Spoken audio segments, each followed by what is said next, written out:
Hello, everybody. We are live. How is it going? How is it going? It's Tale of Many Warhipsters time, everybody. It's Tale of Many Warhipsters Season 3, Episode 6. It is finally here. I know many of you have been waiting for this one, as you are every single month.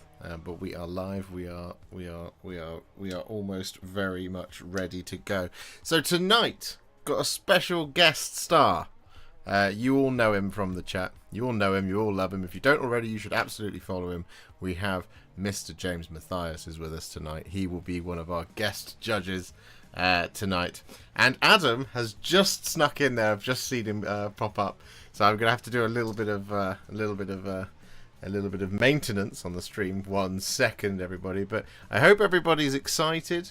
I hope everybody's looking forward to this one. We are back with a bang. How's it going?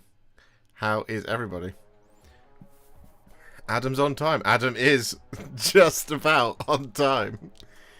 He has the best excuse in the world to not ever be on time on account of having created life with his wonderful wife Kelly. So he is more than entitled to not be on time. Now, forever. That's a good out, I think. But there we go. So we've got just screen number 1 sorted out, and the this one we just need to sort this one out as well, rather than do this live. Well, we are doing it live in some way, shape, or form. But yeah, how's everybody doing? Talk amongst yourselves whilst I fiddle. There we go. Nearly there, nearly there. Alright, so that looks good to me. Alright, sick. So I am now going to undeafen, so they should be able to hear me now. And yeah, we're gonna jump across. Can you guys can hear me okay? Yeah? Yep. Did you introduce yourselves? I mean, you've already done a good job. Let's jump across to this screen. Here we go. There they are. There's the lovely faces, the wonderful faces of tonight's Warhipsters. I'm always here, but you two are not always here. So you're the breath of fresh air. It's very nice everyone said about me being on time. I will caveat this. I may have to go change nappies like randomly throughout this, and dip in and out. So I will be here to enjoy your lovely hobby as much as I possibly can, because it's really nice to see what people have done, as always. But obviously, you know, Finn's nappy changes are slightly more important, unfortunately, guys. So I will have to dip in and out occasionally. What about your nappy changes? Well, no, I'm pooping right now. It's fine. No, it's and I will leave you, of course, in the very capable hands of James, who has joined us this evening, which is wonderful. And how are you, James? You excited for this one? Yeah, I'm super excited. I don't know how capable my hands are, but I'll try. Give it a shot. You're gonna do fine. Yes, everybody at home. Everybody home looks like they're fiddling off camera. Yes, I was fiddling off camera with the cameras. That's what I was doing, getting it all ready and all suited for you. Aidan says, "Congratulations on your little grot, Adam. How's fatherhood treating you? Enjoying the sleepless nights?" Yeah, the sleepless nights are a thing. Although I cannot complain. I cannot complain genuinely. Because obviously much harder on my wonderful wife. And it's actually Mother's Day in Canada today, where she's from. So happy Mother's Day if she's paying attention downstairs to this rather than watching TV while he's sleeping for a bit. Happy Mother's Day to my wonderful wife. She's an amazing mum, and she's working very hard. So yeah, it's a thing, but we're getting there. He's wonderful. As a transatlantic marriage, will you be celebrating Mother's Day twice a year? I don't know. I actually don't know how that works. It's mainly the fact that she was still pregnant when it was English Mother's Day, and now it's Canadian Mother's Day, so it feels appropriate. Is there a third? Is the US one the same day as the Canadian one? Is it Mother's Day in the US at the moment? Just to be clear, we're very much north of the border. Yes. Yeah, it's Mother's Day. Okay. I didn't know if it was just gonna, like if you could somehow squeeze a third. You could try and get one per quarter. I'm sure it is celebrated once per quarter. I think they're the same, right, James? Your Mother's Day today in the US as well. Yeah, I mean, at my household, Mother's Day is every day, but today's the official. He knows what to say. He knows what to say to. But no, I think the only one that's different really is like Thanksgiving, because Canadian Thanksgiving is in October, whereas American Thanksgiving obviously is November. Yep, that's correct. There you go. So, can I get a TLDR of what all this is? Lol, I see it in Discord, but scared to submit. You can. Across the episode, you'll see the majority of this, but once per month, you will submit. You can. The wonderful community out there submits pictures of things that they've done this week. Generally to a theme, but we're not 100% beholden to the theme because I play fast and loose with the rules around here. And then over the course of the next 3 hours or so, we go through all of the pictures and we give you lots and lots of lovely compliments and feedback. And if you do submit, you're in the chance to win prizes, and prizes are great. Basically, it's a community-led celebration of you out there, because you guys celebrate me a lot in the comments and watch the videos and generally support me to have this job full-time. So that's a great celebration of me on a daily basis. So this is a way of kind of interacting with all of you guys to see what you guys get up to and celebrating the things that you achieve. Basically, that's the TLDR of Tale of Many Warhipsters. And speaking of Tale of Many Warhipsters, we should probably get going on it in just a second. However, I will just say a quick good evening, good afternoon, or good morning to everybody in the chat one by one.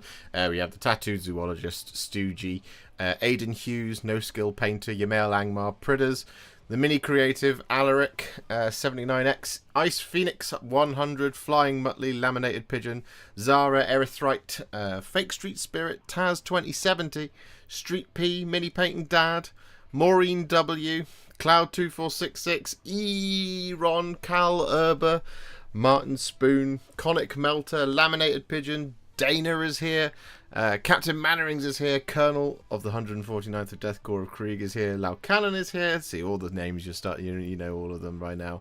Sean is here. Have I missed anyone? I did miss the person who actually asked the question and just answered. I've lost it now though. Blethyn is here, Tom Ayres is here, Laura is here, Adam is here, James is here, Kevin is here. Good afternoon, good evening, good morning, wherever you are. Geek Mandem, that was who asked the question. There we go. I hope I got everybody. If I missed you, hello James, Cameron Clark, good evening. Welcome. So, if you are ready out there, because I'm ready. Hello Forge Father Vulcan. If you're ready in Discord, Adam, James, you ready to get going? Yep, absolutely. You at home are ready to get going, I'm assuming. I don't know why I was pointing at my monitor, because you're over there in the camera. Look down the barrel of the camera. See, I am a professional. We shall. Hello, James. Let's get going, shall we? So, in 3, 2, 1, Tale of Many Warhipsters, Season 3, Episode 6. We're halfway there. So, as always, we start off with me. And I've painted some bloody great big dead dragons. And some of you will be thinking, now hold on. You probably did these in May. No! This is the first 2 I did of the Soulblight Gravelords. I did them I finished, I think I sent you, Adam, a picture of Vordry just before the 1st of May. And I was like, yeah, there we go. That's my Tale of Many Warhipsters submission. But behold, the Revenant Draconith and Prince Vordry, the Lord of the Crimson Keep. What do you guys think? They look amazing. Yep. Yeah, I'm surprised. Like, those are huge models. I'm so impressed at how fast you got both of them built and painted. They look great though. And also doing it all in contrast, like they're big models, and they haven't. Admittedly, they're anything that's I think is a creature with skin and whatever it has. I mean, a lot of kind of hanging skin in this case and bone. Contrast looks amazing on, but obviously the larger even a vaguely sort of flat surface is, the harder it is to really get that right. So I think it's testament to your sort of methodology, particularly on Vordry with the green Shordomere, the way you've got that blended into the light green into the dark. It just looks really, really nice. And as someone in chat says, box art much? So yeah, really good. Yeah, I don't think. Sorry, Jay. Yeah, I don't think we can. No, it's fine. I just don't think that we can understate how skilled you are at contrast paint. Not to like blow smoke up your ass or anything, but it's true. Like every time I look at your stuff, I go, "God, that can't be contrast." Not completely. That. What's he doing? It's like you're like a magician or something. It's really impressive. Yeah. Oh, thank you. Yeah. That's very kind of you. James says, I'm guessing it's not going to be suitable for magnetizing, so you can have either or, though. Actually, it's very possible. It is very possible to do so. The only 3 points of magnetization you would have to do on these kits is where his what's it called? Saddle goes. Reins? Yeah, and the reins in the side of the face. Now, it might look a bit strange if you have the two reins just as giant silver magnets there, so you might have to paint them in and do something a little bit more intelligent there. But it's absolutely possible. There's the only difference, if you've seen the sprue review, that's out now, came out yesterday. The only difference is that he just jams on. So if you look on the Revenant Draconith, there's actually one of the spines is missing. Halfway up the neck, that's where his chair goes. So that and that's on purpose. It's meant to be missing in the Revenant Draconith. It's not. I didn't miss a component. I did check. I looked at the sprues. It took me ages for a while. I was like, nope, it's meant to be missing. But yeah, there you go. Well, that's me. We get me out of the way. That's what we do. Because that was. I had a busy week. I had a busy time, but we'll just move straight on from me. We'll go on to Adam next. Adam, explain what you have done for the world. So I wanted to do some Soulblight as well because we've had the Soulblight release, and I thought it'd be a good idea to start getting the Soulblight Spearhead, which I had built, painted up. And obviously again, time being relatively limited, I actually painted most of the skeletons actually probably in the week pre Finn being born, in a sort of mad rush, as a distraction. So it's 20 Death Rattle skeletons, and the miniature in the middle is actually Othar Half King, who I managed to get hold of, who is this like weird. I don't know if people who collect Soulblight or AOS sort of know about this guy. This is a GW model, and it's sort of one that seems to have gone out to stores that are having anniversaries, but that aren't Warhammer stores, that are like FLGS. But then it's sort of never ever been released anywhere else. So I sort of managed to pick one up. I found one for a reasonable price, because I just think he's a really cool model, and he's a much more interesting version of the White King on foot than this sort of old one with his big helmet on going, Nyeh! I prefer his sort of pointy, Nyeh! So I painted him up using Josh's tutorial for the Barrow Knights, obviously sans certain details because they just don't have like the bat wings, and then the bit at the bottom is just 5 Blood Knights. So it's part of the spearhead. I just haven't been able to get to in April for submission. I haven't been able to get to the Vargeists and the Vampire Lord, but I will get to those along with the other Soulblight stuff. So you'll probably see more of that in future from me. But they took a while, especially the Blood Knights, because I was sort of making that up as I went along. But I think they've come out quite nicely actually, so I'm pretty happy with them. Yeah, you've done a spectacular job on them. What did you do for the red? So the Blood Knights is the armor on the horses, or the nightmare steeds, I guess they are. Is basically just Blood Angels red with Carroburg crimson over the top, and the armor on the actual Blood Knights themselves is a mixture of 2-to-1 Flesh Tearers red and Blood Angels red and Sigor brown to give a darker red, which is then highlighted with Wazdaka, I think, on those. And then their other sort of red, because the thing is, these guys are red, black, and gold. Like, there's a lot of reds and a lot of blacks. So you need slightly different shades. They've also got like capes and sort of skirts and things on. Those are done just in Flesh Tearers red with again Wazdaka red highlight. The armor on the horses is highlighted with what's it called? The one that begins with an S that I've got next to me here somewhere. That's an S. Scarlet, Evil Sun Scarlet. That's it. And then the rest is just sort of Black Legion, a combination of Runelord brass, Retributor armor, and the magenta on the sort of saddle cloak things is Burgundy, Sigmar Burgundy. Again with a highlight of something purple, which I can't remember. I've coached you well. That's all the choices I would have made. I mean, basically, I gotta be honest. Like, I need to get one of those bracelets, right? People have said WWJD, but instead of like, what would Jesus do? It's like, what would Josh do? Because I sat and looked at the sort of box art and looked on the website and was like, how would Josh do this? Like, in what sort of highlight and contrast and wash combinations? And tried to sort of follow that. So yeah, and I'm happy with the way they've come out. They look really nice. I think they look really good on the tabletop. Yeah, I really like the difference, the differentiation between the reds on the armor versus on the horses. This is a spearhead that I have for painting in the future, and I've been kind of like stalling on it because I don't really know what to do there.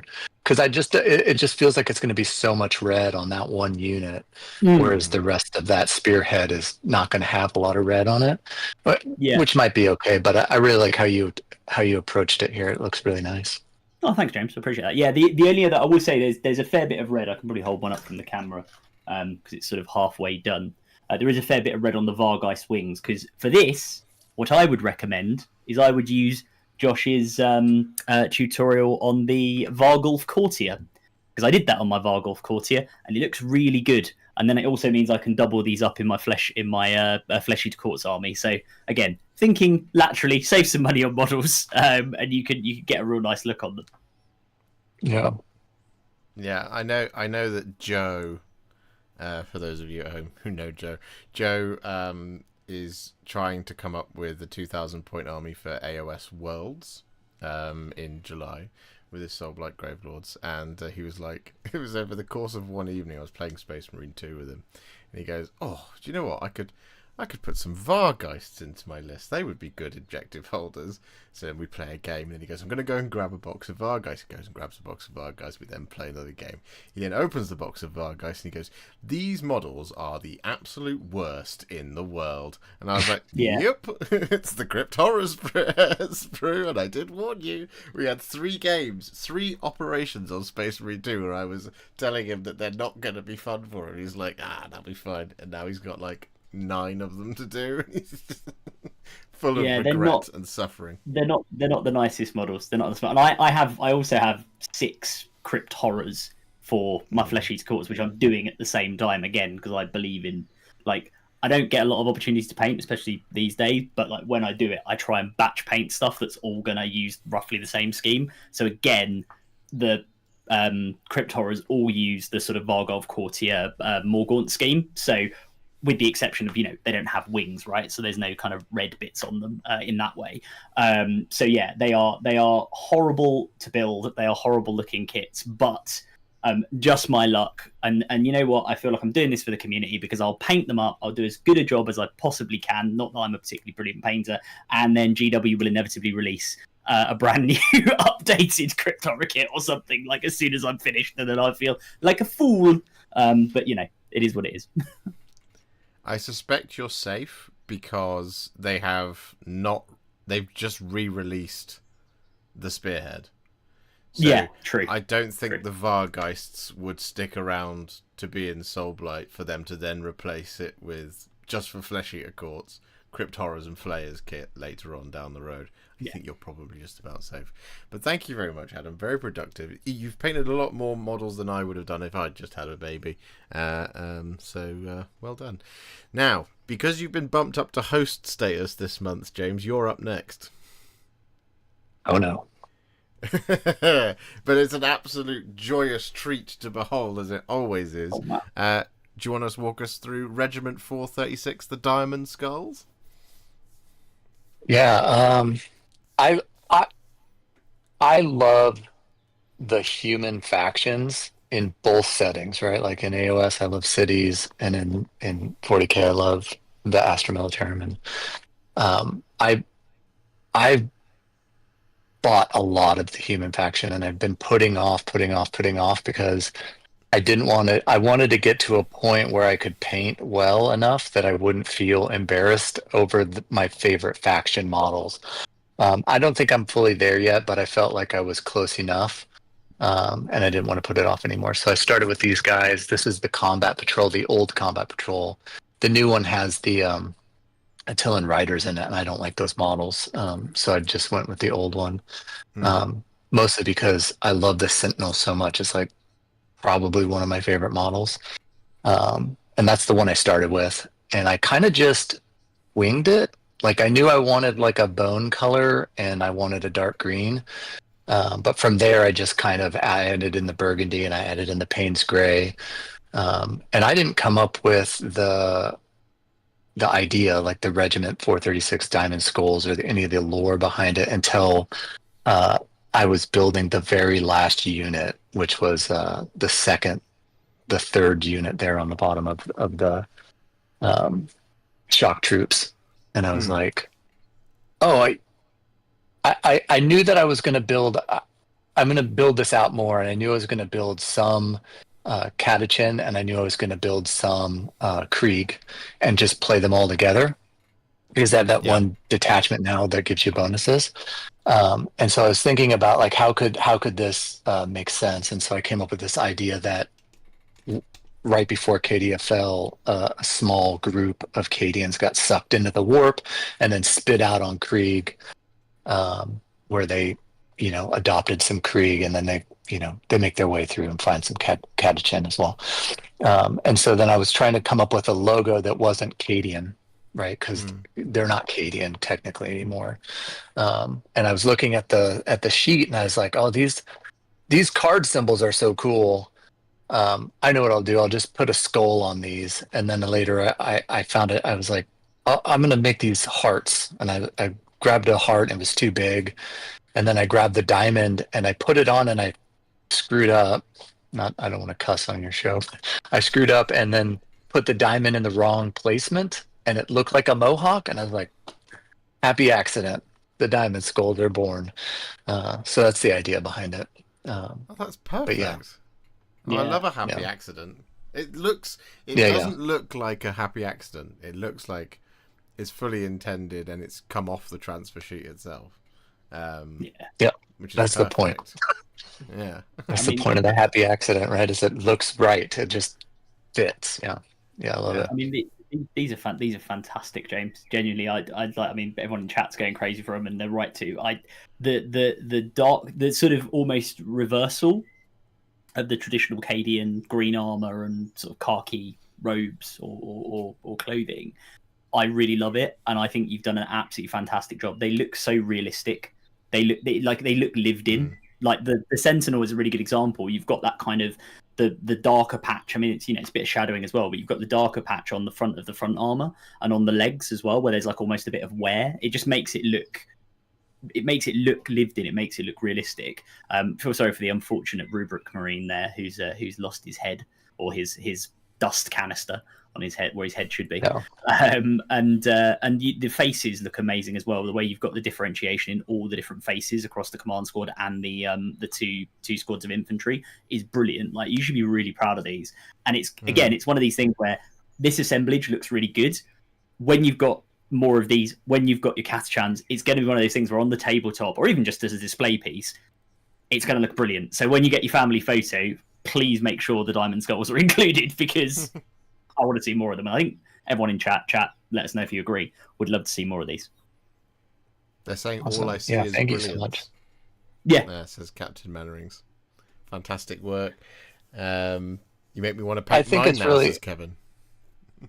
Yeah, I think it's really easy to like get lost in the trap of, oh, this came out really well, so I must be, I must have some sort of brilliance or anything. But I like to really embrace the truth of the process, right? Like, so like I didn't know what I was doing. I was winging it.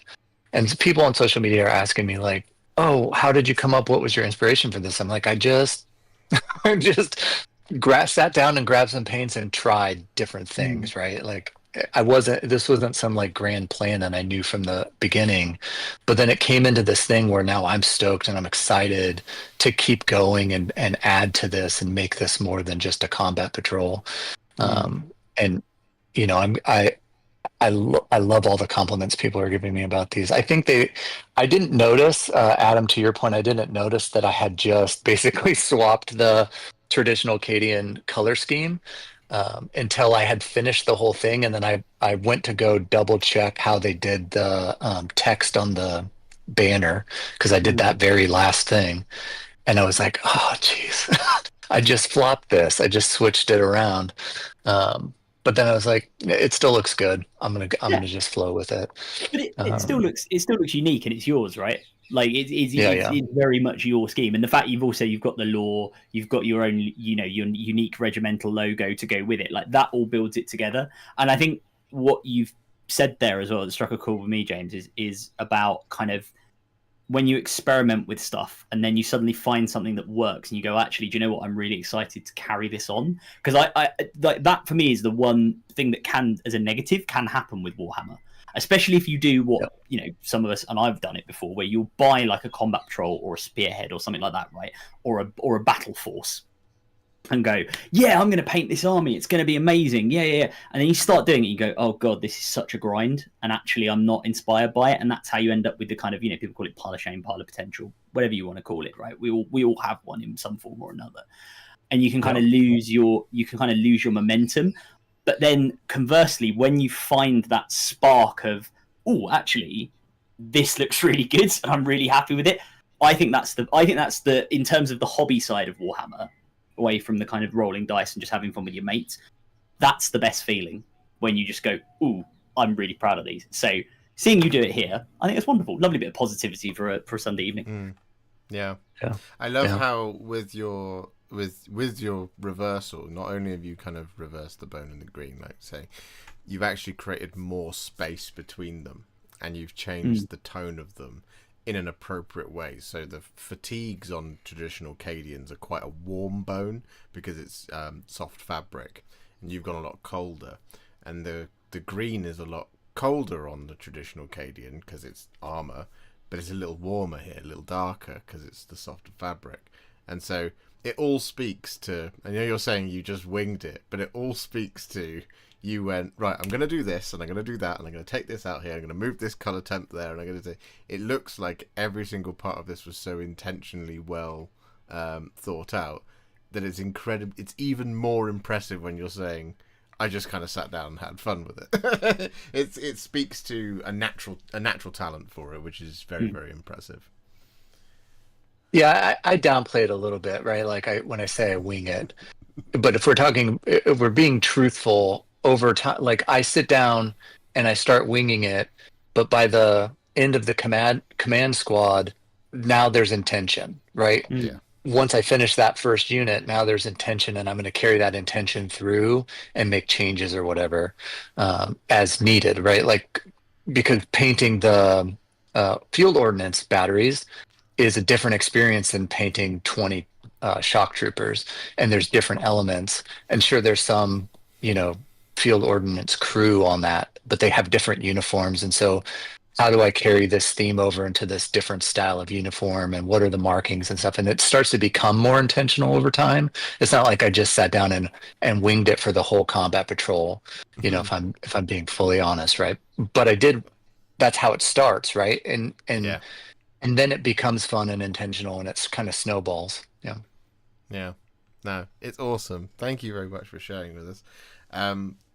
We must move on though. We must go on to the next individual, and everybody at home will be shocked to see this, as will you, the hosts. But our part-time friend, not part-time friend, part-time host, full-time friend, Mr. Reza Prime. He's sorry. He wishes he could be here, but he's too busy watching football in Milan. So you know, but he submitted tonight. He has given us a jump pack captain, in the colours of his, what are they called? I can't remember now. Atlantean Spears. That's the one. So there we go. Reza's back. Reza's back at the painting desk, which is very exciting. I'll try and I'll zoom in a little bit so everybody can see it a little bit better. There we go. So there we go. Yeah, Reza's back, baby. Nice. I know, it's lovely to see him back. I hope if you're watching this at some point, obviously not now because you're watching football, but I hope you're doing well, Rich. And awesome to see the Atlantean Spears. Love this colour scheme. It's pretty, isn't it? I wish he was here to answer questions. Yeah, it's like a teal. I can't remember how he achieves it. We did discuss it a while ago, but it's been a long time since I've seen him paint something, so yeah. I can't remember what it was. But yeah, no, I really like it. I'm not entirely. I can't identify the gold either, which is what I wanted to ask him. I should have asked him privately, but there you go. It's a really, really smooth application of the gold. I'm assuming that's a metal paint. I don't recognize it either, but it's really smooth and nicely done. And I love the pop of color that's coming from just like I don't know if I'm seeing true color here on the screen, but like it looks like maybe like a light burgundy or a plum kind of sash or rope there that's coming out from underneath the tilting shield. I think that looks really, really nice. Yeah, no, it's a great color choice to go opposite, because that's always going to be a tricky color to identify as to what that should be to sit inside what is teal and yellow, because it's like what's the third complementary color. So yeah. The gold I don't know at all, but the gold does give me, because I've got some of the like scale 75. I think it's like elven gold. It's that sort of color. And I think Rich has some, because I think we've talked about it before. So it may be that. I might be completely wrong, but that's what it reminds me of. But yeah, I think it's definitely a metallic, like a really nice, rich gold metallic paint. It does look like a scale 75 color. It really does. Is that... I just said, could we have your volume up a touch or Adam and James down a touch, please? Is that a little bit better? I'll turn my... No, that's my bad. It's me not fully... I'll just scoop the game. You're commenting intelligently, like, at this level. And then I'm just coming in being like, this looks really nice! Alan Partridge. Wow! I don't think it's as bad as that. How's that, guys? Is that a little bit better? Is that audio? Can you hear me? I can scoop the gain a bit more, but you'll start hearing the birds. And they're quite active because it was just raining, so now they're all like, ah, because it's been really hot here today, and then it poured it down. So this is like very British regional weather conversation. Is it raining where you are? Because it's been like 25 degrees here today. It rained for about 20 minutes. Oh, fair enough. It was lovely when it did, because it was like, ah. It's less oppressive now. But yes, if that if the sound, if you need me to edit the sound, do just let me know in the chat. It's very helpful. Thank you.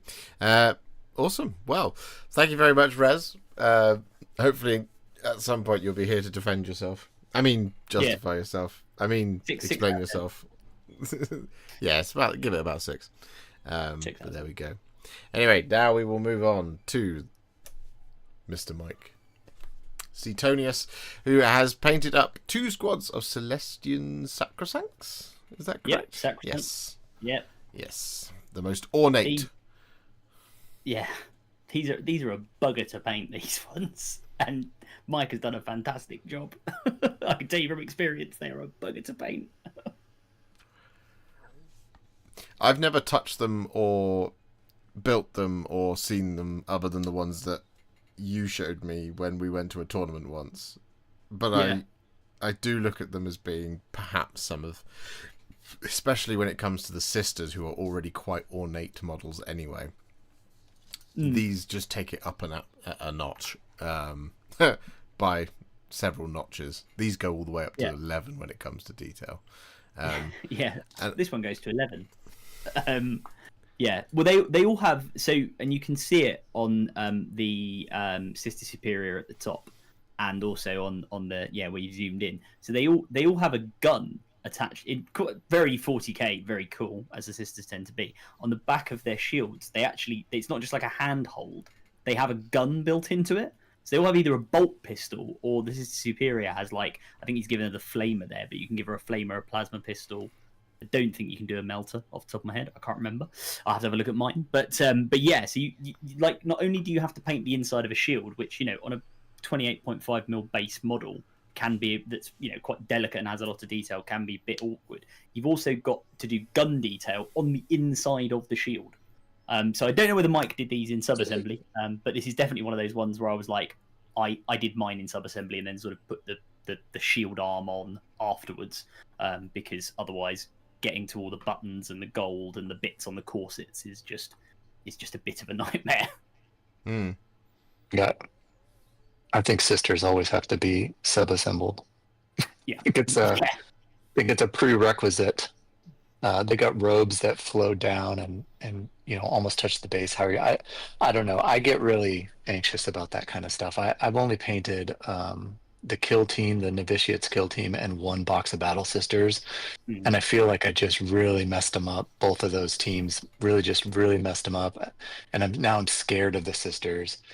I have about 3,000 unbuilt points of the sisters because I adore their look, and they're so cool, but I'm so scared. Shantonius did a great job on these, though. They look great. Yeah, they look really nice. I really love that burgundy on the robes. It's really, really lovely. Yeah, I love on this middle picture on the right hand side, you can see the degree of the shading on that kind of the more ornate part of the shield. By ornate, I mean I guess more antique or Gothic elements of it. It gives that kind of lovely, sort of slightly more, I should throw another word out there, Baroque or Baroque look, which is really in keeping with the Sacrosancts, because they have, it's like Castellax bronze, isn't it? The Order of Our Martyred Lady one. It's really dark brown, like Balthazar gold-esque color, which is to give it that slightly more, like I said, like kind of reverent vibe, rather than it being like a clean sort of military-esque metallic, like the kind of functionality of a bolt gun or something like that. These are a lot more, they're a lot more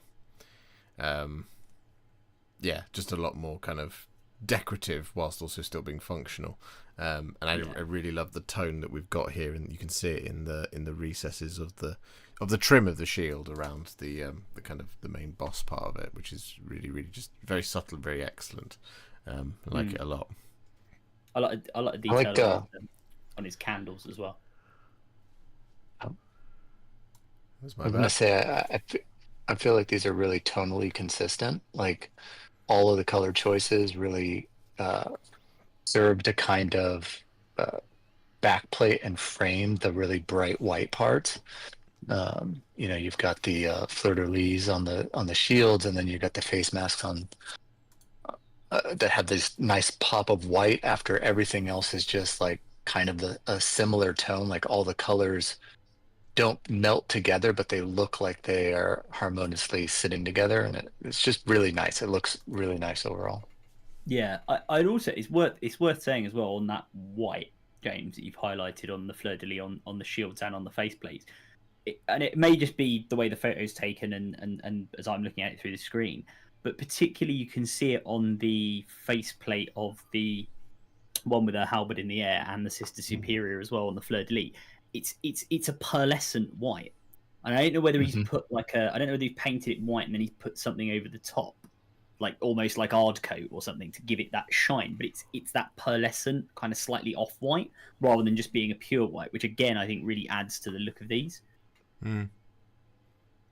Oh, Yeah. there you go. White is pearlescent colour shift paint, says Mike. Well, do you know what, Mike? Bloody good job. These look lovely. Yeah. Yeah. No, excellent stuff. Excellent. Right. Next up, we have the Colonel himself with Gandalf the Grey and Frodo and Sam. Oh, classic. Yeah. Are these the metal ones? I'm pretty certain that Frodo and Sam and that there's at least a metal version of them. I believe they are, because I've got the Fellowship next to me on my desk, the plastic ones on the list, and Gandalf, etc. And yes, I think these are the old metal ones, which look very, very cool. I think the way he's done them is fantastic. The detail on the on Sam's jacket and shirt and sort of undershirt as well, and as people in the chat are pointing out, the blade on Sting is glowing blue. Orcs are near.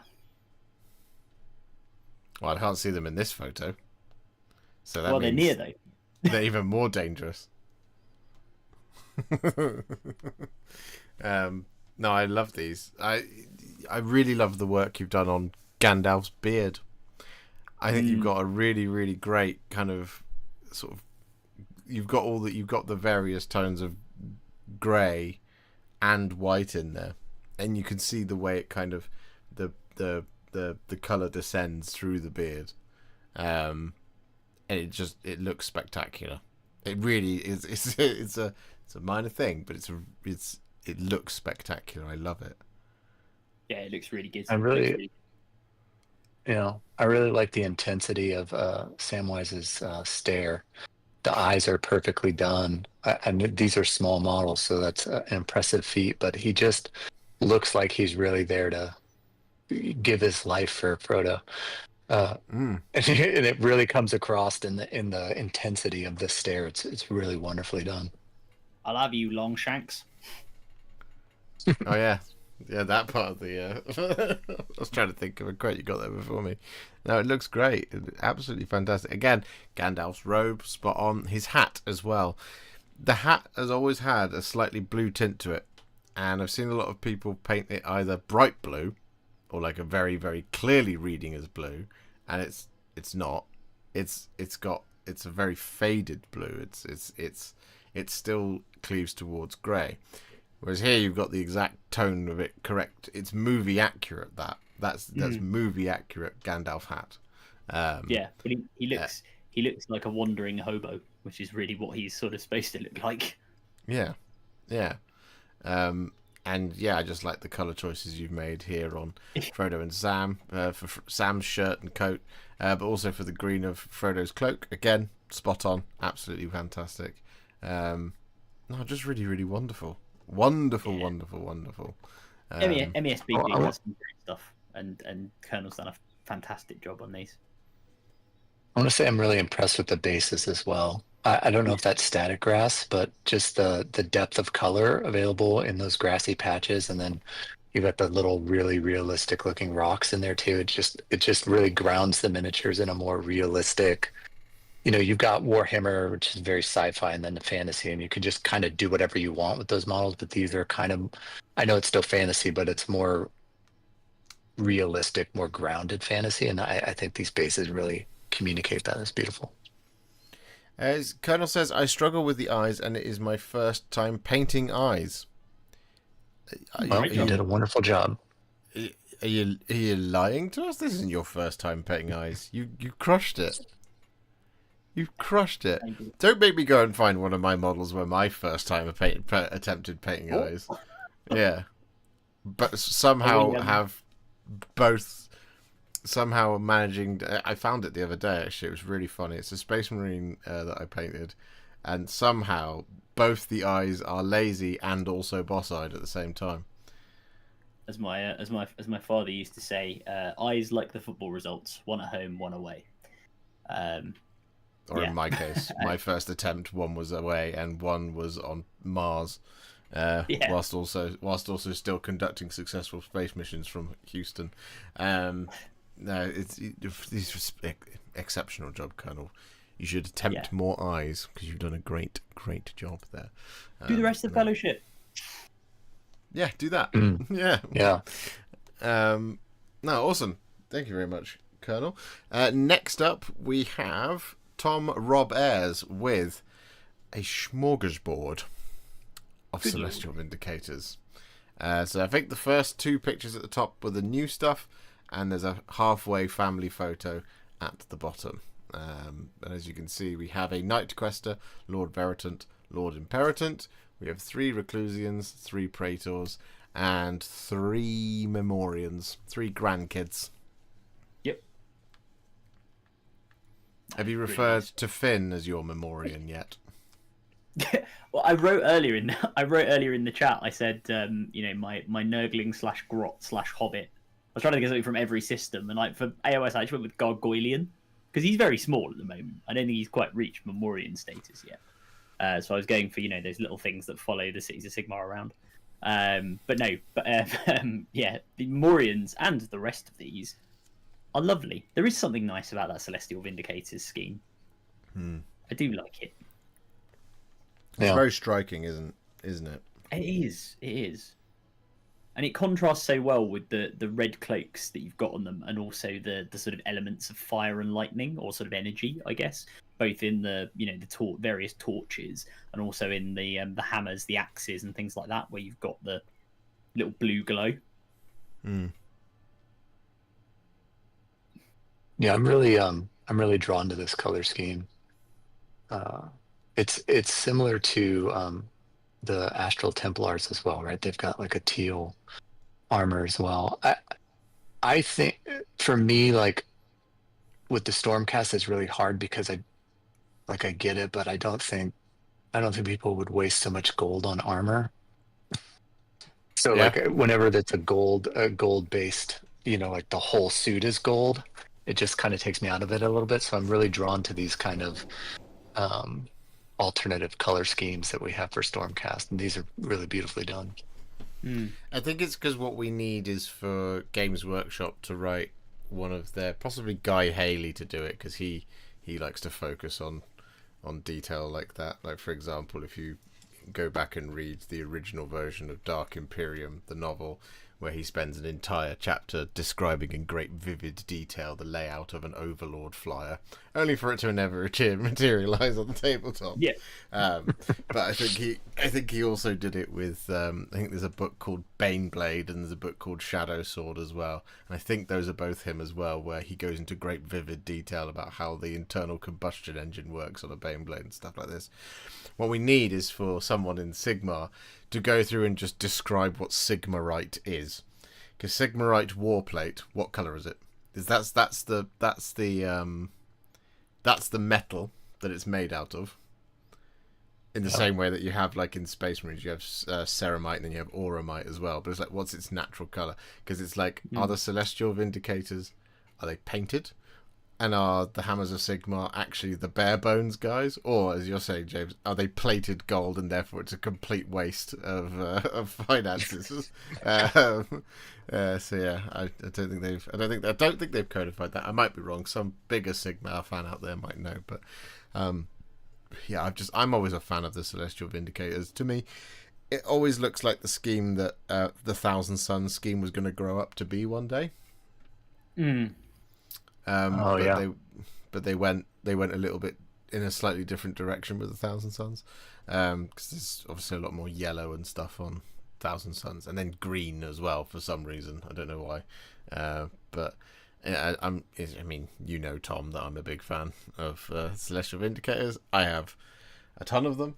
I have a lot more to do someday when I get a chance, and it's lovely watching this project come together because it's gorgeous.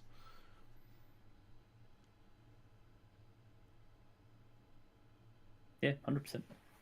Yeah, I can't wait to see the rest of them. Yeah, especially this is the halfway point. You'll be contesting me before too long in the massive Stormcast collection. That's what I hope every single person ends up with one day. But next up, we're going to move to the other half of Scaventide from a different painter. Instead, we have no skilled painter today with the Brood Terror, who, as we know, and I've waxed lyrical about this miniature before on Tale of Many Warhipsters, is one of my favourite new Skaven creations. And No Skill Painter has once again demonstrated an abundance of skill to bring to life one of my favourite models from the last year and a half or so. I think trading standards are going to have a word with this use of no skill in the name. Yeah, exactly. Maybe the username it has nothing to do with miniature painting though. Maybe by trade they're a painter, house painter, and they're not good at it. I don't know, like because it means nothing to this. Like every time they put in an entry here, it's obviously filled with skill. So I like to think, James, it's a bit like the the Lionel Hutz joke in The Simpsons, where he's like, "Oh no, that's a typo. It's no, comma, skill painter!" exclamation mark. Oh, I see. It's the second half of a sentence, right? Okay, yeah.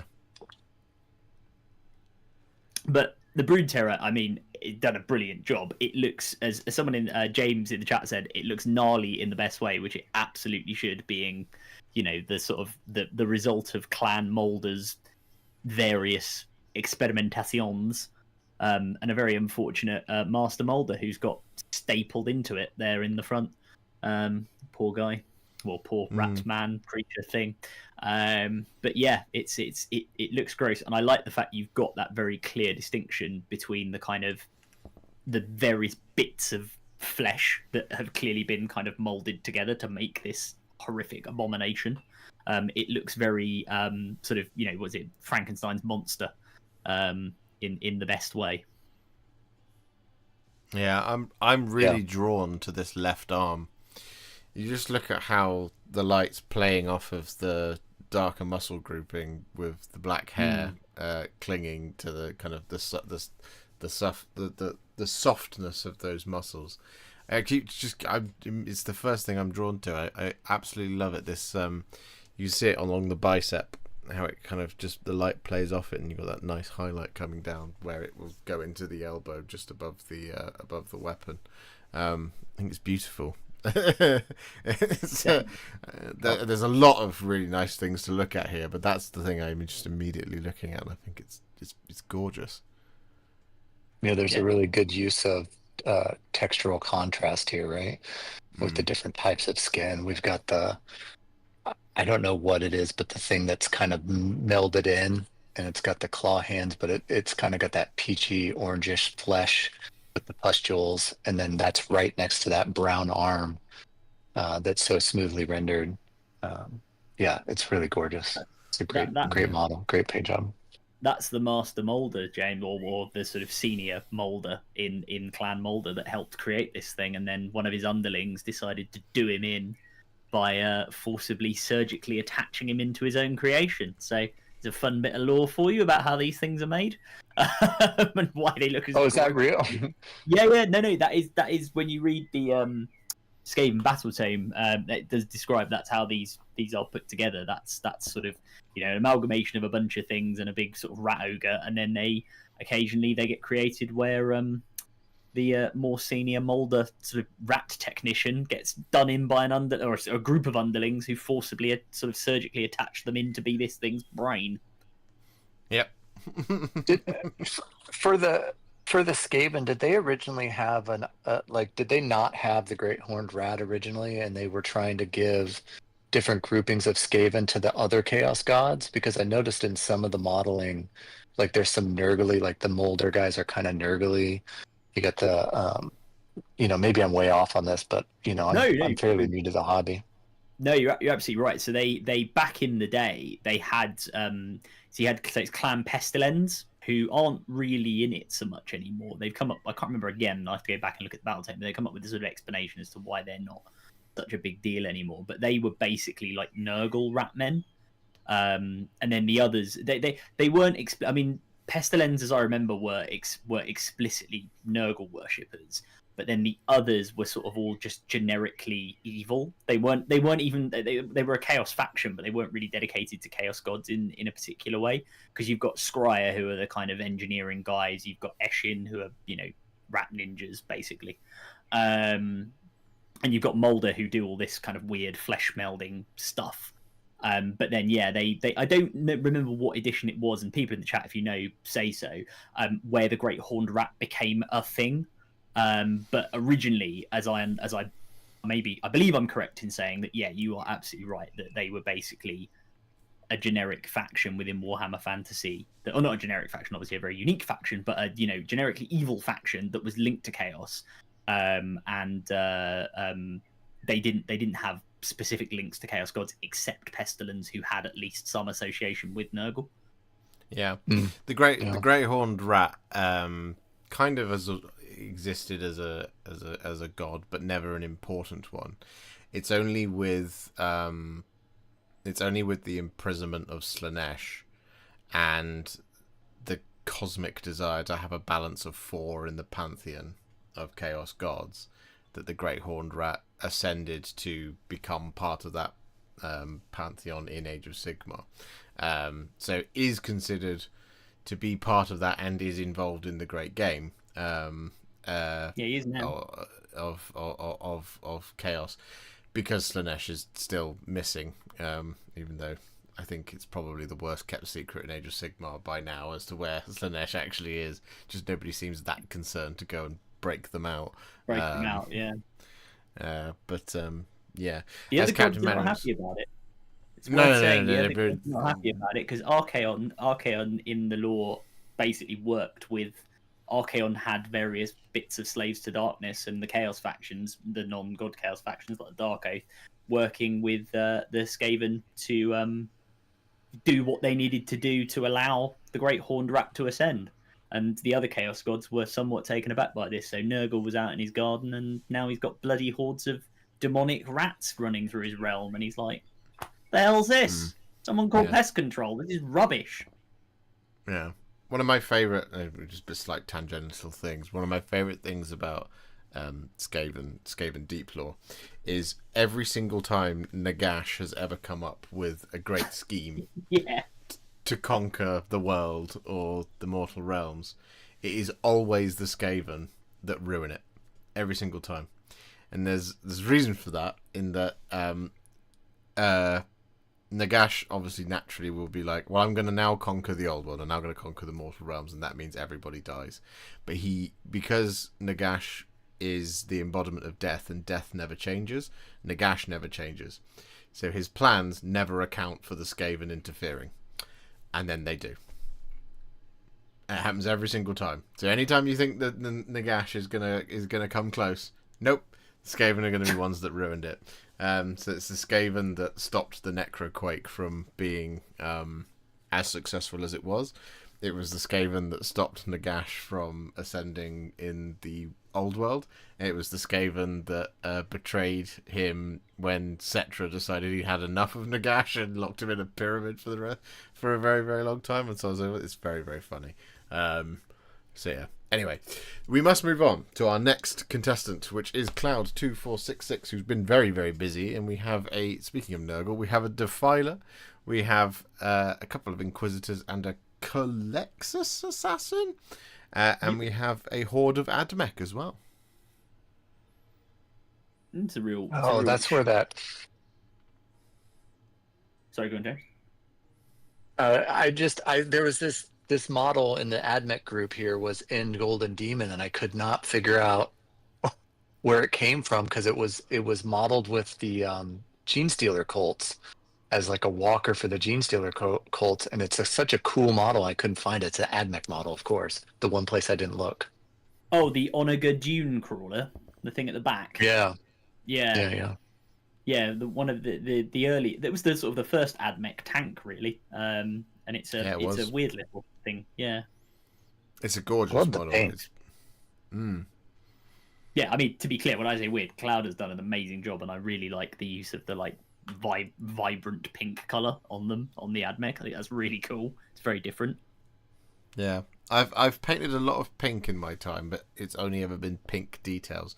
And naturally, this year, obviously with the advent of the Emperor's Children, I've had to do a significant amount of pink. And now I'm extremely appreciative of seeing any pink get deployed across an army, especially on the scale of what we can see here on the Admech. And I absolutely love this tone of pink. It's not moving towards that kind of baby pink or fluorescent pink. It's got that kind of more hint of I guess you'd say it's moving towards burgundy, but burgundy's quite dark. But this is the kind of tone that I really like. I have a pair of shoes that this color, and they're one of my favorites. So it's a real delight to see it. But also, I just want to call out absolute props for building and painting a Defiler, especially like because it's a massive model, and it's not a particularly detailed model. It's not a particularly easy model to put together. So it's really fun to see one. But I love the tone of green you managed to achieve here, especially across those large panels. Because as I say, the Defiler is not small. It's very, very, very big. Yeah. It's a huge, awkward, frankly, quite ugly model, the oldest, because it's an older kit. But Cloud has done an amazing job on this, and yeah, it's very, very sort of Death Guard coded with that color scheme, and also excellent work on Lord Inquisitor Kyriadraxus, the Culexus, and is that Greyfat, or am I losing my mind? It is there indeed. We go. Love it. Katarina Greyfax. Classic Inquisitors, and relatively newer Inquisitor in Kyriadraxus with her bird, dragon, parrot pet thing. Yeah, everything looks really awesome. The pink is kind of a desaturated pink, which is really interesting. Weetabix box for scale. I like it. That's the Defiler's breakfast. Is the Defiler the same kit as the corn skull? I don't know what it's called. Oh, the Lord of Skulls. Yeah. The sort of Thomas the Tank Yeah, Engine from hell. No, it's a different kit. The Defiler builds the Defiler, and what's that absolutely awful one called, Josh? That was in AOS or was in Fantasy and was in AOS for a while. That's like the Defiler's legs. No, I thought it had a different name because it's got the different Soul Grinder. That's it. Eron in chat. Soul Grinder. Soul Grinder, which is, I encourage you to go and look at it because I think it's one of the derpiest models they still make. Because it's basically the crab legs of the Defiler with this kind of demon's body coming out the top, going yeah. And shouting at his own hand in that way that a lot of GW kits of a certain era have a sort of hand in front of the face going oh. So that's quite fun. Yeah. Good old Soul Grinders. The green goop on the Defiler is a nice touch. Yes, it is, Street P. I also like there's a green glow in the faceplate as well, I would say, at the top. I am going to have to dip very quickly because I just need to go and attend to dad duty, but I shall be back. Cloud, you've done an amazing job. Whatever I miss, I'm sure it's also amazing as well. I'll be back as soon as I can. Yep, see you in a second. Let me mute myself. There you go. No, I like it. I like it a lot. I like it a lot. Soul Grinder looks like Sid from Toy Story made it. Yeah, no, the Soul Grinder does. I mean, the Defiler does a bit as well. But yeah, the Soul Grinder particularly. Cloud says, thanks, Adam. Thank you all. Oh, you're very welcome, Cloud. You've done a great job. You've put in a shift. That's what? That's 10, 11, 12, 13, 14, 15, 16, 17, 18, 19, 20 models. That's YouTube content creator levels of productivity. So well done. But we must move on to our next contestant. We have Chewy with Dave, Lord of Change. Brings me to 1060 points of Tzeentch Demons, halfway there. We have a Lord of Change. Yeah, I love this model. I will paint one day. This is a great job, Chewy. I love the transition from the kind of almost royal, almost ultramarine blue into that kind of desaturated teal color. That looks really nice on the wings there. Yep. Yeah, it's perfect. And then you got that very slight hint of sort of a vivid green with a yellow highlight on the tips of the wings. Mm-hmm. Yeah.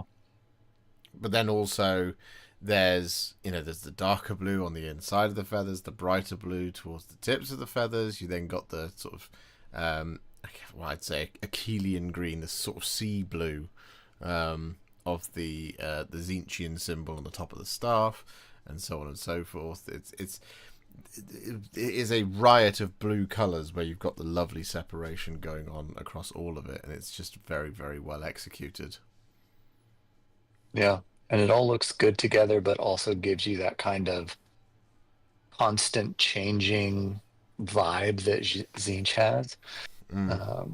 Almost like it almost looks like if it were real, these colors would be constantly shifting around all over the Lord of Change, and not be static colors where we've painted it on a static model, but like if it was dynamically shifting colors. I can see that. I can get that vibe from this model and the way that's been executed. Yeah, that it kind of pulses through the corporeal body, as it were. Yeah, no, I absolutely agree. And then, like, you can see it in the picture on the left, the top, the fireball, as well as at the top of the rod of sorcery is what it is. Just again, another green that sits alongside the sea of blues and greens and turquoise, again creating yet another separation beyond another tone that is just nicely spaced apart from the rest of it, alongside just a really nice shock of white and the inner tummy, which is the nice bone color. It's great. It's really, really good. Little Tommy and Gina. Yeah. No, lovely stuff, Dewey. Excellent work. Looks great. Yeah, love it. Next up, we have the Tattooed Zoologist with the Spearhead for Slaves to Darkness. We have 10 Chaos Warriors, we have 5 Chaos Knights, a Chaos Lord, and a Gore Beast Chariot. I like that you've gone for the Gore Beast over the Chaos Chariot. Yeah. Yeah, those little horses. They're sad, aren't they? They make me mad almost when I was building. I was like, these horses are way too small. This is a really challenging spearhead to paint. Like, this is a lot of detail and a lot of there's just a lot of models, right? And then there's that crazy chariot model, and then anytime you have cavalry, you have basically, if it's 5 man, it's 10 models you're painting. This is a lot of work. It looks really good. I like how cohesive the color scheme is across the whole team. I also love the Chaos Lord. It's such a cool standing model. Like, I really like it when they make models that have that kind of like pause in the battle posing to them. Yeah. And that's one of the good ones.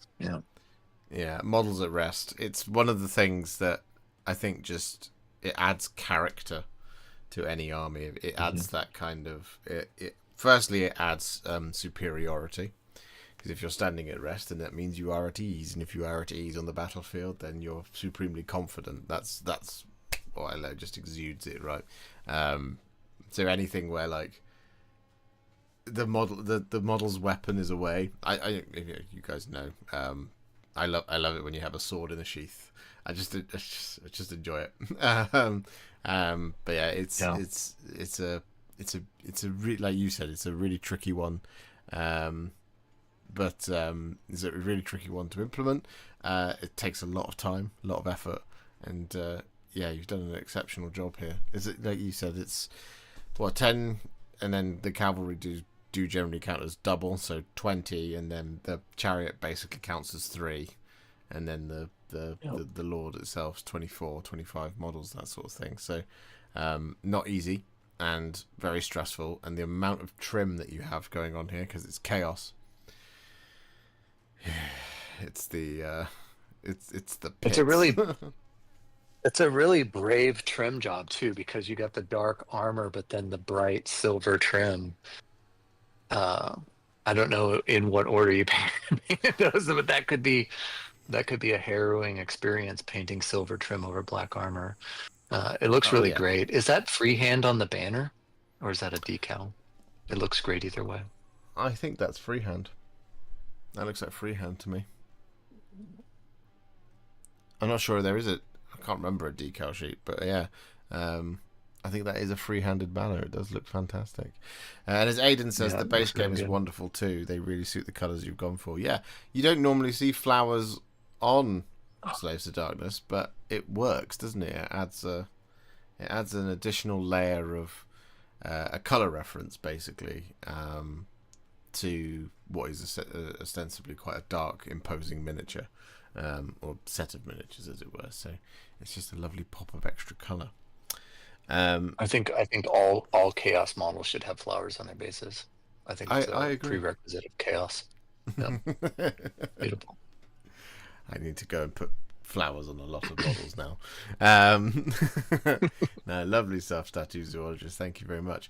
Next up, we have Lakuba 13 with a Cypher, Lord of the Fallen, and 5 Deathwing Knights. Yeah, that's wonderful execution on the armor, the bone armor, and the cloak on Cypher. Yeah, that red is. It's a hard perfect color. Yeah. Yeah. The bone is such a hard color to get right, and if you're using matte paints, it's even harder to keep it not chalky and keep it smooth. And this just looks really smooth. Nice application. Yeah. And I love I love the red as well. Like the tonal work here is really is excellent. As in like the temperature work that's going on here between the bone and the warmth of that red.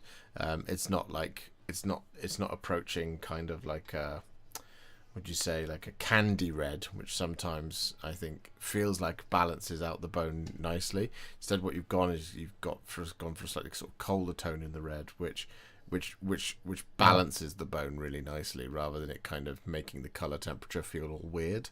They're very much. There's a lot of menace to this, the temperature of these models, which is really, really well done.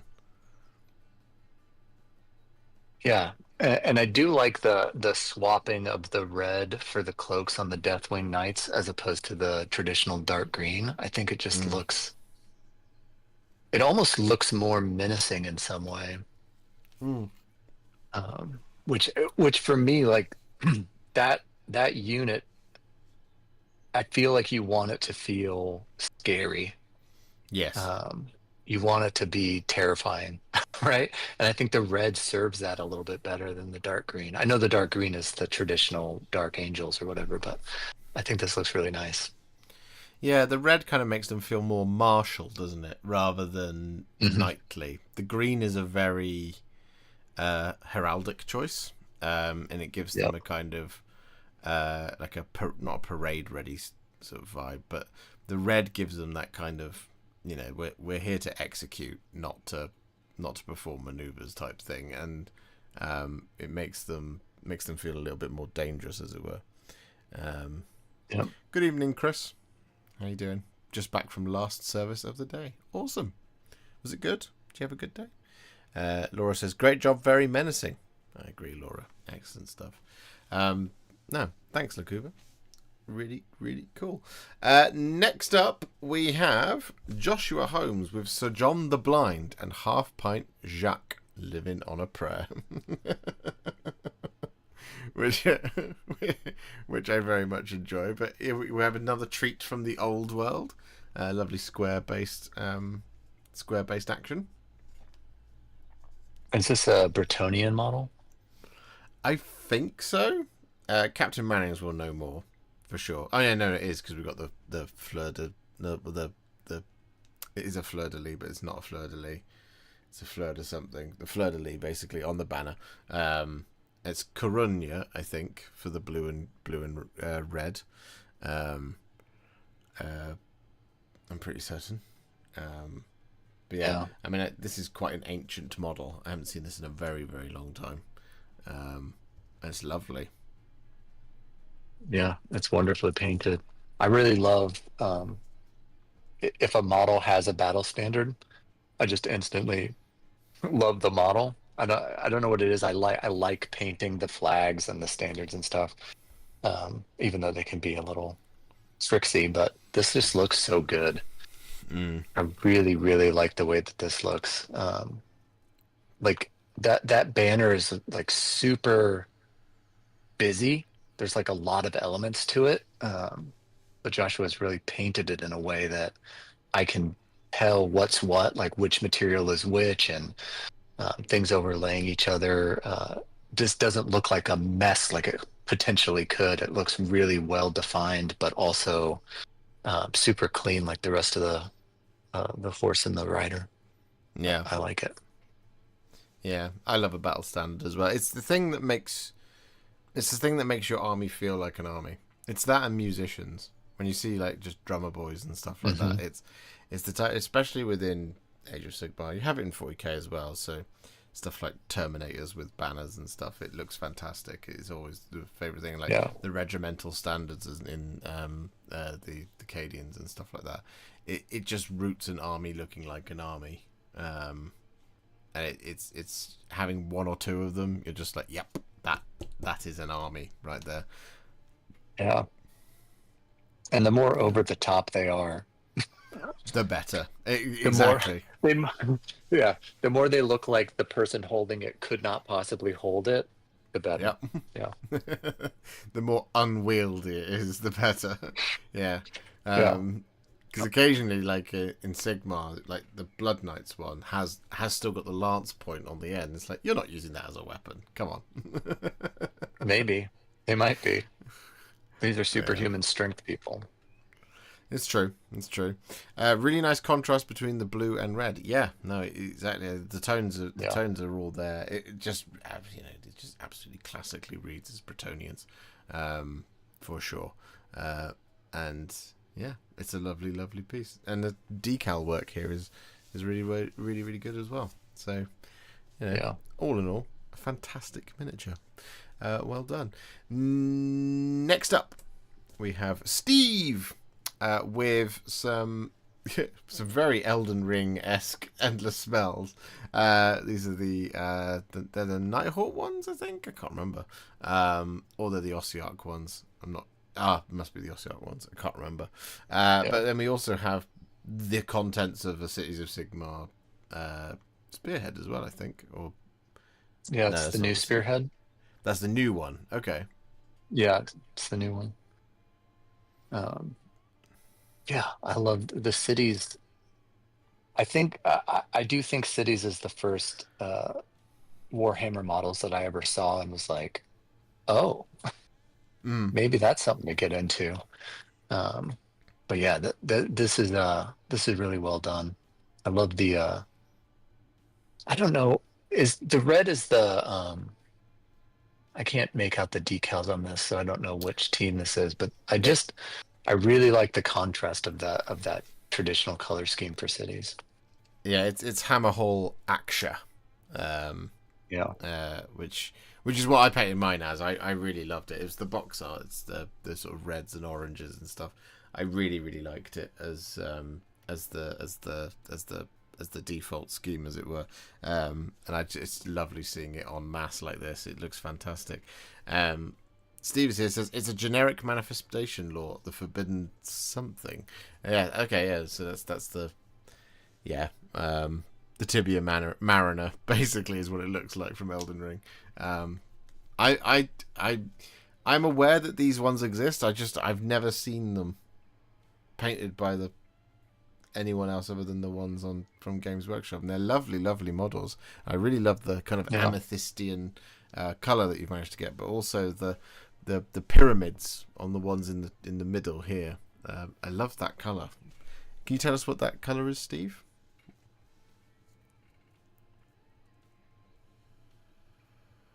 I really like how the manifestations all kind of vibe together.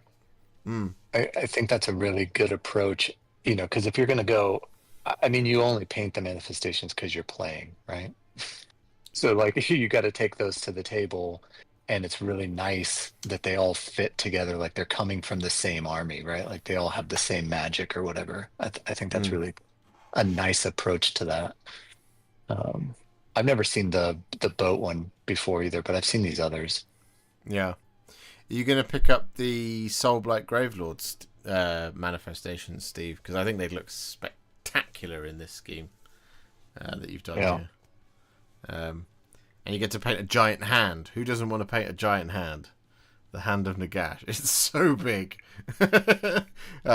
You can shake its hand. You can. I do it in the video. You'll see that coming up. It's that big? Yeah. It's so big. Like, wow. It's not like a full, like, it's not like the size of my hand, but you definitely can. You can greet people with it if you wanted to. Forbidden Power, Laushon, the Soul Seeker, and the Soul Screen Bridge. There you go. That's what they're called. And yeah, these are excellent work, Steve. I am wondering what the city's manifestations will be. Yeah, well, that's the question, isn't it? We'll have to find out. I hope that they're not Akshi flavored, but I suspect they might be, because the Alchemite Warforger is the mage character that they've made for Cities of Sigmar, and obviously that's kind of based around the fires of Akshi and heat magic and action magics. So it'll probably be like a lava spill. Yeah. Tiny volcanoes. What other magic could they do? Well, they would be based on the spells that are already in the index, right? Yeah, they don't have their own one yet, though, so they would have access to any. Well, they don't have the battle tome, but don't they have the index? They do. They don't have spells in that? Yeah, if they don't have their own manifestation lore yet, then they have access to any generic ones. So maybe a tower or a city wall. Yeah, could be. Or just a massive pot of Dawnbreaker coins to somehow encourage people to march forward into the Crusades. But yeah, there we go. Thank you very much, Steve. Excellent work. Very productive. Should also point that out. You've done a lot here, so well done. But we must move on to our next. Lot. Yeah. Our next individual is Jonathan Justin with everyone's favourite best boy of Khorne. We have Karanak, the Fleshhound to end all Fleshhounds. So popular, they tried to remove him and had to put him back. Exactly. I love the. I don't know if this is what Jonathan was going for, but the faces look kind of burnt, like charred, and then that extends down onto the back and into the tail too. Even if that's not what he was going for, this looks great. I really like the way this looks. It looks very, very Khorne. It looks very demony. Yeah, 100% reads as Khorne, right? I love how it's just standing on a rock in an ocean of blood. Just it's perfect. It captures the imagination for sure. Perfectly dark and gruesome, says Dana. Yeah, no, it's got that. Like Karanak is a good boy. He is a best boy, but you don't want to pet that dog, because that's it for you. You're done. Yeah. I mean, you might be safe because he is floating in an ocean of blood right now on a rock, but yeah, you'll be safe for a little while. You can't even pet him from behind either. He's got the spine and the stabby tail. Yep. Yeah, you can't get near this doggo. Yeah. Looks gruesome and dark, aka perfect, says James. Oh, I couldn't have said it better myself. Yep. It's lovely.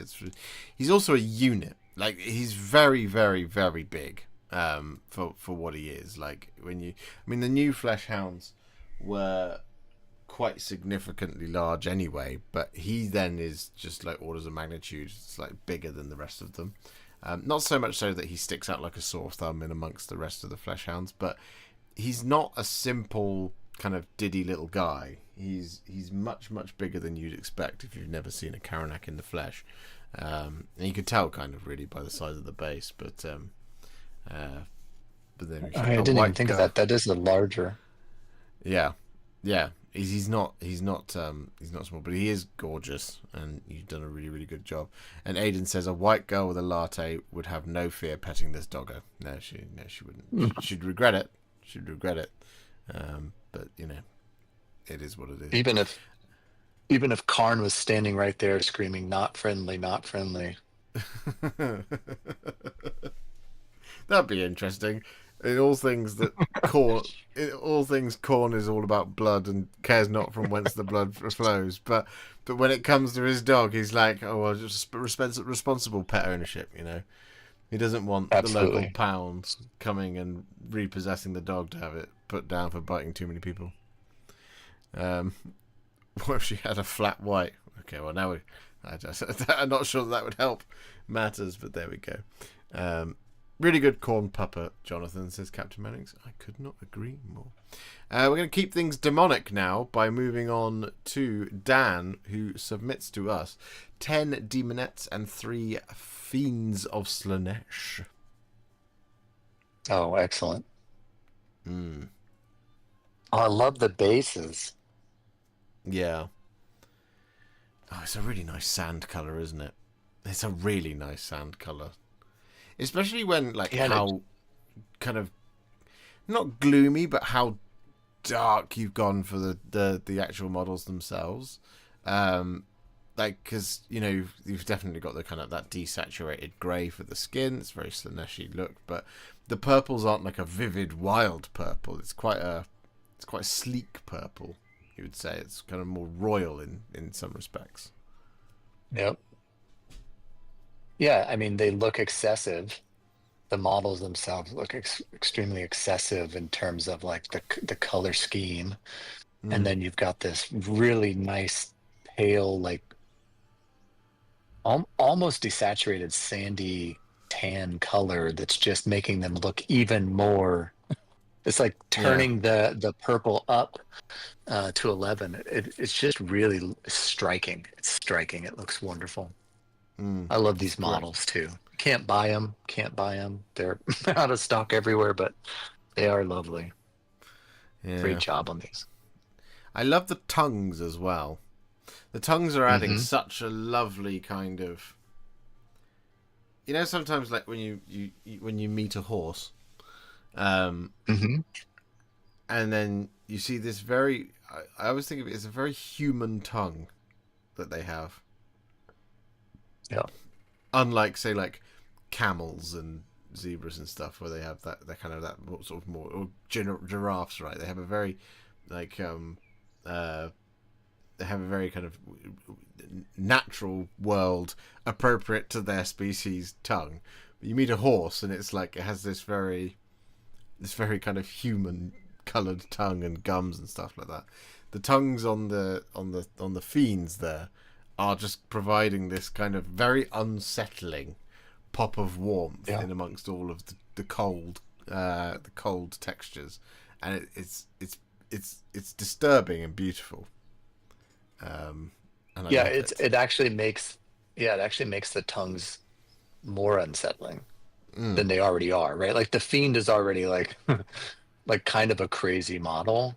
If you really look at it in detail, it's got male and female anatomy across the chest, but it's got multiple breasts and multiple pectoral muscles on the other side, and then you've got these elongated faces, which are already kind of weird, and then you have the anteater tongues, kind of just lashing out, and then to paint them almost a human color.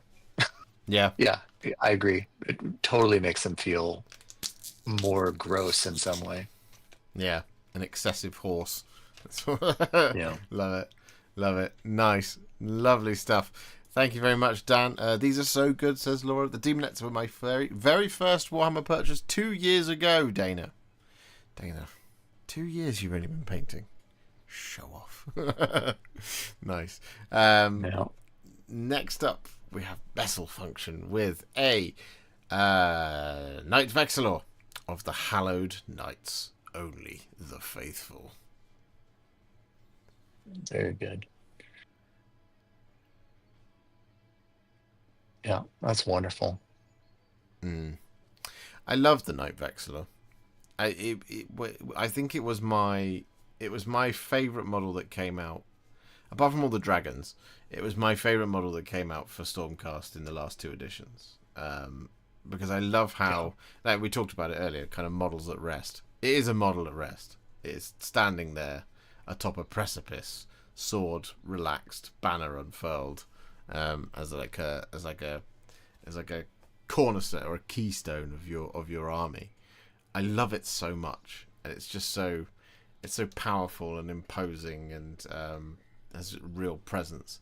And you've done an excellent job here, especially. I like to just call out the kind of the kind of liquid nature of the gold on the flag. You can see the light points here on that fold towards the trails. You can see that kind of shining through, which is really lovely. Yeah. The banner paint job is next level for sure. Like even on the back of it, there's all that mountain and sun detail. It's not sculpted in like super deeply, so it's like it's not super simple to paint, and it's just really great execution. This model, Vessel Function has really just done it justice, right? It's such a dynamic model for being an at rest model, right? It's you've got the flowingness of the robes and the I know they're not purity seals in Age of Sigmar, but yeah, it just looks great. That banner is amazing. Wonderful job. I'm such a fan of it, and I really love this tone still of on silver. The painting handle? Yeah, the silver looks great. Yeah, I think it is still on a painting handle. Yeah, makes sense. The muted colours work really well in this, but the banner really pops. I agree, Aidan. I love this disdainful pose, and it's painted so crisply. Yeah, exactly. It's such a, like you said, it is this incredibly dynamic rock of a model that sits within your Stormcast collection. And again, it also is a banner that looks like you couldn't possibly wield with any kind of efficiency whatsoever, given how large it is. But they're Stormcast, they're superhuman. They have the strength of 1,000 men, or at least that's how I believe it. I don't know, to scale that's like 100 pounds of fabric, and then you add in the 2 streamers. It's a lot. Exactly. It's not very aerodynamic. No. Edward says, I am painting this right now. Guys, let me get one, okay? I want one. I haven't bought one for my Hallowed Knights. I did one for my Celestial Vindicators, of course, but I haven't done one for the Hallowed Knights. I have to get on with it. But thank you very much, Vessel Function. Adam has returned, so what we'll do is we shall move on to the next one for Adam to get a completely fresh look at from James Minis here with 5 tree thingies. Revenants. Oh, good. Tree Revenants, thank you. And a branch witch and a tree lord. Yes. This is almost the spearhead. It is. It is almost the spearhead. Just missing the Kurnoth Hunters. Yep. These are cool. Yeah. I love that fiery red and orange on the blades and on the spirits in the Tree Lord and the Revenants. That's really cool. Very different. Yeah. Yeah, I like the differentiation in the units, but then it's all tied together with the same colors being present on each of the other models. Yeah, it's great looking. It's very autumnal, and then it throws in that element of fire, which, autumnal. It's kind of like autumn meets the rebirth of spring, or the end of summer. It's you've got these kind of 2 seasons colliding within the models, which is really, really top. But my favorite thing is how you've managed to achieve, I want to say, the silver birch of the head on both the branch witch and the tree lord. It looks so textured, so lovely, so perfect. And Yeah, it it's really provides nice. just a really nice, grounded, corporeal focus point for the two characters, essentially. This is what I imagine if Sylvaneth exists obviously everywhere, as does everybody in the various realms. This is what I imagine the Sylvaneth who live in Akshi are like. Yeah. Kind of imbued with that autumnal spirit of fire. Like, I think that's really cool. I think James done an amazing job. Yeah. He says, made them for the so- wife. She requested autumn themed. Well, you've crushed it here. You absolutely nailed it. Yep. Yeah. Yeah, I You feel also like Sylvaneth is one of those factions where you can you're kind of free to do whatever. Like this is true of all Warhammer, right? But this one, like Sylvaneth and like like the Seraphon, those factions feel like whatever you do, it's going to come out in the wash. It's going to look great. But I really think James has really knocked it out of the park with this. Yeah. Autumn themed. Like it just really does. It looks like the beginning of fall or the end of fall. Yeah, it looks really great. I like it. I would say I really like the way you've done the bases. Like, you've got obviously a couple of tufts on there, but other than that, they are quite simple and quite monochrome. But then that means that your eye is immediately drawn to the where the colours pop on all the models themselves, which is lovely. Really smart choice. Yeah. Autumn is my favourite season. I love this scheme, says Dana. And James says, thank you, everyone. You're very welcome, James. Thank you very much for sharing them. We must move on to our next contestant. Next up, we have Croatoan with the Necrolith Bone Dragon. And, yeah, I mean, just... You've done a spectacular job here. This is not an easy model to paint by any stretch of the imagination. Yeah, he's a big old bony boy. And you've done him justice. Yeah. I also like that you've set it in the sands of Khemri, and you don't have a bone dragon that looks like the ground. Like that takes a real special talent to be able to do that. Wait, It's almost like natural bone color. It's almost like it's got an overall gradient across the model that goes from that sand color up into the blue and the red at the top, which is just a really nice composition, right? Where you look at the model and then you're just drawn up into the focal point, which is, I think, a guy seated up there. I can't really make it out in the. Yeah, it's a Tomb King, isn't it? Who's on there, isn't it? It is. There's either the I want to say it's the shaman, or the priest. I can't remember exactly what it's called. Captain Mannerings will know. He's in the chat. You have that, or it's a Tomb King that goes on it, a lord on it that goes on there. And this is the magic version. It's it's beautiful. Yeah, it's really cool. And actually, I just looked it up, and the box art scheme, you like nailed it here. Like, it's really, really, really nice. On the Howder and the lychee priest. Like, the lychee priest sounds like he just really likes fruit. Yeah. Preaching the benefits of lychee berries. Yeah. No, it's excellent. It's really, really, really good. I really like as well the drawn skin of the priest. The kind of that sort of slightly bluish desiccated look that's going on in the recesses of the skull, which is thinly veiled by the skin. You can have a little closer look at it. There you go. Don't want to go too far. There you go. You should be able to see it pretty clearly now. Yeah. He's not a well man, is he, Jay? Yeah.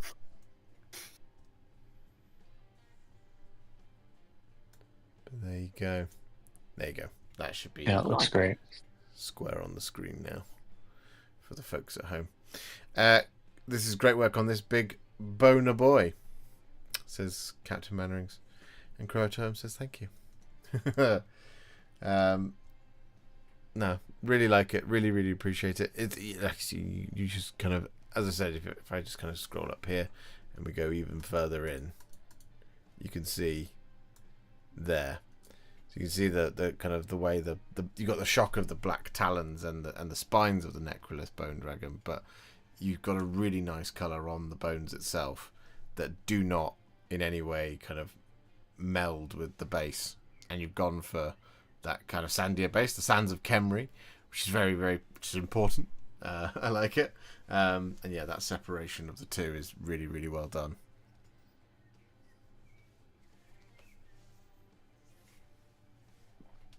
Yeah. Awesome. It's excellent execution on that model. Yeah. Well done indeed. Next up, we once again return to the Prince of Excess with the Emperor's Children from Conic Melter. We have Lucius the Eternal, a Lord Exultant, and 6 Flawless Blades. Because Conic Melter is not messing about when it comes to competitive play. Somebody's building the list. Yeah. I love it. I love that green on the Lord Exultant's cloak. That's really nice. It's quite different as well. Because I've seen people do various things on the Lord Exultant. I saw, which I thought was cool. I saw someone did it as kind of like ermine, so white with the sort of black dots, which is very different. But I like this take with a much more this is very Slaanesh, or very Emperor's Children, I should say. Sort of hyper bright colours, very sort of almost like you're going to a rave. That's really, really good. Yeah. And the lash on Lucius is really nice. He's got a very subtle blend going through from cold purple to the warm tongue colour, because it's one of those lovely it's one of those lovely kind of little design mentions in the model, is that the lash whip is coming out of the demonic face in his shoulder guard. He's not holding a weapon, he's wielding a tongue. And I love that. Yeah. These are beautiful. Yeah, they've done him good with the new Lucius model compared to the old one was just showing its age. And I think Conic's done a really good job here as well. Again, with those bright greens on the illegal substance pods attached to his backpack that he's consuming.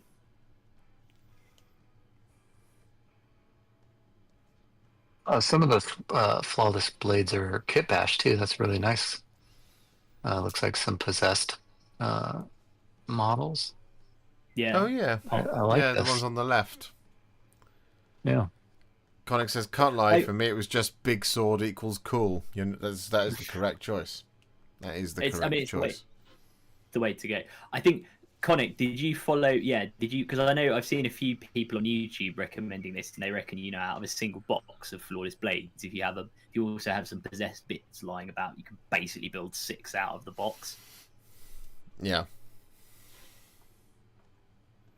So yeah, interesting to know how you did it, which is cool.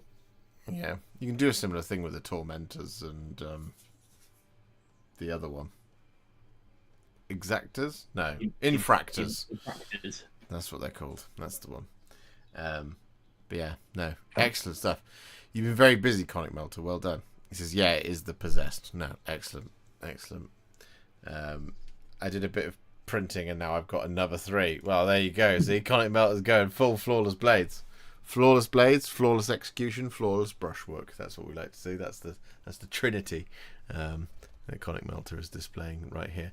But well done. Really good stuff. Next up, we once again return to the sands of Khemri, and we have Avelion with the things and stuff. I've just completely forgotten what the names of these things are called. Let it never be said that we don't get unit names right here on Warhipster. No, right? Hang on, I will go on a fact-finding mission, and chat will get there before me. Are they Ushabti with ritual blades? That would make sense.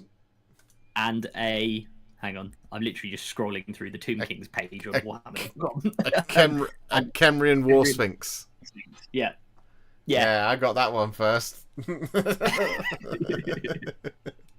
We knew it all along. Ushabti, as Captain Mannering says. I like it. I really like the contrast. Sorry, go on, Jay. Yeah. I was just gonna say I really like the contrast between the War Sphinx. It almost looks like Inky by Darkness, with the gold, like the more like that colder color with that warmer color, and then you bring in back in that kind of Thousand Suns blue on the decorative parts. It just really looks solid. Yeah, I like the way that looks a lot. Yeah. To offset it as white as well. So you've got that white and the blue. And it makes it look, to your point, James, it makes it look like the sort of what it's meant to be, which is those, like, it's a statue. It's not like the Bone Dragon where it's an undead creature. It's effectively like an animated golem. And obviously, you have those. If you've been to any museum, you've seen those sort of ancient Egyptian obsidian statues. I think this has really nailed the look of that. Yeah. And I see they carried that across on the other three models too. They have that almost. I don't think it's exactly Inky by Darkness, but it's close. It might be Inky by Darkness with a wash over, like a dark wash, but yeah, it just looks really good. It's like I don't know, that I just really like that contrast. Yeah. Yeah,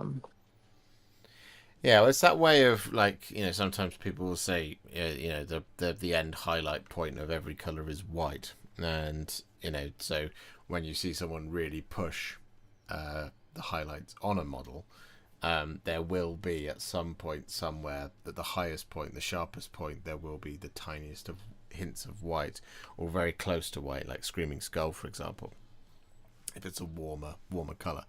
So to not highlight up to white, but to have white be the juxtaposition with the almost black of the onyx or obsidian, it provides such a pleasing contrast between the model that you're balancing off what is ostensibly the brightest tone and the darkest tone present in the same model.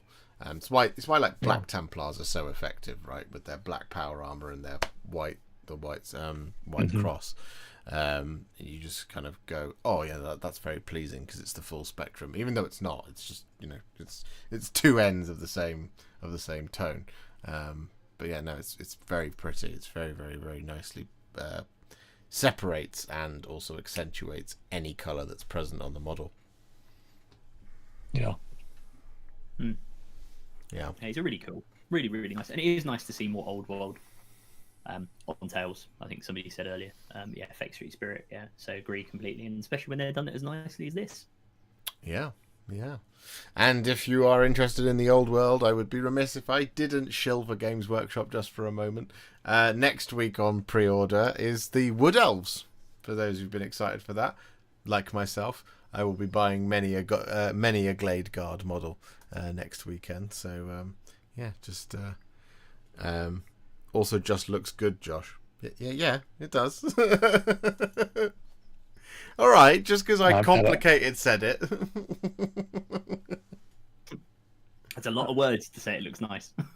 Yes. Yeah, I have to try to get that fourth Thousand Suns book next week. So. We'll see. Oh yeah. We'll see if I complete my mission and get all four of them. I wish you luck. Good luck with that, James. Yeah. Thank you very much, Avelian. Next up, we have Ice Phoenix 100 with a Salamander's Phobos Librarian. Nice. Look at that sword. I love it. I love it when people paint librarians and tech marines and any of the other ones that are traditionally a specific color, the correct color of their army. I don't know what it is. Like, it pleases me so greatly. This is really wonderfully done as well. Great salamander color. Yeah. I'm hoping it's salamanders. and I haven't just assumed. Well, it's got the black shoulder pad with the gold trim, so I think that's salamander, right? I'm pretty certain it is. I can't remember now. My mind's drawing a blank. I'll go and find the submission in a sec. But yeah, I mean, I agree. Seeing them painted in their chapter colours, very, very nice. You always see the model in its box art form is the deep blue of the Librarius, which therefore then means that the camo cloak would be the same colour always because it's the deep blue of the Librarius, and so on and so forth. So to see it done in its chapter colour is very, very, very, very nice. Yeah, and the warm brown leather is really nice too. Goes really well with that tan beige cloak. Which that cloak is wonderful. That looks so good with the green. It's a really nice offset from the green and black, the power armor, and it does look like it's just flowing over the armor that it is over. So I really like that. And as you say, the contrast on the leather, and also on the gloves and the book on the back. Yeah. Really nice. Yeah, it is indeed a Salamander's Librarian. I just went and found the submission. Yeah, love it, absolutely love it. And I think the chat's mentioning it a lot. The sword is exceptional. Yep. Very nicely painted, great details. It says Captain Marine. Stunning sword, says Laura Brand. Exactly. Nicely done, Fabian. Really good stuff. All right, next up we have our first contestant who has taken the halfway there theme literally and submitted some half-finished models. So we have Forge Father Histan with some half-finished models and a couple of finished models on the left-hand side, of course, not to leave the whole thing unfinished. Here we have some Tyranids. We have some, I want to say, Kroot here on the right-hand side.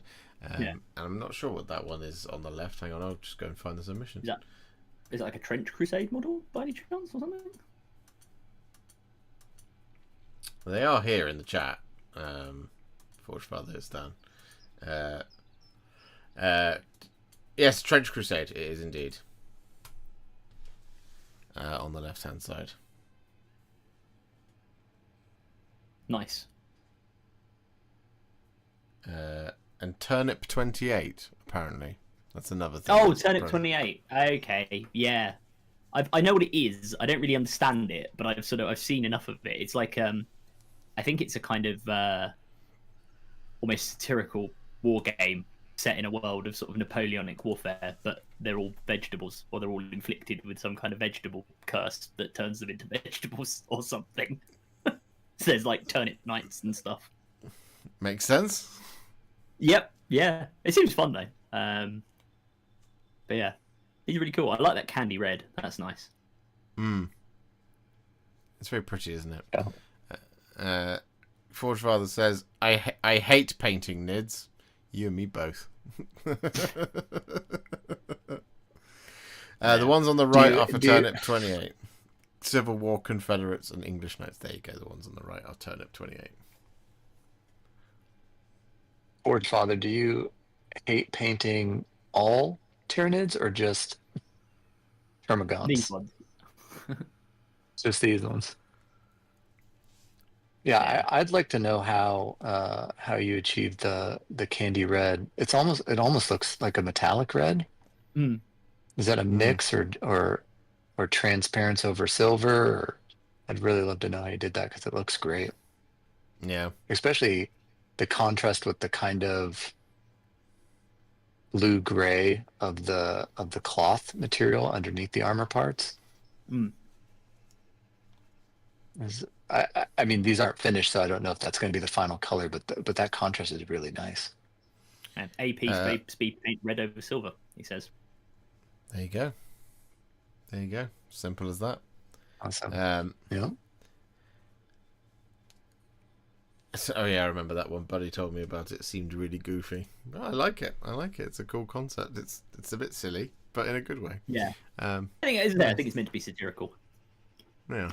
They're all silly. All of these games we play are silly. Yeah. If you like, we shouldn't be taking any of them too seriously. Yeah, Like they're all silly.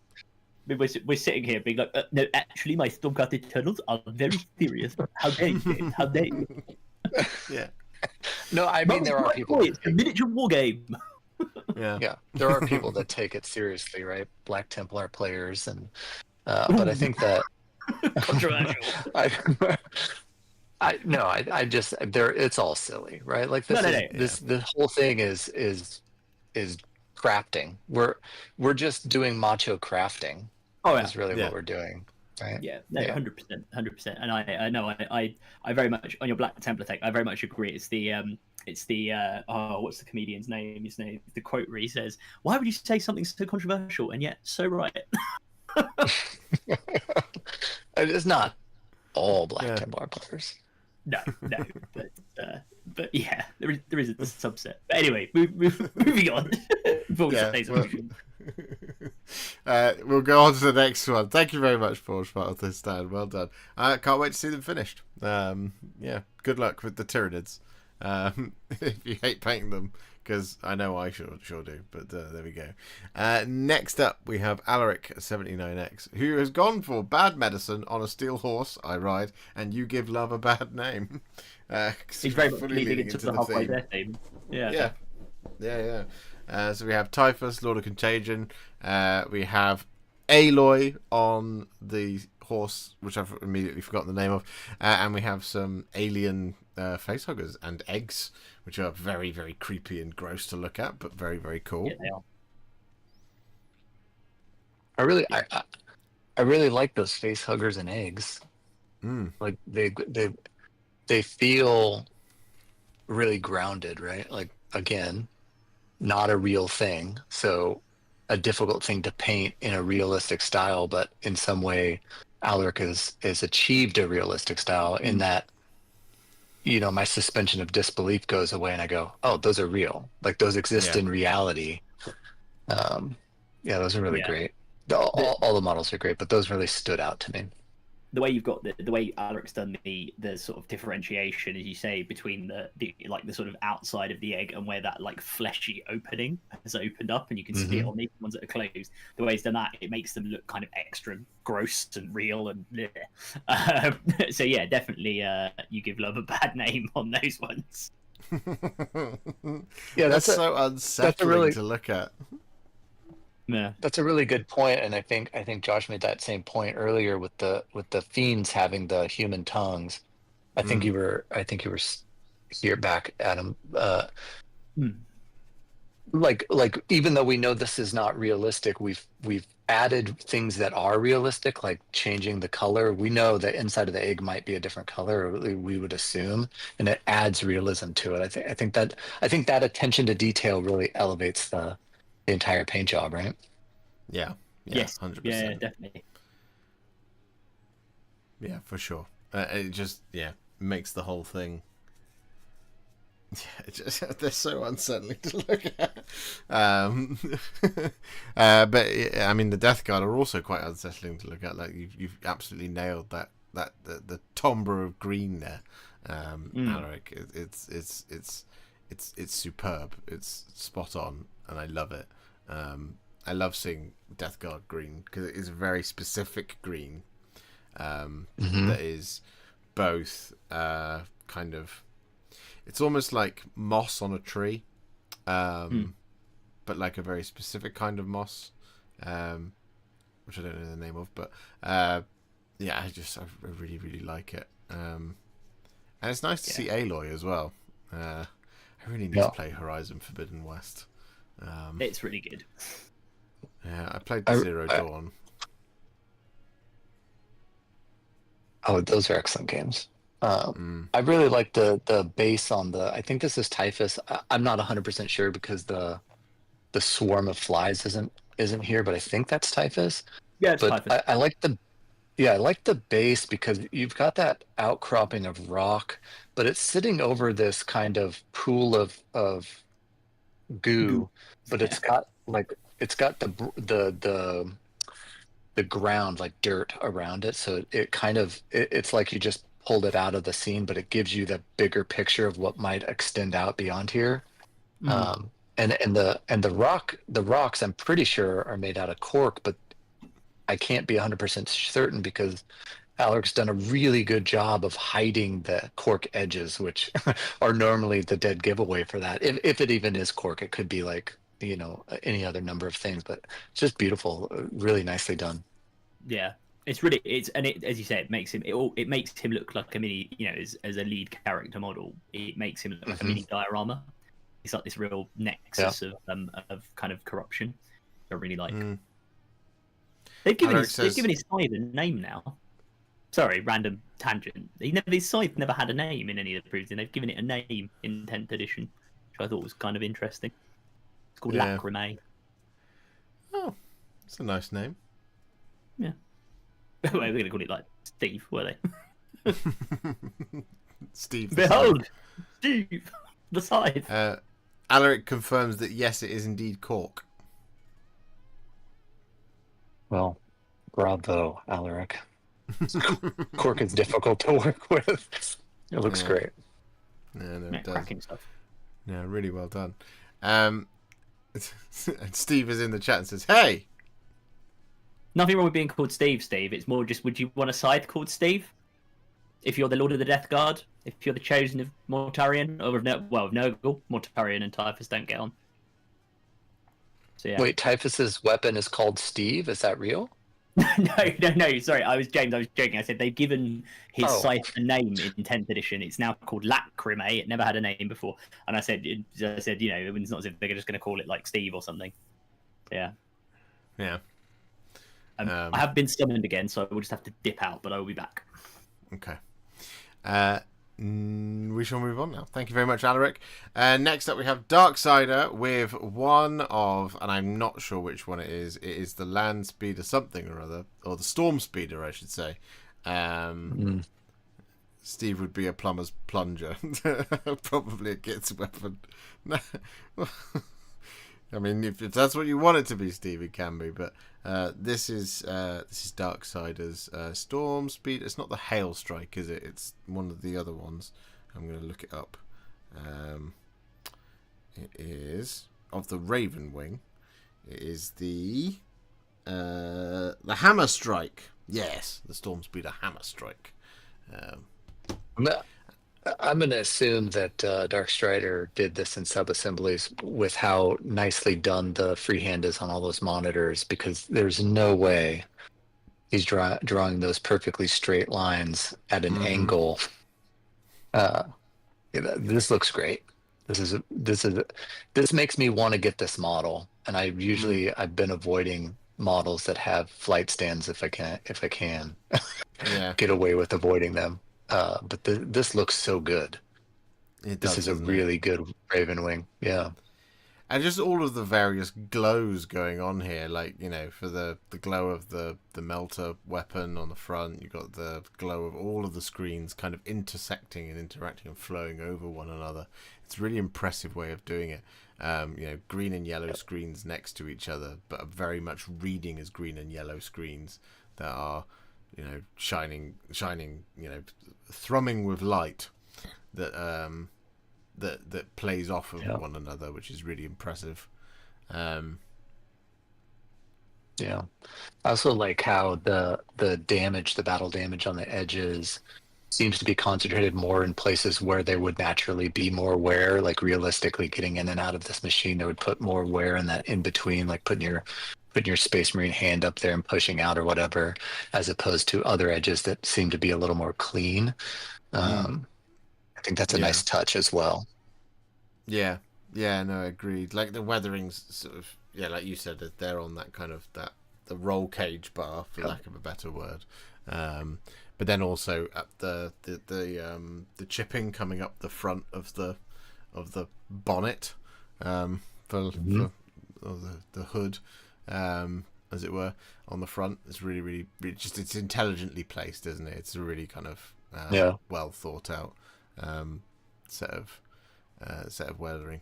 And then, like I said, the you've already called it out, the screens, and we've already talked about the screens, but the screens are all doing something different. You've got targeting locators, you've got you know, infrared, you've got radar, you've got a tactical map on there and all that kind of stuff. It's just really, really nice. Yeah, it really tells a story of what maybe the roles of the two Marines sitting in this as it's, you know, rocketing across the battlefield. What they're not, it's not two pilots, right? So we've got different responsibilities on the screens mapped out here, which continues the story of like, yeah, this is just a really well executed model, Darksider. I like it a lot. Great. Yeah, agreed. Really, really nice. Thank you very much. Next up, we have Old Man Noz with a Ministorum Priest. This is the guy who was in Blackstone Fortress. He has a name, doesn't he? I can't remember. I don't know. His individual release is just Ministorum Priest, but I think he does have a name in Blackstone. I absolutely adore when models come with servitors. Yeah. With the little skulls and cables and whatnot. It just, I don't know what it is, but it gives it really gives you more of the universe in a single model. And this is just a really lovely model, but I love the teal on this that goes with that kind of it's kind of a wine red, like a burnt red. It's kind of going towards purple a little bit more than it's going towards orange. And then that's just the white robes. Just the contrast here is just impeccable. Yeah, agreed. I like it a lot, and you can see how like the filigree of the dangly bits on the red is all kind of it's all present there. Yeah, it's very much picked out, but like it's not overpoweringly highlighted or whatever to make it look a bit too scaly. I think is sometimes the trouble with this, and I think especially on the box art it can look a little bit, those sections with all of the swirling patterns that are going on in it generally makes it look less like fabric, which is what it is. But here it's just really, really nicely put together. And like you said, contrasting with the white and the sort of tealy metallic, just makes for a really nicely balanced model across all the color choices. Yeah. The dangly bits, Josh, are called a stole. I did not know that. Thank you very much. I will bear that in mind, because that comes up more often than not in videos, and I always just call it the dangly bit. I have never Googled it. I've never known how to Google it. Like, what do you call the dangly bit on a robe? I don't know, tassel, belt, but a stole. Thank you very much, Chris. The tone of red is perfect, says Dana. Which videos are these, Josh? Which videos? Oh, an upcoming one particularly for the Scarab Occult Terminators I showed off on Wednesday. That's got a stole on it, and I called it the dangly bits on that. I'm pretty sure. I'll watch it back, I'm sure, when I'm editing it. But there we go. Now, I can't see the. Sorry, I was just gonna say I can't see the pouches fully, but it looks like there's maybe like this kind of a gray tone to the leather, which I think is a really nice touch as well. I just wanted to point that out, because I think a brown would have been too. It would have clashed with the robes too much. But giving it this kind of a brownish gray tone to the leather, it also makes it look more worn as a side effect of the color choice, which I think is really nice as well. Yeah, it gives it that more, I guess, that kind of weathered look to what is a lot of ornate detail. So it kind of gives it that. It grounds the model a little bit more, doesn't it? Which is really nice. Really, really cool. Lovely stuff. Thank you very much, Old Man Noz. Next up, we have Pridders with some men of Minas Tirith and a Kroot. Blethen, thank you very much for becoming a member. That's very kind of you. Our first new member of the day. Welcome. Thank you very much. I appreciate that. yeah, there we go. I really like the scheme Predator's come out with for the crew, because he was talking about making it nice and dark, and I think this is superb. Yeah. It almost has a inquisitorial assassin vibe to it, which I think looks really sleek. It's got like kind of this dark, almost leather coloring to the skin of the Kroot, and then it's got these really nice ochre sashes, and then it's of course armed to the teeth, which is so characterful for Kroot, right? Like it's got a giant gun, and then also shooting a hand. And this is a nice model, and it's really well done. This is a great execution of a color scheme idea, and I think it's great. I like the Ministers guys as well. That's I don't know much about Lord of the Rings in terms of color scheme, so I don't know if this is alternative or like core to the game or the IP, but I think it looks really nice. Oh yeah, that's the core scheme. The black field with the white tree and the silver armor. It's very much how they are portrayed and described. The Minister fits the theme because I'm now over 50% of my MESBG troop models painted. You've done a lot of MESBG troops, Britters. Well done. Yeah. Not easy to do, of course, across scale. But there we go. Looking great, looking excellent. He says, thanks, that's great feedback. No, you like I said, I remember you talking about you weren't sure about how you were going to go about the Kroot. The ochre, and like James said there, the ochre leather is a really nice touch there. It just adds a really nice kind of color pop to what is otherwise quite a dark model, and it really fits with the aesthetic. It's like salvage leather almost, or the Kroot are a weird and wonderful group of aliens anyway, so it might be that they've just made leather out of the Krootox herd that are yellow from someone else's Kroot sphere. So yeah, no, really like it. Predator says, use Josh's tutorial once again for them. Well, it happens. It's prone to happening every once in a while. Welcome back, Adam. Does Finn have an opinion on Predator's miniatures? He thinks Predator's miniatures look lovely. Oh no, there we go. He's stirred so clearly. He thinks Predator's miniatures look lovely. I love the Gondor. I've got a soft spot for an SBG. I love your Warriors of Gondor there as well. Yeah. No, lovely stuff. Thank you very much, Predators. Next up, we have Street P with some Assault Intercessors with jump packs in the colours of the Blood Angels. So clearly, already my favourites. Good helmet colour as well. Mm-hmm. We've got the one in the middle's got an older school jump pack on it too. That's awesome. Yeah, it's nice to see that mix, isn't it?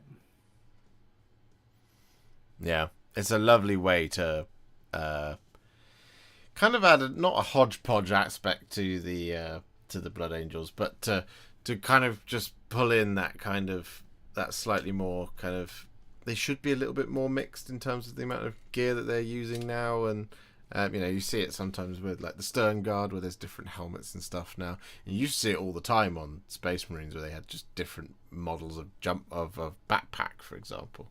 And that kind of thing. So to see it here represented with the jump packs, I really like it. As I said, like I hadn't clocked that. That's how well it fits with the set of models. Yeah. So that in itself is a really cool, really cool choice. Yeah, it's a really interesting, but also like I would assume simple to implement bit of storytelling, right? Like you have to assume these guys have been fighting for varying lengths of time.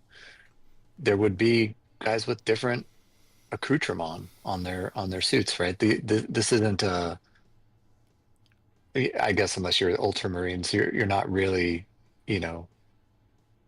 uniform, right? You're going to have different decorations and different things that you might be using older equipment and stuff. I think it's a really nice piece of storytelling. These are really nicely done too. I love Blood Angels, and I also love these Assault Jump Marines. They're a really cool kit. They are, aren't they? Lovely. They're really nice. The Primaris Assault Marines are actually a really nice take on the sort of the Assault Marine look, and the poses are just nice and dynamic. They're really nice. Yeah. The other two of the unit are in the back, halfway there and all. Thanks, everyone. No, well done. I like it. No, it's great. No, really well done, Street P. I love it. Blood Angels forever. Blood Angels forever. Next up, we have a really, really, really pretty take on the Emperor's Children here from Laminated Pigeon. I love what you've done here with the pinky purple. It's purple, isn't it? It reads more as purple. I love how faded it is. It's that technique that you have, Laminated Pigeon, that's excellent. I just love, particularly on the bum. If you look at the bum plate, the way it's just so, like, it's almost been fully stripped away down to bare ceramite here. I love it. I love it. I really like that because the vibe I'm getting for this, and you know, Pigeon, tell me if this is wrong, but to me this is almost like, I don't know, is this guy a loyalist Emperor's children, or is this one of the traitors? But to me, this is somebody who's walked out in the middle of, you know, the ashes falling on a battlefield somewhere, brother on brother, and it's all just a bit tragic because you've got that, you know, the way that you've done the sort of like the streak on the base, where it's almost like somebody has, you know, he's walked through this like layer of ash. I mean, it could be snow. I could be like reading way too much into this, but to me, with that, it gives it this really sort of slightly haunting, slightly you know, very dynamic feel to it. And what is a very simple singular model on a base, instantly it's like, yeah, it's a diorama. It's telling a story, which I love. Oh, and Pigeon says, yeah, it's meant to be very grim battlefield vibes. Yeah, it absolutely gives that. It looks like someone who's walking through, like, you know, where the ash, as I say, is falling down. Yeah, that looks like the base too. Looks like it's got, you know, streaks. Maybe the base isn't done, but it looks like it's got streaks of ash, so it fits with it. I also like the whether this is loyalist or chaos aligned Emperor's Children. I really like the touch of the gold teeth on the chainsword, because I feel like that fits, like, you know, the Emperor's Children's they're just kind of vain and excessive even when they were loyalist, right? And so, like, the idea that they might gold plate their chain swords, just beautiful touch. I love that. Yeah, it is really nice, and it just gives that consistent. And again, it's such a, like, it, and Pigeon, in no way a criticism at all. It's such a simple scheme. You know, you've got purple, you've got gold, and you've got the brown leather, but it just works so well. Yeah, agreed. Laminated Pigeon says, I don't really know. I'm just painting one of my Mark 6 in each legion. Oh, that makes sense. It's a cool way to do it. And Thunderous Thrasher says, I'm getting cataract surgery this year. It means that I can get back to miniature painting later this year. That's awesome, Thunderous Thrasher. Oh, great stuff. Good luck with the surgery, Thunderous Thrasher. Yeah. And then Swennel says, there really isn't a more graceful term than bum plate or ass armor. Crap colour. Yeah. Cheeks contain. It's one of the best parts of a Space Marine to paint. It's those little flaps back there. Yeah. It is very satisfying. The posterior plate. It might actually have a proper name. I'm not sure what it is. Well, it probably does have a proper name, and armor experts out there will be furious for me for calling it the bum plate. But there we go. Anyway, thank you very much, Laminated Pigeon. Next up, we have Fake Street Spirit, who has painted another monstrous amount of miniatures. We have the Sand and Bone, I believe, Warcry Warband for the what they call Ossiarch Bone Reapers. We have the Rotmire Creed, and we have a Killer Boss as well for the Gut Rippers. Yeah. Do you know what, the Rockmire Creed? They're such a cool. I'm really glad they've stayed around in AOS from Warcry, because they're such a cool little band of swampy weirdos, and I really like them. I really like the guy in the basket helmet that's like in the middle of the leader in the back. Is really cool. And you know what, the Ossiarch. Do you know what, I struggle with Ossiarch. I don't know if anyone else feels this, and Fake Street. It's no comment on your color scheme, because what I'm about to say is it's one of the things that really attracts me. Like I see people do them, I'm like, oh, do you know what, they look good, but I just can't. I don't know. I personally can't get my head around Ossiarch. I don't know why. Maybe it's just the constant like stupid grin or the basic Mortek Guard have got on their faces. A lot of them just have this kind of like expression. Oh, you agree with that, Finn? But you know, I find them quite hard to sort of get my head around. But I think you've done an absolutely amazing job on these ones. Yeah. No, I know what you mean. They are Ossiarch. Yeah, I want to do a big Ossiarch army at some point, because it's a legion of skeletons. I just haven't ever got around to it. Is the problem, and I've just seen warning with the $500 super chat saying, paying forward for MESBG content. No, you can't escape in a Tale stream. Take it. Wow. Warning. This is a name. And thank you. That was Thank you. That was the most aggressive $500.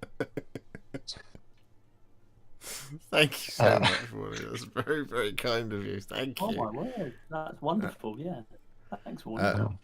The Swan Knights of Dol Amroth turned up. You'll be pleased to hear. They are here. I am going to be building them. I'm going to build them on stream tomorrow, I think. But there you go. Thank you so much. Incoming Josh's tears. I'm trying. I'm trying my hardest. Stay focused. Whew! This is about you guys, not about me. I want to say about Fake Street Spirit's entry here.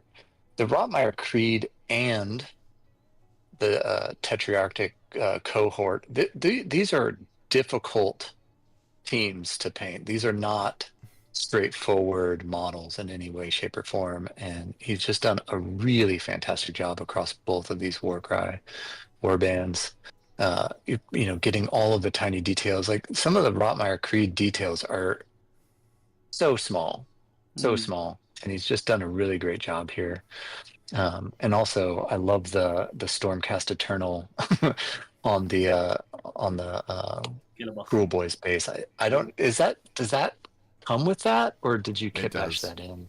It does. It does come with the model. I want to thank Fake Street Spirit for not painting it as a celestial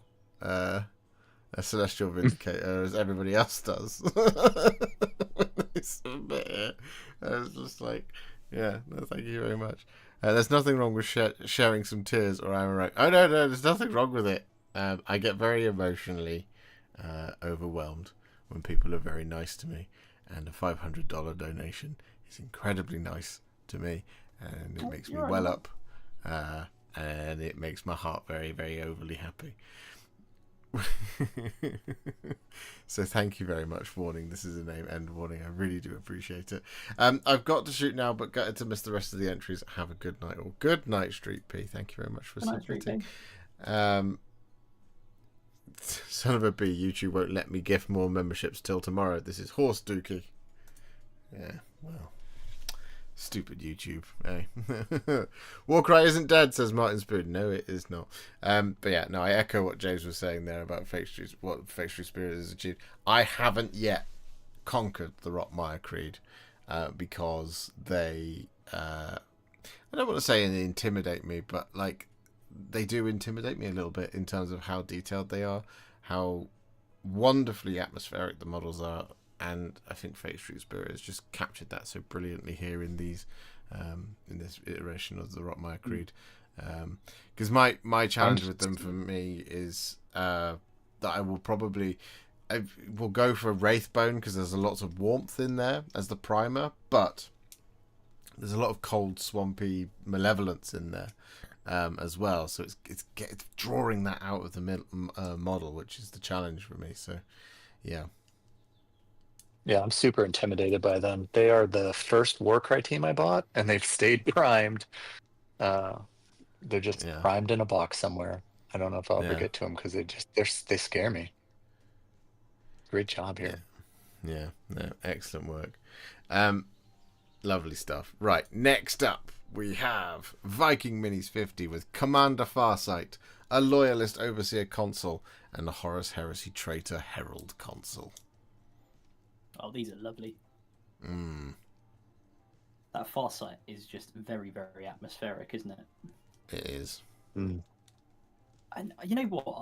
I'm not a Heresy player, and realistically won't be, just because of number of games I play. But I do think the Heresy era Marine kind of these additional little characters that they're adding on, these consoles and sort of overseers and things like that they have, are really, really cool. They're just really cool Space Marine models. Like that Horus Heresy one, especially in the way that Viking Minis has done it. Like it looks so good. Yeah, it's proper antique, isn't it? It has that kind of, well, that we've used the word once already today, Baroque vibe. That it's all is Baroque. Yeah. More high standards. Facial Spirit, you're amongst the people who raise the standards every single time. As James said, and we completely agree, to throw in the tetric cohort, however you're supposed to say it, and the Rotmire Creed in 1 month is exceptional work. Really well done. You should be really proud of yourself. I really like the yellow on the Overseer console here. It's really nicely applied. Yellow is such a hard color to get right. I also really love the snow on Farsight. I think the snow makes it feel even like it's got like Farsight's always had kind of a Japanese aesthetic leaning, and I don't know why, but the snow with the cherry blossoms and then the stone looks cold, like it looks like a physically cold object. And of course the sword and the rest of the paint job, but it just really tells a good story here, which I find completely compelling. Yeah, it's very having been lucky enough to actually live in Japan, it's very evocative. Although, admittedly, cherry blossom and snow don't mix, but it is very evocative of that kind of style, that kind of look. Yeah. It's and like to echo what you said about the yellow there, James. You've got a much more kind of gloomy, more kind of, let's say, grimdark model with the yellow, and yellow, as you say, is very, very hard to get right, and so often you find with the tone, right? So if you're trying to do like grimdark yellow, it ends up looking brown, I think, a lot of the time, and it doesn't really read as yellow anymore. And similarly, if you're doing kind of like for a clean look, yellow can sometimes start to veer towards more of a what is it, like those those car, like not toy cars, but like those cars that like 4-year-olds drive in, the yellow plastic on the frame. Yeah, Fisher Price, yeah, exactly. For like a Fisher Price car, right? So it can sometimes start to kind of veer towards that. So to get the balance of it looking like yellow, but it doesn't look like either of those, next to the sort of the more serious tone of the Loyalist Overseer console, is a real kind of technical marvel. It's a really exceptional implementation of that yellow, and it's really, really good. And I think I really love the tone of color you've got for the Sons of Horus on the Traitor Herald console, and I love that again. The red is just nice and it's nice and grim. It's a little bit more muted, a little bit more subtle. in its approach on Commander Farsight. You've gone for a much more serious tone. Because again, like sometimes with the Tau battlesuits, they can look a little bit goofy. If it's too bright and too warm and too joyous, which is not a bad thing at all. But here, you've got that kind of much more. It definitely feels like Commander Farsight is a little bit chilly inside that battlesuit, because everything's a bit cold, especially with the snow and all that kind of thing. So yeah, no, really, really well done, Viking Minis 50. Thank you very much. Or Tales from the Mustache. I never know which one you'd rather me put here. Would you rather me change it to Tales from the Mustache, or would you prefer me keeping it as Viking Minis 50? Let me know. But yeah, well done. Next up, we have Vintage Dragon with the Cult of the Four-Armed Emperor. Nice. The fastest gun in the West, the Kelamorph. Is there a Kelamorph? This is the Wormblade, right? Wormblade kill team. It's got the Locust and the Sniper too. Like, yeah, that's a Kelamorph. Oh yeah, I was looking at the one on the left. I was like, "Where's the Kelamorph in there?" And I didn't realize there's a whole picture of the Kelamorph there on the right. He's sitting there, looking ready to get you with one of his 6 shooters. Yeah, I love this pink and dark blue color scheme. It seems so fitting for the. I would never have thought of it myself, but it seems so fitting for the Genestealer cult. Yeah. Yeah, and the blue does a really good job of being the grounded color next to what is the sort of more vibrant pink. So like it offsets it really nicely. So just like it just creates this lovely kind of juxtaposition right next to each other of color, which just balances the models out perfectly. You also get that nice contrast with the kind of industrial, because they're all wearing sort of, mining equipment, I guess, is when the models are produced.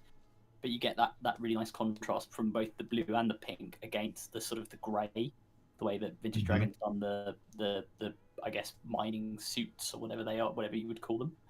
I really like the way that the metallic, or the nominally metallic, like banner. It's not a banner; it's like a sigil, right? But they've been done on the guy with the banner, and also the forgive me, I can't remember his name, the Locust, the guy with it on his backpack.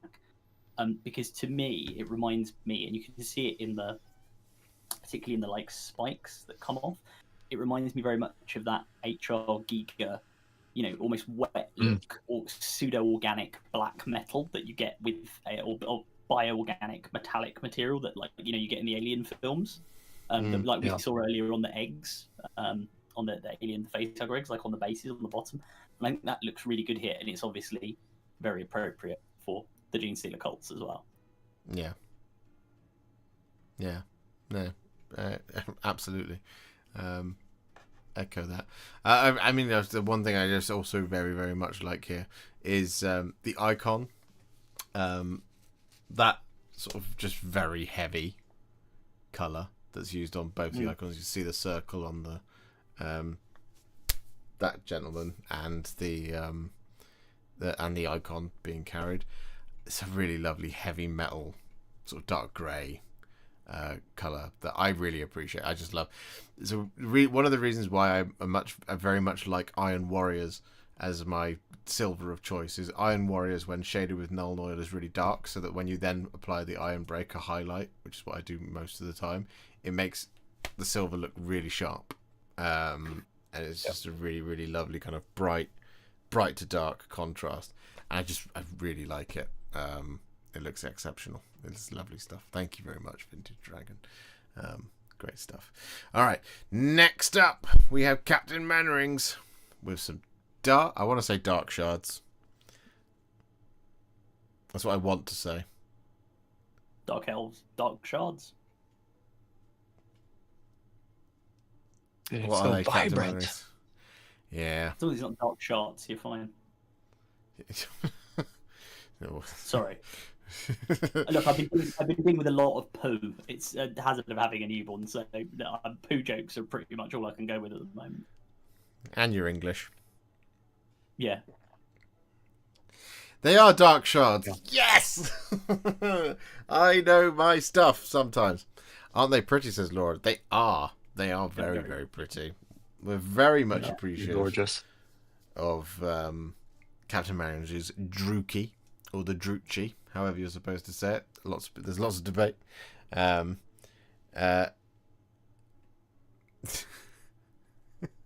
had enough of this, Josh. Iron Warriors is an iron colour, not a silver. It's silver coloured to me. It's a metallic. They're all grey. Yeah, it's all grey in some way, shape, or form. No, I love your choice of colours, Captain Menrings. Your execution is always excellent, and your basing is always on point. And I just love how ethereal. It's like they're stepping through. It's like they're stepping through another realm. That's what I always think. Like they look a bit like fantasy Tron, in a really good way. It kind of reminds me of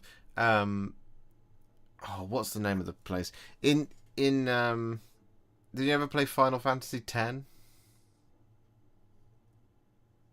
No. Sorry.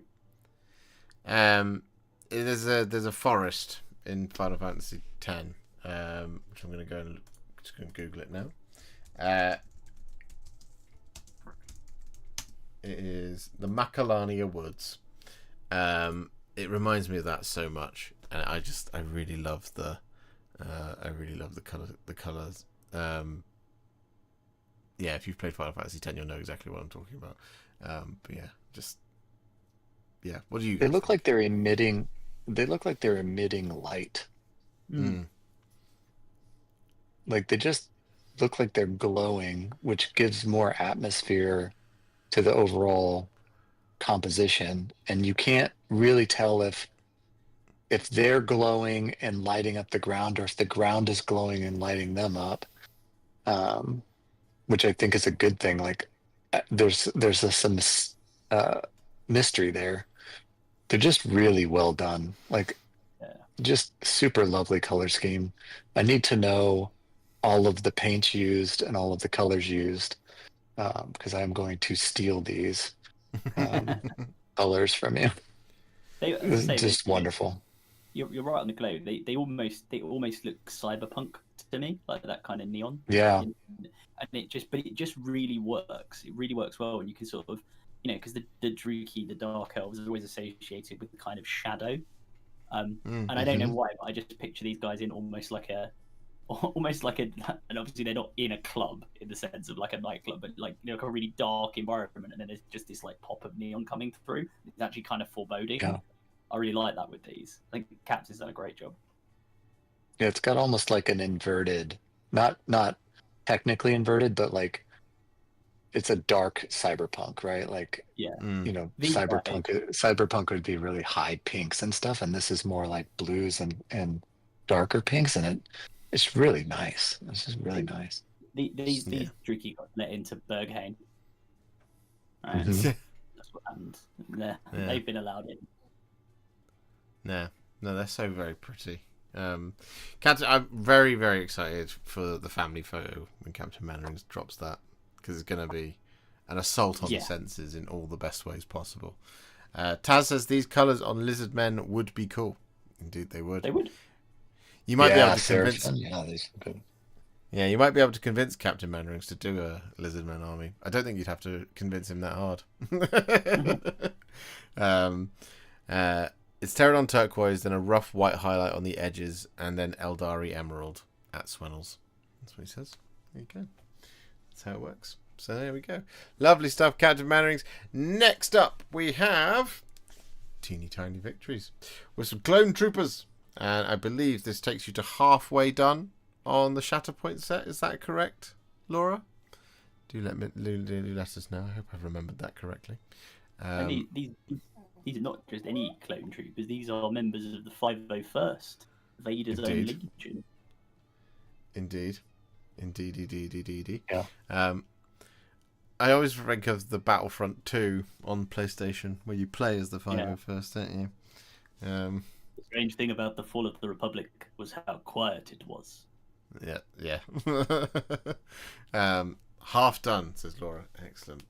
You're steaming through it. Really good job. Yeah. Got to love the 501st, really? But the 212th are better. Ooh. Oh boy. Striking up some Star Wars debate in the chat. These are excellently rendered. White is such a hard color, and these are almost all white. Yeah. And they look like they were made. They don't look painted. Mm. They do not look like. This does not look like white paint to me. This looks like white plastic. It looks so good. Yeah. It's a really good job. Yeah. And I think the fact that you've been able to get the black detailing, like around the knee pads and the joints in the armor, so it's there, it's prominent, but it's still, the white is still so clean and crisp right up to it. I think that really adds to what you're saying, James. Yeah. And then to also execute the blue as you've done. So like, one of the issues with picking white scars, right, is there's a lot of red freehand that goes on, right? So you've got all of like the kind of like the unit markings and company markings and this, that, and the other.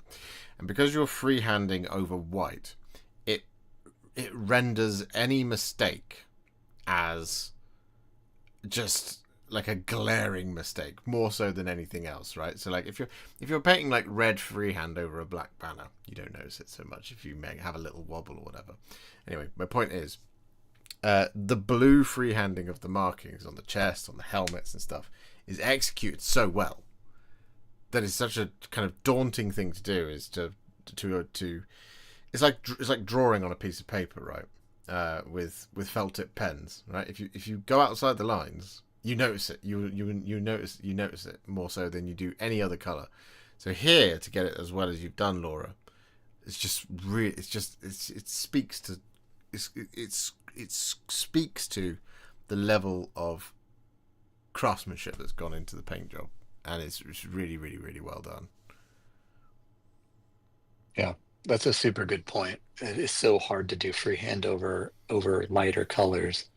White especially is so hard. And I find when I'm trying to do something similar, I get more shaky because it's like I've turned up the challenge, because I know it's going to be hard. One, it's really hard to patch or clean up white too, especially if you've already got a nice smooth coat like this. You don't want to have to go over it, any more than you have to, because then it starts to get chalky. But yeah, this is great. This is a really wonderful job. Yeah. What order did you do it in? I'm interested, Laura, because a lot of people will recommend, if you're going to do freehand over white, that you actually paint the panel the color you were going to freehand it and then freehand the white in rather than the actual color. So did you do the white first and then paint the blue, or did you paint the whole panel blue and then do the white afterwards? Because that's one way of doing it to make it slightly less daunting, but it's obviously the one that takes a lot longer to do, because you're layering up white over blue. In this instance, I'm very interested to know. But thank you very much, Laura. Really well done. Excellent stuff. I did the white then the blue. Yep, there you go. That's how I would do it, and I'm guessing that's how James would do it as well. I'm guessing that's how Adam would do it as well. That's the hard way. But there we go. Thank you very much. Excellent work. Next up, we have the Mini Creative, who has applied his talents to some slightly smaller miniatures than normal, but with no less perfection. I think you'll see. Yeah, behold. There's some fine looking options. Yeah. Are those custom bases, or are those the kind of bases that come with those come in Legions Imperialis, yeah. Oh, those are awesome. Yeah, this is great. These are so well. These are all dreadnoughts, right? So they're not like the regular Space Marine size, but still super small, right? Like, this is impressive. if anything, I think Legions Imperialis, I'm sure I've said this before on other Tales streams, the funny thing about Legions Imperialis is like those kind of what I would call most mid-sized models. I mean, they're all hard to paint because they are so damn tiny. But like the mid-sized models, like the Dreadnoughts and some of the other sort of smaller vehicles that aren't the really really big tanks, I think you end up actually finding those more, or I found them more difficult when I did the Emperor's Children with Josh when it launched, because they actually have more detail on them that you then need to try and pick out, because they're just that bit big enough, than the regular Space Marines, that you really have to try and get all the detail. And Mini Creative's done an amazing job here. I love the fact you've got Ultima on all of the Dreadnought chest plates. It's insane. That's so hard because that's tiny. Yeah. it's yeah. And you can see it on the missile packs as well of the Derrideo back left. You got the pretty I really like this kind of lighter Ultramarines blue too. Ultramarines blue is typically a little bit it's typically a little bit darker, but this has got a brightness to it that I haven't seen before with Ultramarines. I really like. Yeah, it's a little bit more warmth, isn't it, in some ways? Yeah. And the Stark light as well on the shoulder pads and on the front of the is that a Vindicator? Like the use of the white. That is a Typhon heavy tank destroyer, but not the laser. I think it's just a Typhon heavy siege tank actually, with the giant siege breaker cannon on the front. Cool. Someone in chat will know. But yeah, no, it's showing off really. I mean, you can see on the rapier battery here, on the laser destroyer there, you can see, if you look at that kind of the blast shield on the front, you can see that edge highlight. That's not escaped me. That's there. Across the angle of the plate rather than around the edge, which is that's very very impressive. Very very much well done. They look amazing. The tips of the red missiles, for God's sake, says warning. Yeah, well, exactly. There you go. There's a lot of tiny detail going on. But yeah, lovely. Next up, we have Ricky Drinks Paints, who has really gone above and beyond for the halfway there on this Easterling Warrior, and I think it's spectacular. Yeah. Did he drink the rest of the paint? Ricky's stuff, Ricky's MESBG stuff always makes me really jealous, because I see him put it out on Instagram, and not only his level of productivity, but just the sheer quality of everything he does. And I mean, even here, right, where you've got a deliberately half painted Easterling Bowman, I think you can just you can see the level of work that's gone into the painted side. I don't know how you do it, Ricky, but I'm very very very jealous. I think they look amazing. And good use of an Easterling Bowman, who you get like a weirdly high number of in the Easterling Warriors box. So it's really cool to see one on the channel. Yeah, I really like this concept of painting it halfway. It looks really cool, and you've gone all the way down into the base. You did not get halfway there. This is a finished product. Yeah. I like it. I love it. I am curious though, Ricky. Are you going to go and finish it, or are you going to leave it as is for the rest of time? Because both are acceptable. But because it looks so good. On the painted half, but it's so accentuated by the non-painted half. In that kind of way of you could probably make some really cool content out of it, being the filters that go across. Like when you have a wipe filter that goes from left to right, that goes finished, non-finished, that kind of thing. It captures that. It's really really cool. I love it very very much. Really well done. It also is kind of inspiring in you could take something that I don't know if anybody else has seen any of those Alfarius not Alpharius specifically, but Alpha Legion models where Yeah. I think there's one person who does it, where he's kind of like changing from one faction um, into the Alpha Legion. Yeah. You could do other stuff, but like I was thinking of the new Cathay models that have the big golems. You could paint them to look like they're turning to stone. With this kind of technique, it would be kind of neat. So very interesting. No, that would be cool. No, it's nice. Yeah, lovely stuff. Lovely stuff, Ricky. Thank you very much. Next up, we have Cameron, who has painted a Lord Exultant in a really, really lovely scheme. Yeah, I really like. I was looking at this. I really like it, and I've been very torn because I have at some point I will paint my Emperor's Children, and I was always really torn on do I go with the traditional kind of pink and black, or kind of the old school purple and gold. And I think this. I've looked at this and gone, ooh, purple and gold looks nice. Looks really nice. Yeah. This has been really well done. Yeah, it is. It is a real high quality take on it. And again, the green cloak and top knot thing, really nice. Especially when you've then got the little touches of burgundy or pink on the tassels as well. Yeah. Yeah, it's very nice, isn't it? It's like I very much often talk about tonal balance here, but the regal purple with the shock of green in the tone that it is, they just play off each other so nicely. It's just such a nicely balanced model.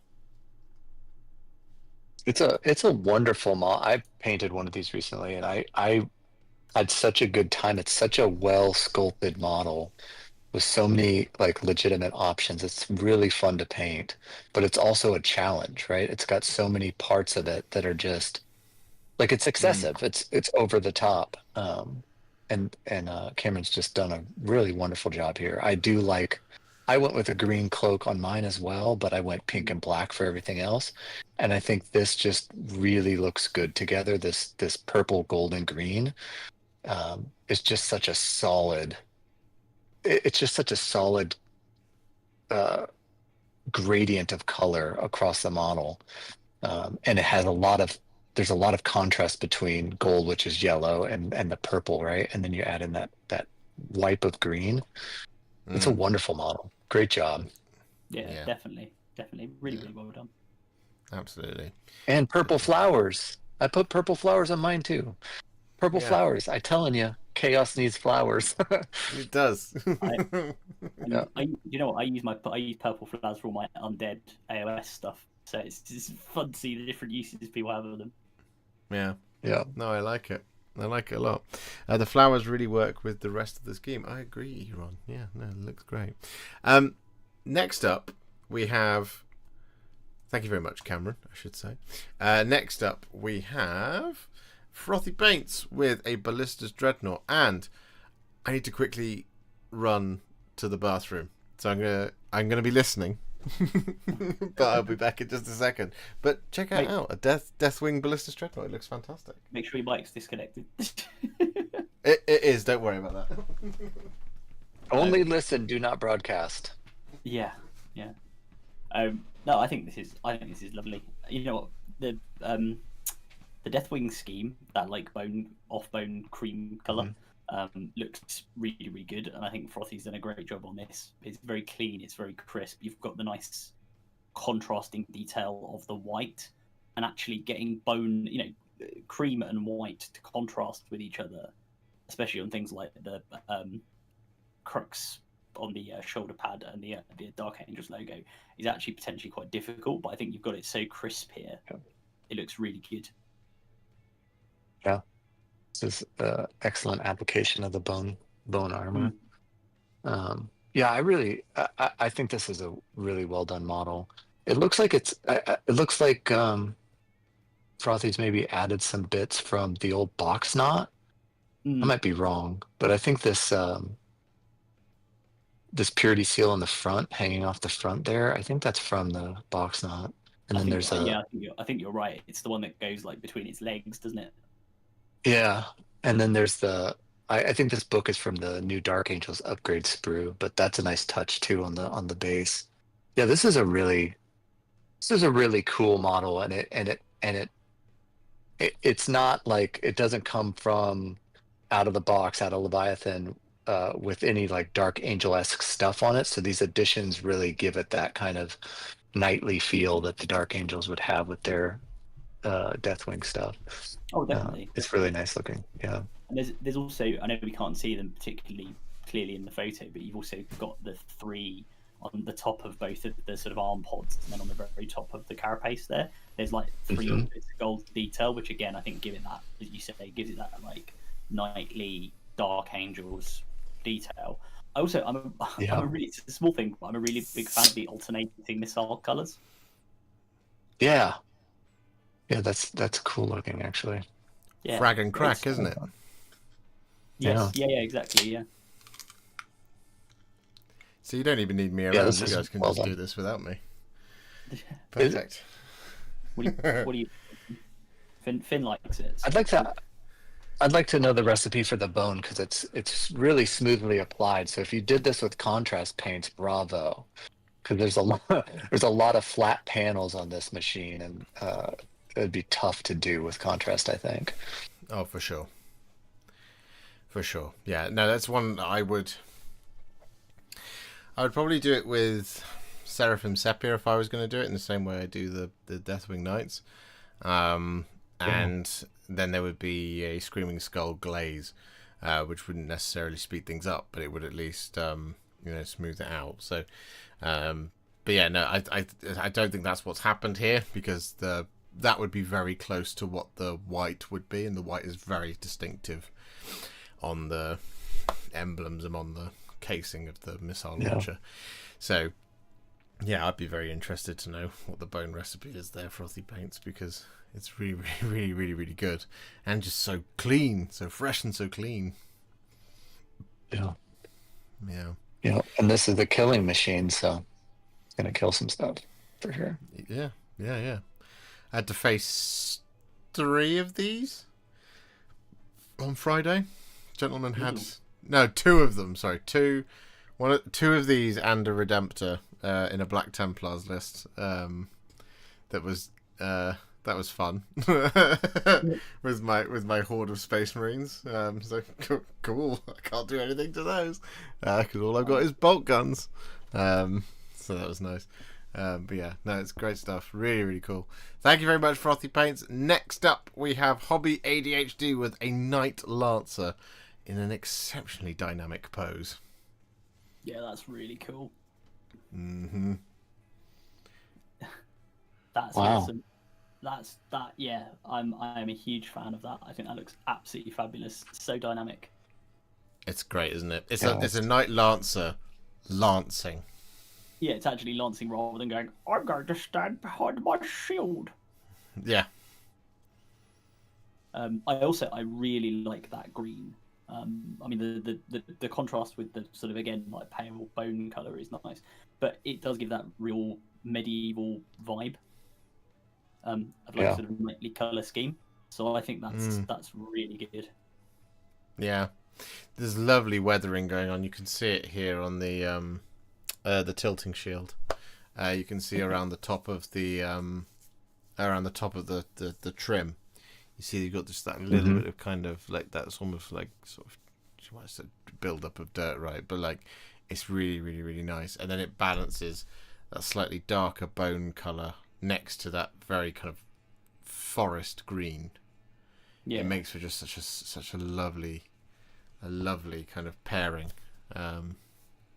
It's gorgeous. So, Jason Papworth in chat has said it's House Veroni, but I will choose to go with the initial typo, which is it's House Bro I. Yeah, I like House Bro I. That's the best house. Yeah, this is the weathering on this is incredible on all the surfaces. Like it's got that tilting shield, but then on the knee and the shins, and then even on all the metal joints in between and the fingers. This is an exceptionally well executed model. Yeah. To answer your Yes. question in chat, Swen, was on transport solutions. I'm sure Hobby ADHD can answer, but I would suggest, as somebody who also has a knight army, although the knights I have are not quite actually as big as the lance, the Sarastas Lancer, a lot of magnets and those big, really useful boxes we have in the UK. Really useful boxes. I'm sure there's very similar in the US with magnetic sheeting in the bottom, and then just being careful is the answer generally. Yeah. No, it's exceptional. I love it. The pose, the weathering, the colours, the complete package, says Tales from the Mustache. Yeah, exactly. He does look like he's going, how about you, sir? Yeah. It's a knight lancer lancing. Yeah, whatever is on the other end of that lance does have a problem. Yeah. you don't want to be on the receiving end of that, no matter what you are. So yeah, it's gonna it's gonna be a problem. Sorry. Swen was sorry, I wasn't directed at you not to be British, just for those people who aren't in Britain in the chat or watching, and indeed for James, I don't know if they're called really useful boxes in the US, so I appreciate that could be just a local brand. Oh, there are. Well, in the US, I think I'm financially supporting the company staying in business. I have about 400 or 500 of those boxes, but yeah, they exist here. It's called the same thing. Okay, yeah, I just didn't know the brand name. Yeah, no, yeah, it's a really useful box, and I have magnet sheets too. That's what I use. I think at a certain scale, it's probably the best way to do it. But then if you get much beyond that, like if you have a couple of armies, that's the best way to do it. And I'm at the point where I have 6 or 7 armies, and it's starting to get kind of out of control with it. But James, yeah, they're really useful. I'm not going to turn off the blur of my camera, but basically these shelves behind me, each one of these boxes is essentially an army in it. So each one of those shelves, so believe me, and there's 2 of these shelving units. So I feel you, brother. I've got lots of those boxes as well. Especially when I moved house, I acquired a tremendous number of them. I have to move in July. Yeah, I might have to ask Adam very nicely if I can come and collect all of your really useful boxes for moving. You absolutely can, and they have the magnetic sheets already laid in them. They're in the loft, so you're very welcome to them. Sick. Awesome. Right, next up we have Taz 2070 with Morathi Kane and Fulgrim looking on in the background. Before we get on to how well painted the Morathi Kane is, I just really like the idea of Fulgrim in the back, just like, hey there, what you doing?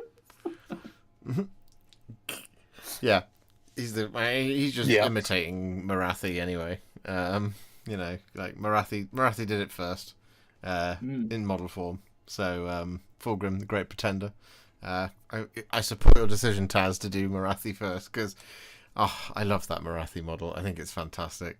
And you've done it so well. The snake belly and the scales, 10 out of 10. And then of course the red of Morathi's dress just looks fantastic.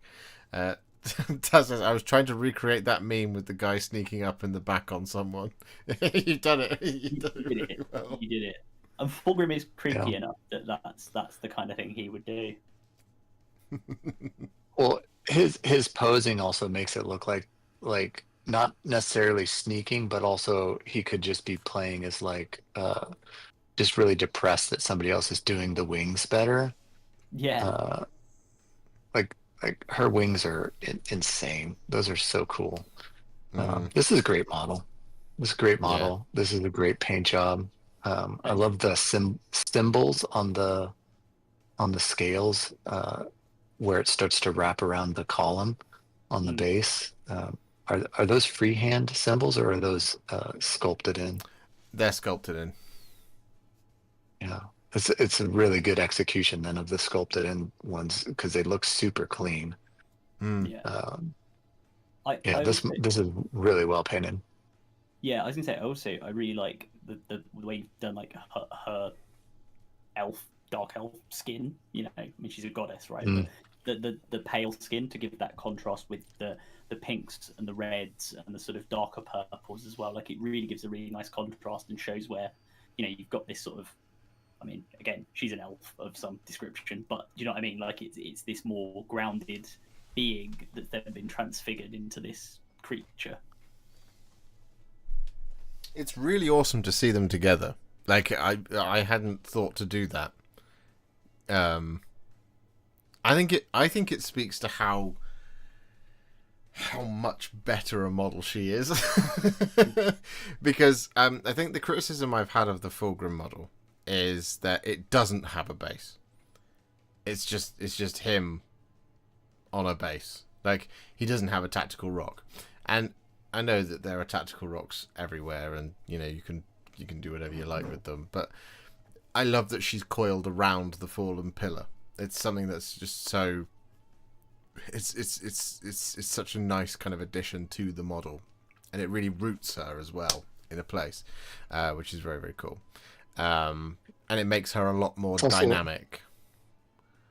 Yeah, yeah, because like she's curled around it in that kind of. I mean, you see it in cartoons all the time, right? When someone's fighting a snake, the snake will be thrown back. It will curl up around like a branch or a telegraph pole or something, and then it will leap from the thing for a renewed attack. Right, that's what you're getting from the Marathi model, and you've captured the dynamism of it perfectly. And it looks so very good, and I really, really do like the tone that you've got on the pillar as well. I would just say the painted the way you've painted that is really, very exceptional as well. But yeah, just it shows off just how great a model it is. So really, really, really well done. Taz says you'll have Fulgrim painted next time to check out, so should be fun. Complete build, then painted. Amazing. Nice. Yeah. I'd like to see it. No, great job. The posing of Marathi is also really Slaneshi in a lot of ways, right? She's kind of wrapping around this phallic column jutting out of the base. Yeah.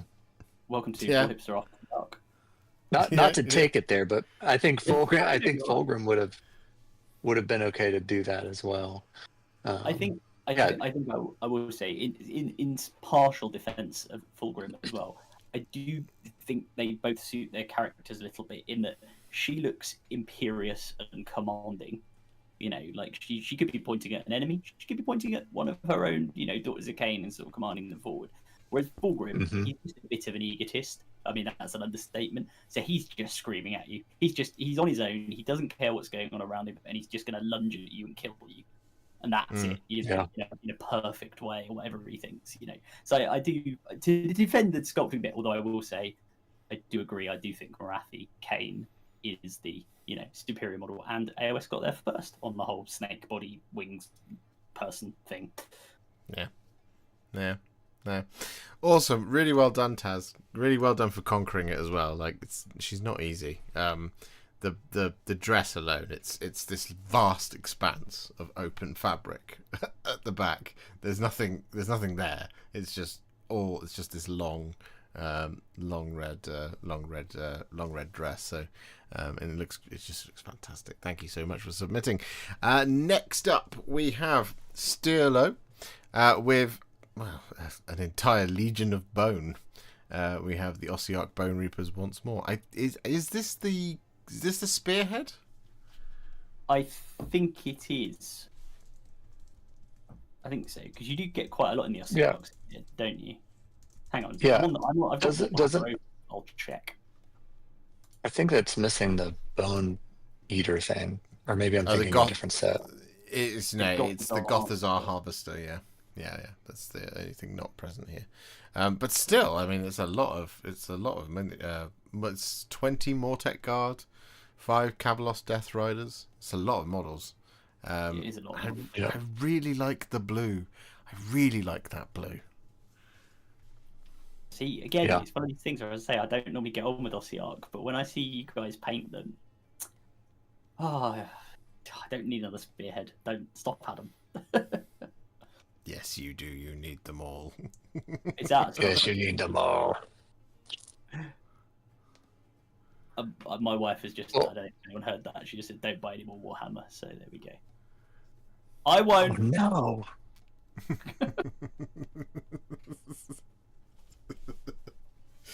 It's a good job you don't live nearby, isn't it, Adam? Because you'd be ordering it to my house. Oh, yeah. Just come collect it. Look what Josh gave me. Exactly. Yeah, no. One way. Stella says, yes, it is the spearhead, just the harvester and the hero to do. Well, you're definitely over halfway there on it. Yeah. But yeah, I really, really like it. Like I said, the blue, you've got the exact right tone of blue. I love your kind of choice of bone colours here as well. And the I'm guessing it's Pterodon turquoise or turquoise of some description on the banners. Is really, really nice. It's just perfect. It's box art. It's lifted off the pages of the Warhammer website. It looks great. Even down to the base rooms as well. Even the base rooms match the box art. You've absolutely nailed it. Yep. It looks great. It's really good. Be careful, Josh. He still might order it to your house and just pick it up less frequently. Yeah. Don't do that. It'll get lost in all the other boxes that get sent. Where's this thing? No idea, honestly. But yeah. Thank you, says Sterling. No, you're very welcome. No, thank you for sending it for us. It's really, really, really well done. Thank you. Yeah, really nice. Yeah. Next up, we have some MESBG. We have from Mr. Hughes 95. We have the evil half of the War of the Rohirrim, Battle for Edoras. Like 40 hill-based hobos, General Targ, and Wolf. Yeah. General Targ, the most unlistened to military strategist in the history of cinema. Poor old General Targ. Hey, do you know what we should do? Should we not do the stupid thing? Should we do the strategically smart thing? Nah, let's not do that. Let's do the stupid thing. Okay. We are 100% Targ sympathizers on this channel. We are Targ stands. Yeah. Targ for president. Targ 28. He's so good. He's so good. No, I mean, look, this is quite the undertaking, Mr. Hughes. It's not easy. It's 24. Oh, I can't remember how many hill tribesmen it is. It's the same amount of Rohirrim that are in the box. It's at least 24. And then of course Targ and Wolf as well. And also, like, I remember because when we were talking about when you were painting them, Josh, they are a symphony of brown, black, and grey. Like, they're not. There's not really any opportunities to really do lots of pops of colour, and to get them all standing out from one another is actually quite hard. And I think, we can see it on the Hill Tribesman, but even on old Wolf there, he's like 50 shades of black, and you've still managed to get them more distinguished from each other, and it looks really good. So well done. Yeah. Yeah. It's a really excellent. Yeah, it's a gorgeous horde of brown. Sorry, my picture quality is so ass. I did this using your recipe, Josh. So thank you for that. The hill tribes were so quick to do. No, they are quick to do. They are fun. It's just there's a lot of it. And as I was going through it, because you get the same amount of Warriors of Rohan as you do hill tribesmen in the box. And as I was painting the Warriors, I did the Warriors of Rohan first, because of course I did, because I'm a Rohan stan, and absolutely just adore all things Rohirrim. And I was like, oh, there's 24 of these, but they're going to be a joy to do. And they're the more complicated models to do. As you're going through, it's taking a while. And then I got to the hill tribes, and I was like, oh. I think I messaged Adam several times during it, just being like, I think I'm going slowly insane paying this much brown.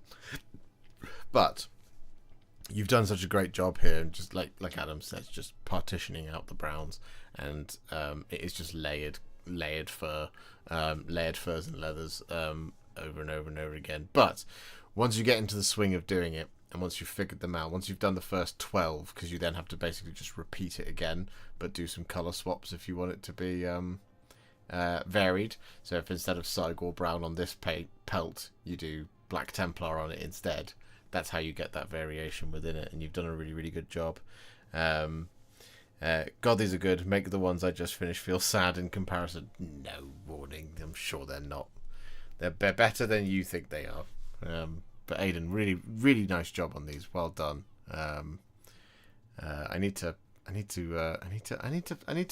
have a chat with you at some point, Adam, about how I can finish off a Isengard army with everything I've done so far, because I've done a lot of it already, and I suspect it's only like 200 points. So I'm just like, but yeah, there we go. It says, thank you, everyone. I tried to switch up the colours and rotated them around on different parts. No, you've done a really great job. Martin Spoon says, unfortunately, I need to tap out. Amazing work, everyone. Looking forward to catching the rest on replay. See you later, Martin. Thank you very much for hanging out with us tonight. Good night. But yeah, thank you, Aidan. Next up, we have Frost Pills with some Warhound Titans, and then a bunch of other stuff for the Mechanicum. So a couple of Questoris Knights, I should say. Some of the, I can't remember the name of them, but the sort of dark mech spider bots. They're Arachnok or something. I can't remember what they're called. And some of the, I think they're the Myrmidons. Is that what those are down at the bottom? Can't remember. I'll have to find out.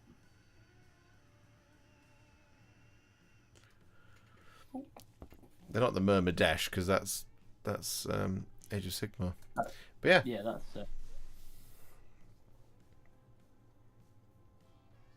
I really like the color scheme here. So it's very muted and desaturated, but it works really well. And then that base is being a little bit brighter than that sandy tone on the machines. It looks really nice. It very much fits the time period, doesn't it? It's very much of the Horus Heresy. Yeah. It gets that what do you call it? Erax Butchers, says Nils. Oh, thank you. It captures that with Horus Heresy. Everything's slightly desaturated. It's slightly dirty. It's slightly older, and you captured it. You always capture it really well, Frost Pills, but you just really just kind of you really see it when you get the bigger miniatures like the Warhound Titans, and it's just beautiful, and it works across all of it, right? So the metallics are still in the same kind of vibe, the red is still in the same kind of vibe, the glow of the Macroplasma Incinerator is the same thing. I think it's called the Macroplasma Incinerator. I can't remember.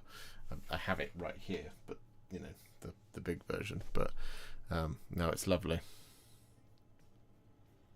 Yeah, there's something really cool about seeing them all together too.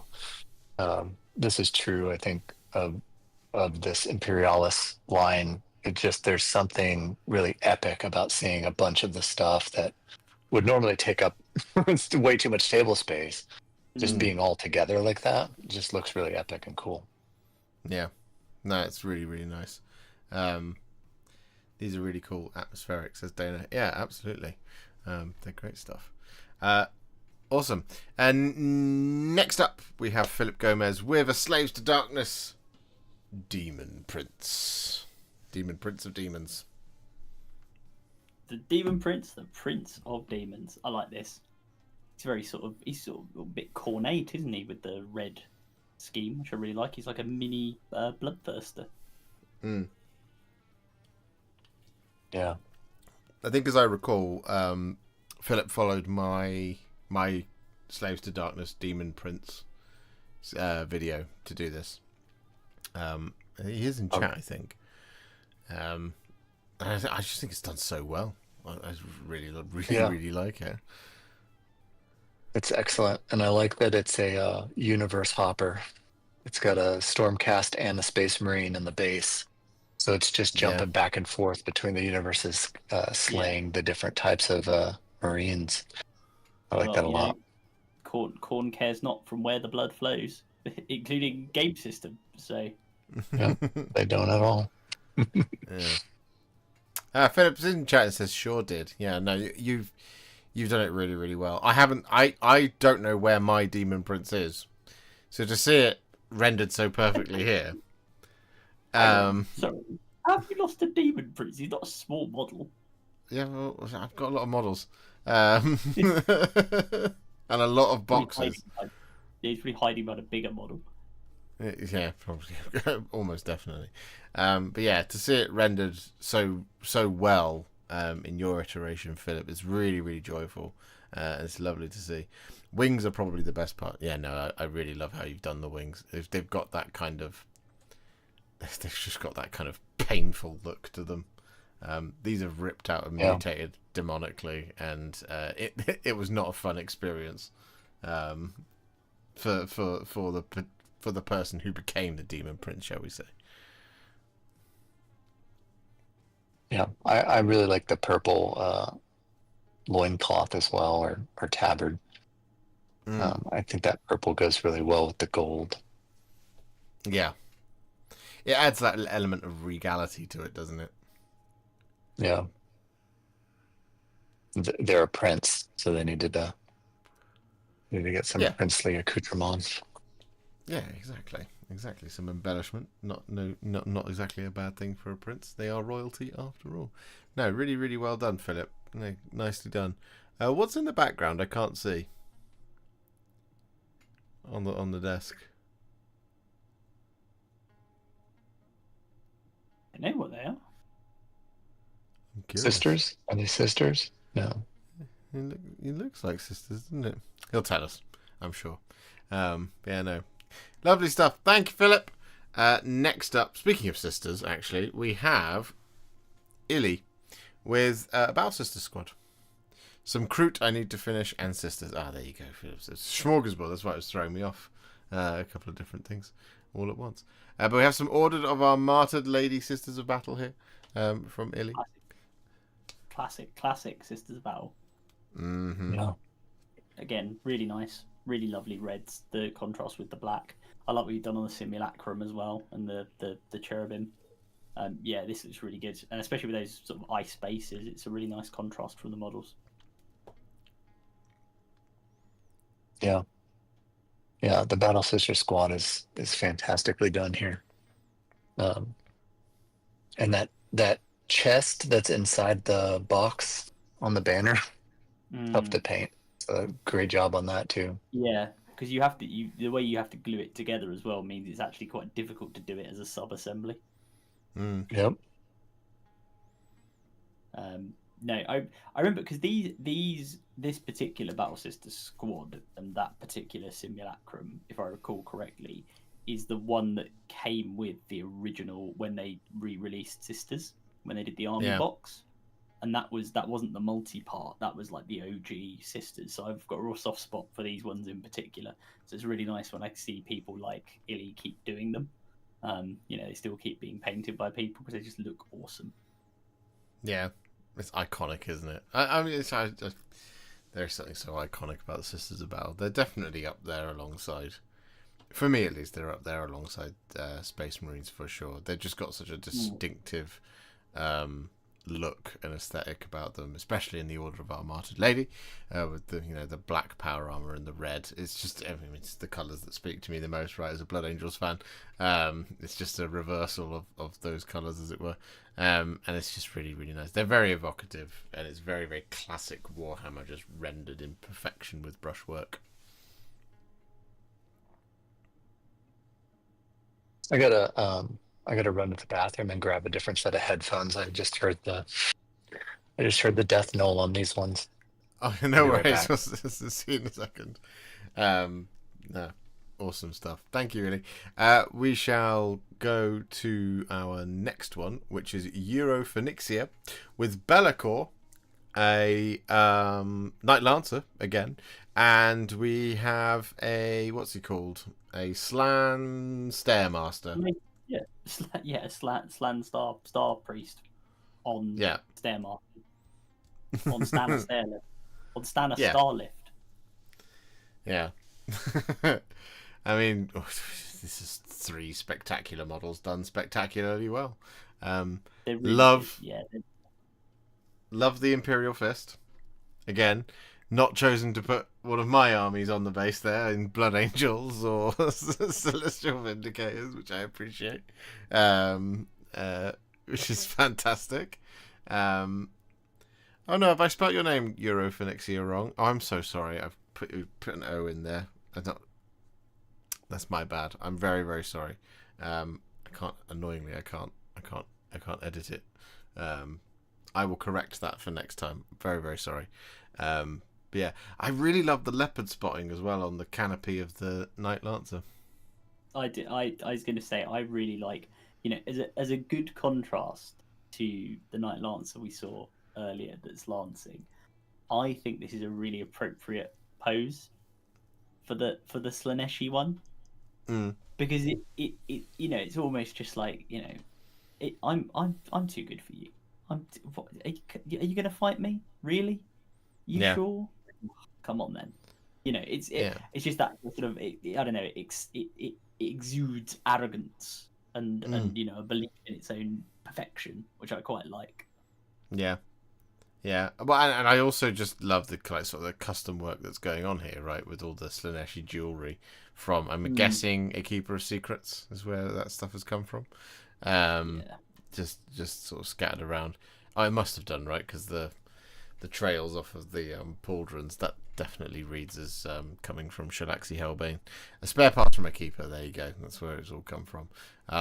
Yeah, and I really like your kind of glossy panel here on the greave, on the shin, next to. I mean, look, you've basically taken the Noise Marine that they did, the limited Noise Marine, and and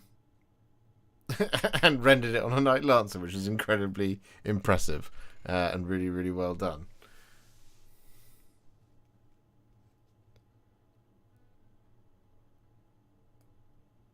Yeah, I realise. I think you are in particular, Europhenixia. I think you're a master of green. Like, I mean, all of these look really good, but you look at the greens through the different models. The green flames on Be'lakor and on the base there on the rock. You've got the glow on the Knight Lancer's lance, and you agree, Finn?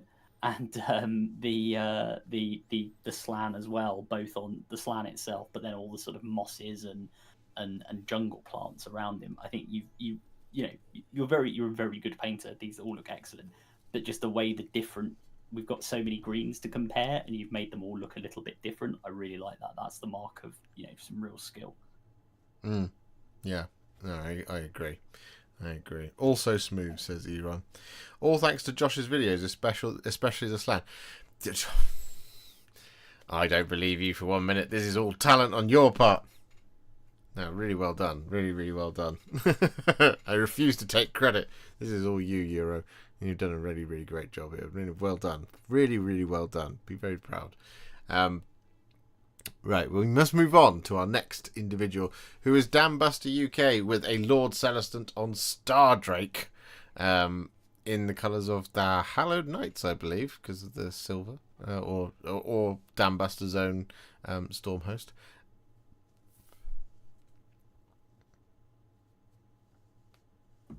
That's really nice. I love the blue on the skin.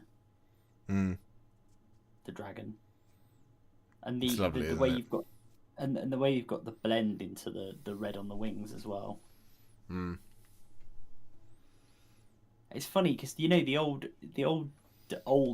Stormcast dragons, they almost, they still look good, but they almost do look a little bit out of place now next to the like the Stormdrake Guard and the sort of big flying ones, which are the more perhaps less chunky dragons. They're more sort of in that flight mode, but this is a really good example of how good the Stardrakes can look. Yeah. I love the Stardrake, because I did one not too long ago. They're also really good. They're also really good in the game. Yeah. Especially if you want to do something insane, like use the new heroic trait where you can use their best day ever repeatedly over and over again, which is just very, very good. So yeah, it's good. You're on. Yeah, Scourge Guy around version. He's your optimum choice for it. I almost contemplated taking it to the 1,000-point event that is coming up in a couple of weeks.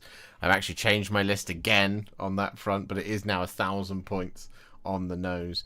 It's for those of you who are interested, Yndrasta, a Knight Azeros, and then Elthane's Fawns as well. I'm taking some Sylvaneth and 6 Prosecutors. To just make sure everything is flying, because they changed the points of the Prosecutors. It meant I could no longer take Aventus Firestrike. My list became more expensive by 20 points, which was disappointing, but there we go. But yeah, so it's a lovely, lovely Star Drake Dambuster. I think he did say to me that he bought the model, didn't realise I was painting one. I released the painting video, and he was like, well, that makes my life a little bit easier. So then went ahead and did the Star Drake following the video. So it's a really, really beautiful rendition of it. And welcome back, Mr. James Matthias. Yes, hey James. Oh, you're cutting in and out again.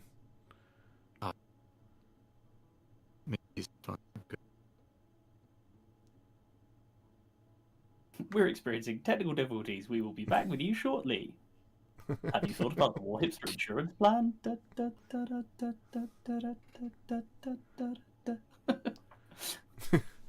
I'm sure we'll sort that out in a minute. Thank you very much, Dambuster. Next up, we have Pip 2, number 42, with some Grey Knights. Halfway there, the arms production was paused because Barry went out of business, got caught. So we have a Nemesis Dread Knight, we have a Paladin with a Standard Bearer, and we have some Strike Marines as well, or a Strike Marine, what? I should say. You know what I will say? I will say that these are some lovely exemplars of the Hammer of Titan, the Grey Knights themselves, and in particular, and I know people have feelings about the Nemesis Dread Knight, but as somebody who now carries a small version of himself strapped to his chest very often, I now have great sympathy with the Nemesis Dread Knight and the baby carrier scenario. So do you know what? Pip 242, it's good to see one on the channel, and this is great. It's a really nicely done version. Have you, at any point, had Finn strapped in, Glamdring in one hand and your lightsaber in the other? I haven't. And he's a bit too young to be facing outwards at the moment, so he's more facing inwards. So, but once I do, then I may wield some blades and then subsequently get killed by my wife and/or reported to Child Protective Services. You just say I was cosplaying. It's Halloween. You can do it at Halloween. There you go. You can go as a Nemesis Dread Knight for Halloween. Not a bad idea. It's not a bad idea. Would a Finn sibling be called an upgrade sprue? Yes, I'm sure. I'm sure he would. I have to fly like a Draconeth. Super work as ever. All honoured to be in your excellent company. Thank you very much for hanging out with us, Fake Street Spirit. And Pip 2 number 40 says it's a Brotherhood champion from my first ever crusade, still ongoing with its start date. Wow, well, there you go. No, I mean your Grey Knights are a special treat. I really like as well the greave on the Nemesis Dread Knight, but the white and red. That is crisp. That is accurate. That is superb. The red stripe down the white is a Gary Lineker nomination right there. Really, really well done. Yeah. But your Nemesis force weapons as well are just beautiful blends, beautiful blended work. Awesome stuff, man. Yeah. Agreed. Are we stirring?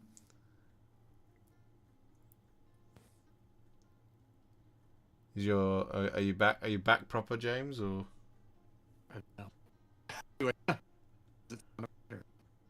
no, it's doing it again. It's cutting in and out.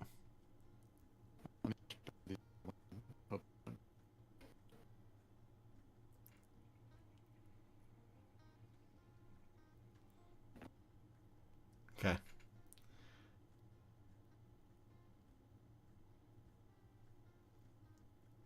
Yeah, is that better?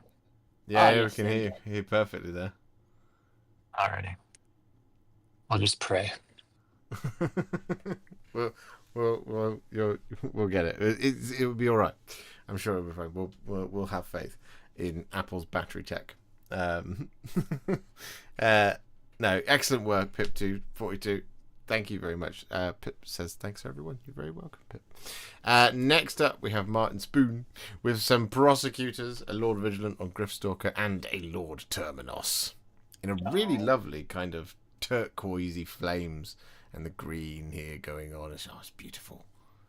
I do like it. They're like a Gyran themed sort of Stormcast almost, especially because you've put them on the Gyran side of the spearhead board there to show them off, and they look very, very lovely doing it. Yeah. That warp flame on the axe is really good. Yeah, it's beautiful. It adds a real nice kind of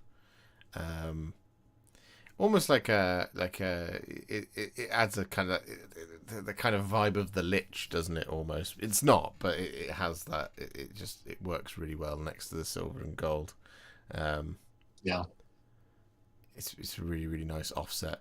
In many ways better than the blue that you see on, at least better than the blue I did on on my stuff. I think it's nice though, because it's almost, Martin's color scheme here is sort of it is essentially a kind of like alt version Hallowed Knights, where you've got that silver and gold, and then the accent color is that turquoisey green rather than the blue, the sort of sky blue that the Hallowed Knights have, and therefore sort of the fact that the Lord Vigilant, in the sort of box art or your tutorial, like mine included, because I followed yours, Josh.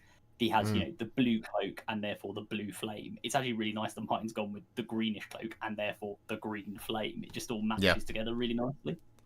Yeah. Yeah. Yeah. It's a lovely continuation through the color palette. From the flames, from the tips of the flames of the wings through to the cloak of the Lord Vigilant, through to that much more kind of regal green, sort of more kind of forest green. Of the shield, and then the vibrant green of the hot flame. It's really, really, really well done. No, it's lovely. Fabulous stuff, Martin. Thank you very much. The greens are lovely. Warhipster, what do you mean Stormcast Eternals are undead? Okay, in a very technical sense, yes, they are. That's why Nagash is they should be mine. Exactly. I wish they were mine. All I can do is break stuff. Classic Nagash. They're basically the same, right? No, they are not, Nagash.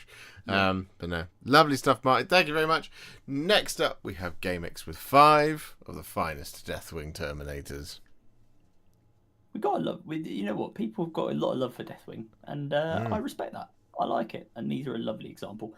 Props for the OG Dark Angels red weapons as well. I like the fact that people stick with that. Yep. Yeah. Yep. It breaks them up, doesn't it? Because otherwise it would be black and bone, which would just be too kind of imposing, as it were. It'd be too monolithic, I think, is the term I would probably use there. So having the red just gives it that kind of just that lovely. I mean, we talked about it earlier on the Deathwing Knights, right, with the red tabards instead of the green. Having the red there just makes it, just gives it that little bit more visual interest. And of course, we also have the green quite prevalent here on the Aquillas and stuff like that. Yeah. So many people. Nice. I was just going to say, so many people are doing such nice bone armor. Yeah. This episode, we've seen so many great examples of it. This is no different. It's really smooth application. Yeah. This has been the bone themed episode for sure. Yeah, it's a lot of bone. Yeah. Lovely, clean work, great work, GameX, says Captain Manners and Laura. They belong to Nagash on a technicality. Well, Nagash believes everything belongs to Nagash. All are one in Nagash, and Nagash is all, after all. Then then the Skaven turn up. And then Skaven turn up. and ruin it all. Those goddamn Skaven. Yeah. Would have gotten away with it too, all the meddling rat men. Yeah, exactly. Nice Chaos Terminators. Yep, well done. Lovely. 10. All right, you get 10 pence. You made the joke. You get the prize. No, I like it, GameX. Really well done. Again, it's just, like you said, just another example of excellently painted bone. Really good. Really good. Yeah. No, thank you very much, GameX. Next up, we have Reverend Sean with Ephrael Stern and Kai Ganil. We're halfway there. Come on, if you... What? I love it. The Demonifuge is what Ephrael Stern is. Yes. She's the Demonifuge. I didn't quite hear what you said. Oh, it just sounded like noise. No, she got all messed up, and then she basically has kind of, sort of, maybe not, but sort of our psychic powers, and does all cool stuff like that, like flying and, messing up your nice brick wall that you've built. She steps into your rock garden and makes it hover. Yeah, you're like, stop that! I've spent ages watering that. Put it back. If it's funny once, it's funny forever. That is true. There's nothing funnier than a joke that keeps repeating forever and ever and ever. I definitely think so. Well, there's usually a period where it stops being funny for a second. But then it comes back around. Like the Proclaimers. Then a Dark Angel's plague gets annoyed, and you go, oh wait, I remember why we do this. Yeah, it's like a rom-com, right? Everything's going well, and then there's that lull where everything goes wrong, and then they come back together. Same for comedy. Yes. Yeah. These are very nice. Yeah, well, we're talking about Child's models. Yeah, these are very nice. These are a cracking job on Ephrael. And I look forward to seeing what you're going to do on Kai Ganil, because he's got all those little diamonds on his base, meant to be because he's a Harlequin. So you can do them. You can do all sorts of fun things with those if you're a very skilled painter. I'm not, so I didn't. But I look forward to seeing what you're going to do with them. Yeah, it's a really cool model, isn't it? Because it's stepping. That is Tron, because it's stepping through basically pixelated. Yeah. And it's fantastic. They're such great models. And yeah, I really like how Sean has executed Ephrael Stern. And like as Dana has pointed out, very neat, striking red eyes. Yeah, that's great. I'll zoom in a little bit so everyone can see it a little bit more. There you go. Got the glowing eyes absolutely down. Yeah, really good. Yeah, it's very, very pretty. Enhance. Exactly. That's what that button should be. The enhance button. I like it. No, really, really good stuff, Sean. Like I echo what Adam says there. Looking forward to seeing what you do with Kai Ganil. Like you said, you're halfway there, but not living on a prayer, because this is just an exceptional time. I don't know if anybody's living on a prayer. It is Ephrael Stern and the sisters. To be fair, that's true. Literally living on a prayer. I actually just learned today that second model's a Harlequin. Yes, yeah, I never noticed that before. They're from a what was originally a comic, I think, and then or a novel, possibly graphic novel, and then they brought her in to as a model with the sisters, like midway through the range refresh. And Sean, I'm living on a prayer because I'm a vicar. Yes, of course, Reverend. There you go. She's a really cool. She's got like a really cool backstory, if I remember rightly. And Sean can correct me on this because it's been years since I read this. But I think she got sort of either tortured by demons or something, or like she was infused with the power of a load of other sisters who'd been sort of tortured by demons, and their sort of final act before dying was to sort of effectively give their souls to her in this kind of pseudo imperial demon princey kind of way, and it enhanced her with all these powers. So she just goes around absolutely messing up Chaos's day. And Kygonil is an outcast Harlequin who works with her because he also hates Chaos, and they sort of travel through the webway and mess up Chaos people everywhere. And obviously other sisters look at her because of her, hovering glowing eyes and pseudo psychic powers and go, hang on a minute, that's not really very holy, but the fact she just messes up Chaos all the time means they sort of let her get away with it. Yeah. Sean says, yep, she is a superhero basically. Yeah, she might as well. Yeah. No, awesome stuff. Next up, we have Hell's Cleaver with a Warp Spider. Again, another lovely pink. A Warp Spider test scheme for all of you. Really nice. I like this. I love that pink. Mm. Oh. It's appropriate for I like the yeah. Yeah, it really is, isn't it? I really like the green. It looks like almost like bubbling energy in the gun there. Yeah. Or electricity or whatever. It looks really awesome though. This is cool. Yeah. Go forth and make the whole unit this way. Yeah. Looks awesome. Agreed.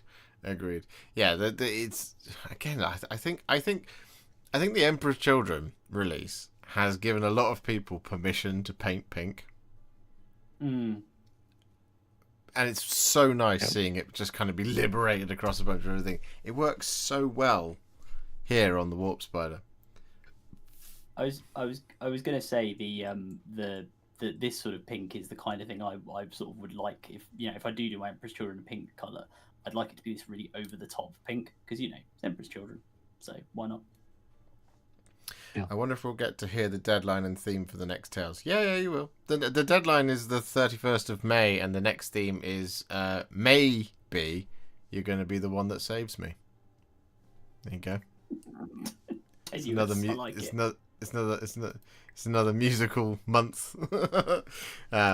But there you go. But there is. I'll reiterate that at the end. Don't worry. No, it's great. I really like it. Again, as James says, I look forward to seeing you go forth and paint many more Warp Spiders in the same. I think it would be really striking. Scorpion. Yeah, that's good. Yeah, that was a good one.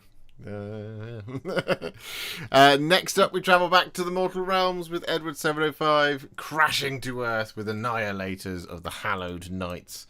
I mean, these guys are just the beefcakes. I love them. They're yeah. Just this is Storm. This is cinema, right here. Yeah. I love the Stormcast tunnels. I just have you doing the Jeremy Clarkson meme with other Stormcast models and just going, I like this, but I love that. yeah, that's exactly. These are nice. I mean, we've seen. I was going to say, is it? Am I thinking Dave's army, Stormcast army, is the purple and gold and white? That's right. Yeah. Yeah, we've seen before. So it's very similar to that. And again, like we've seen how well it works, and I think Edward has absolutely smashed it here. It's like really nice. Yeah. Yeah. Only the faithful, Edward says. Yeah, it's a really good take on it again, like a slightly alternate Hallowed Knight scheme. Oh, this just is Hallowed Knights. Oh, is it just my screen? Yeah. Sorry, I'm an idiot. It looked purple on my screen, which is I'm glad James made the point earlier about true colour. I just can't see properly. In which case, lovely Hallowed Knights. Yeah, the shields are really nicely done too. The Sigmar symbol with the electric circles around it can be really tough to paint and have it come out looking nice and clean. Because of the way that's sculpted, it's got a little point to it, so you can run your brush across it and get a nice thing. But then if you want to get down to where the bottom of that lightning bolt shape is, you're almost going to have to touch the background of it. So it can be a back and forth dance. But this is really excellently done. I Yeah. love this way this looks.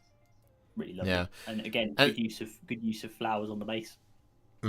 Yeah, no, for sure. And have you gone, Edward? Have you gone for the grey on the shield? Because again, so like they are meteorite shields. It's made of rock basically, and so the silver with the grey, you've got a really nice kind of separation here, and it looks really good. Love the addition of the tufts, like these big mean stormcasters stomping through a pretty meadow. Yeah, exactly. That's what they're sworn to defend and to liberate from the hordes of chaos. Stormcast love a meadow. They're actually looking after the Chelsea Flower Show this year, so that's why they're there. Yeah, and then they get they get sad because they remember when they were a gardener in their previous life. I remember when I used to care more about this. Yeah, all bases should have flowers now. It was just chaos, but now it's all bases. Now it's everything. Yeah, no. Great stuff, Edward. Thank you very much. Next up, we have the Mini Painting Dad with a trio of gorgeous tanks. We have a Lehman Russ Demolisher, and we have a Shadow Sword, and we have a Rogel Dawn. Thanks for the memories, one might say. Another musical guess, musical theme we could use. I like it. These are lovely. I mean, that classic, like European camo pattern, sort of European theatre camo pattern, I guess. Very sort of Cold War evocative. I do like it, and the weathering as well you've got on all of them again makes them look realistic, makes them look lived in. Alongside obviously the glow from the plasma sponson on the Lehman Russ is really nice. Yeah. Oh, it's really nice. These are excellently done. I was going to build any tanks at all from Astra Militarum, and now Mini Painting Dad has convinced me to buy some tanks. Well, you got to have some tanks. Great to go job. with your Diamond Skulls. No, I was going to go all infantry. I was going to go 180 shock troops. Good lord. Yeah. How long will your movement phase take? About 20 minutes. Cool. Okay.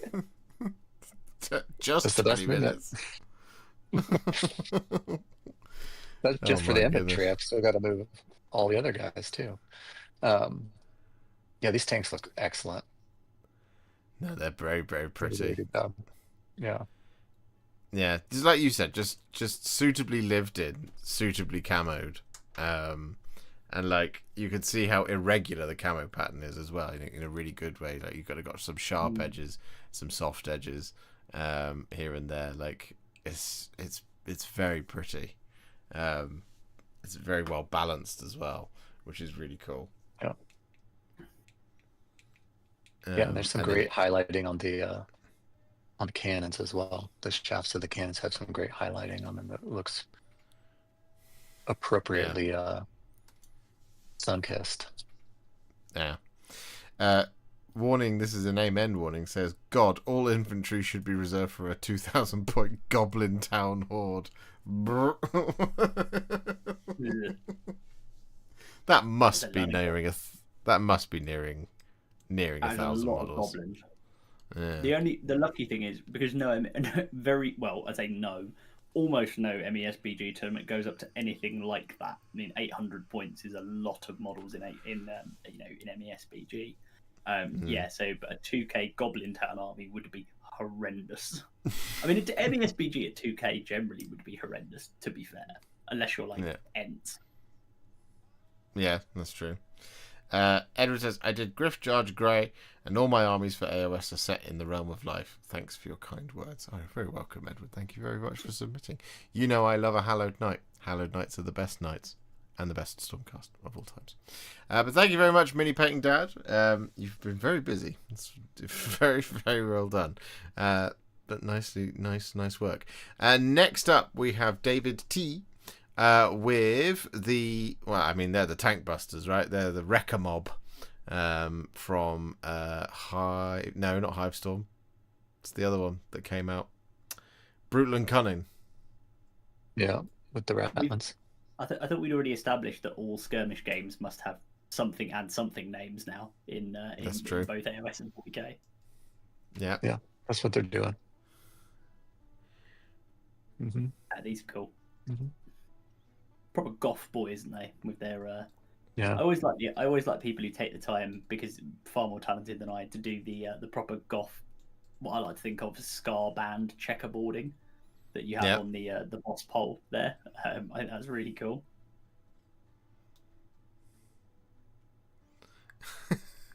Warning says, I have 2,300 MESBG minis. I have to think 2k is possible, or I've horribly invested. As long as they're not all one army warning, you're fine, because I've got quite a lot of MESBG, and yeah, you'll be all right. Anyway, no, I really like these. I think David's done a lovely job, and the red pops on the orcs themselves, and obviously the bomb squigs, which are a perennial favourite, is really nice. Yeah, no, these are great. Yeah, Good job on the hazard striping. I was just about to say the checkerboarding is great, but check out the hazard striping on the rocket launcher, on the guy on the right. That's really, really well done. I mean, I do wonder what the orc relationship to hazard striping really is, because I don't think orcs consider hazard that much, do they? It's probably just like, it's just but they're scrap guys, right? So they're just getting hazard cables. That cable might not even be hazardous. Oh yeah, true. It's just part of their build, right? But that's what I mean, James. He's just ripped it out of some reactor where it was a vital component. Yeah. He's gone, pretty, I'll stick it on my gun. Yeah. It's about aesthetics for them. Yeah. It makes it look more expensive. Yellow is rich, isn't it, in orc? Color theory. Proper shiny gubbins. Yeah, that's it. These are great. It's a fun kit, this one. It's there's a lot of really cool detail on it, especially Rocket Hammer. I really enjoy Rocket Hammer. I love it. Which is probably one of my favourite things they've ever done. So it's lovely to see the mix as well. Just proper kill team aesthetic right there. It's a really good work, David. Thank you. Right, next up we have Choreboy 20 with a Black Templar's Marshal, who has an optional loadout, I think, for a Judiciar. I think it's I'm pretty certain it's the same model with some magnetization options going on here. And I really enjoy that Judiciar's blade. I don't know why. I didn't to begin with. I was like, it needs a point. But it doesn't. I've grown so fond of it. It's a chopper, not a stabber. So it's yeah. But he might forget and try and stab you and go, oh, hang on a minute, how silly of me.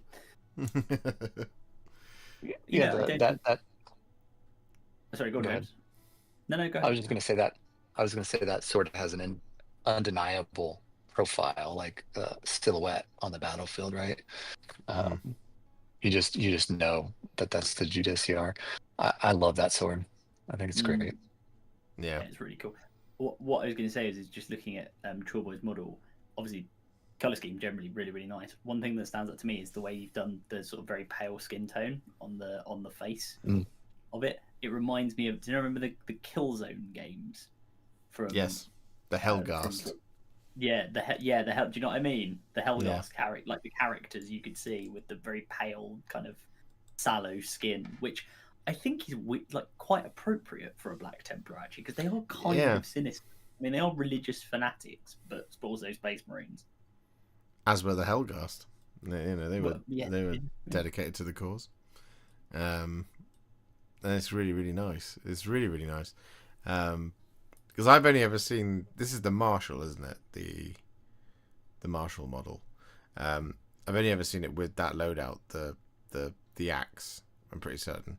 So to weapon swap it, as it were, to put the Executioner's Great Blade and what looks like a Temper Mortis in the hand as well, is just very, very cool. It really works within the flow of the model. It speaks to a kind of great mind for conversion work, as it were.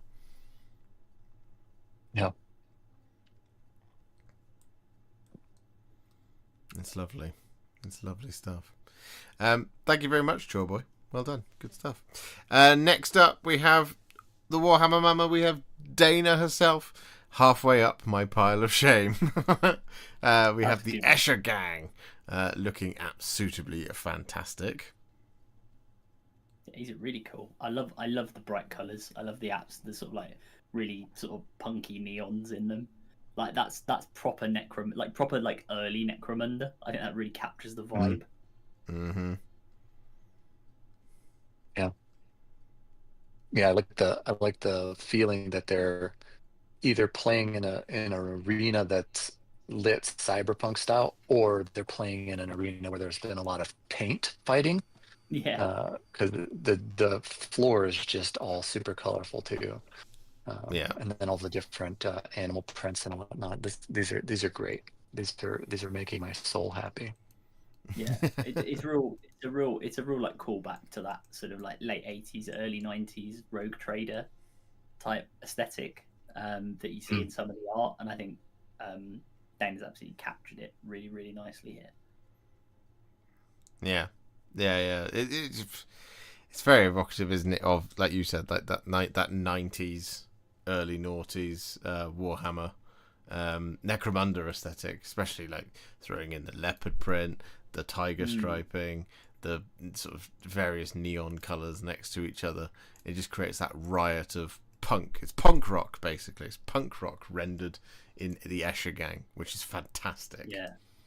Flying Muttley's right in chat as well. It's very like 2000 AD comics, like Judge Dredd. Yeah. No, I can see that absolutely, 100%. Dana says, "Thank you, everyone." Oh, you're very welcome, Dana. I also saw Chorboy says, "Thanks, everyone." Oh, you're very welcome, Chorboy. No, great work. Have we got more Black Templars to expect from you? Are you doing more conversion work? You've got a good eye for it. You should keep going with it. It's good stuff. Yeah, and also like it's exciting to see the future of what Dana's going to be doing, because we've got Saint Celestine right there. Is that Junith Erucia? Pulpit Lady? Is that her as well? Oh, Junith Eruita, yeah. Yeah.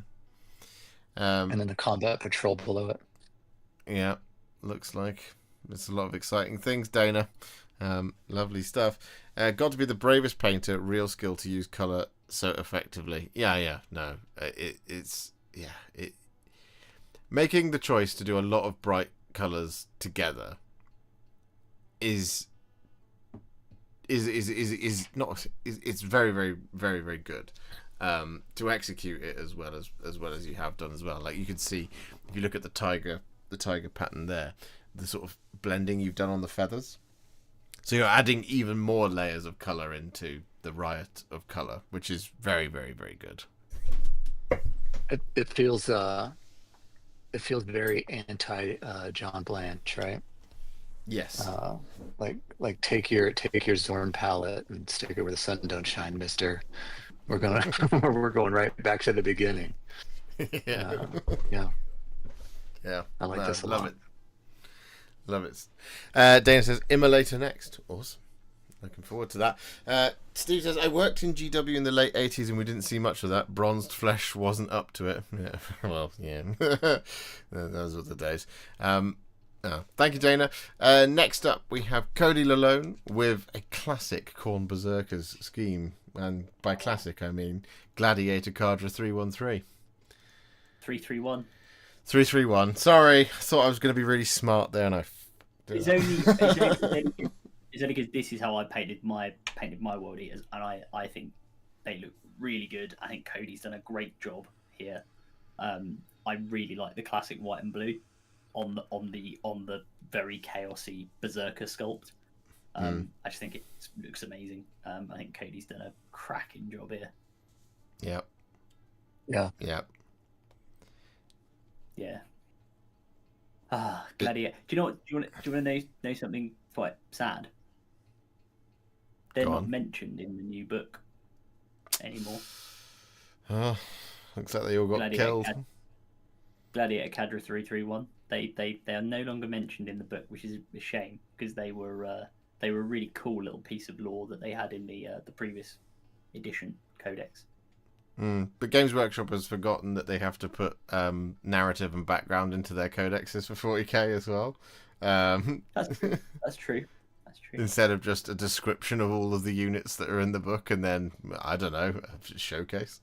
They had it. The reason I like this scheme as well is, and Cody's done it here, is like, you know, obviously the classic Khorne Berserker red is cool, but you really get to show off blood splatter on these guys. Like, you can really, you know, you do the white, you do the blue, you can really like dirty them up and cover them in gore. So yeah, I'm big fan of these. Yeah, I really like the concept of taking the older Horus Heresy color schemes and applying them to the new Chaos versions of those. And I think that Cody's really executed really well here, especially, again, I keep saying this, but white and bone and light colors are just so hard to paint. And they've done a great job on this color scheme, which is almost all white, right? And I'm not seeing any chalkiness or like wonky layering or anything. It's just smooth. Looks really good. The whole deal with these guys is basically that they're not quite as succumbed to the book. They're like made of berserkers who've not quite fully succumbed to the butcher's nails, and they sort of practice like relentless discipline, including stuff like self-scarring, so it's, you know, suitably dark and cornate, to try and maintain their sanity. And as part of that, they've maintained their colours of the Legion, because they still think of Angron, even though he's, you know, crazy demon Primarch now. They still think of him as being the sort of honourable pit fighter from Nuceria, and they follow his traditions to the letter. Yeah. And as the chat are mentioning here, love the little touch of blood on the chainsword. This is how I like to see like the blood work done on things like Khorne Berserkers.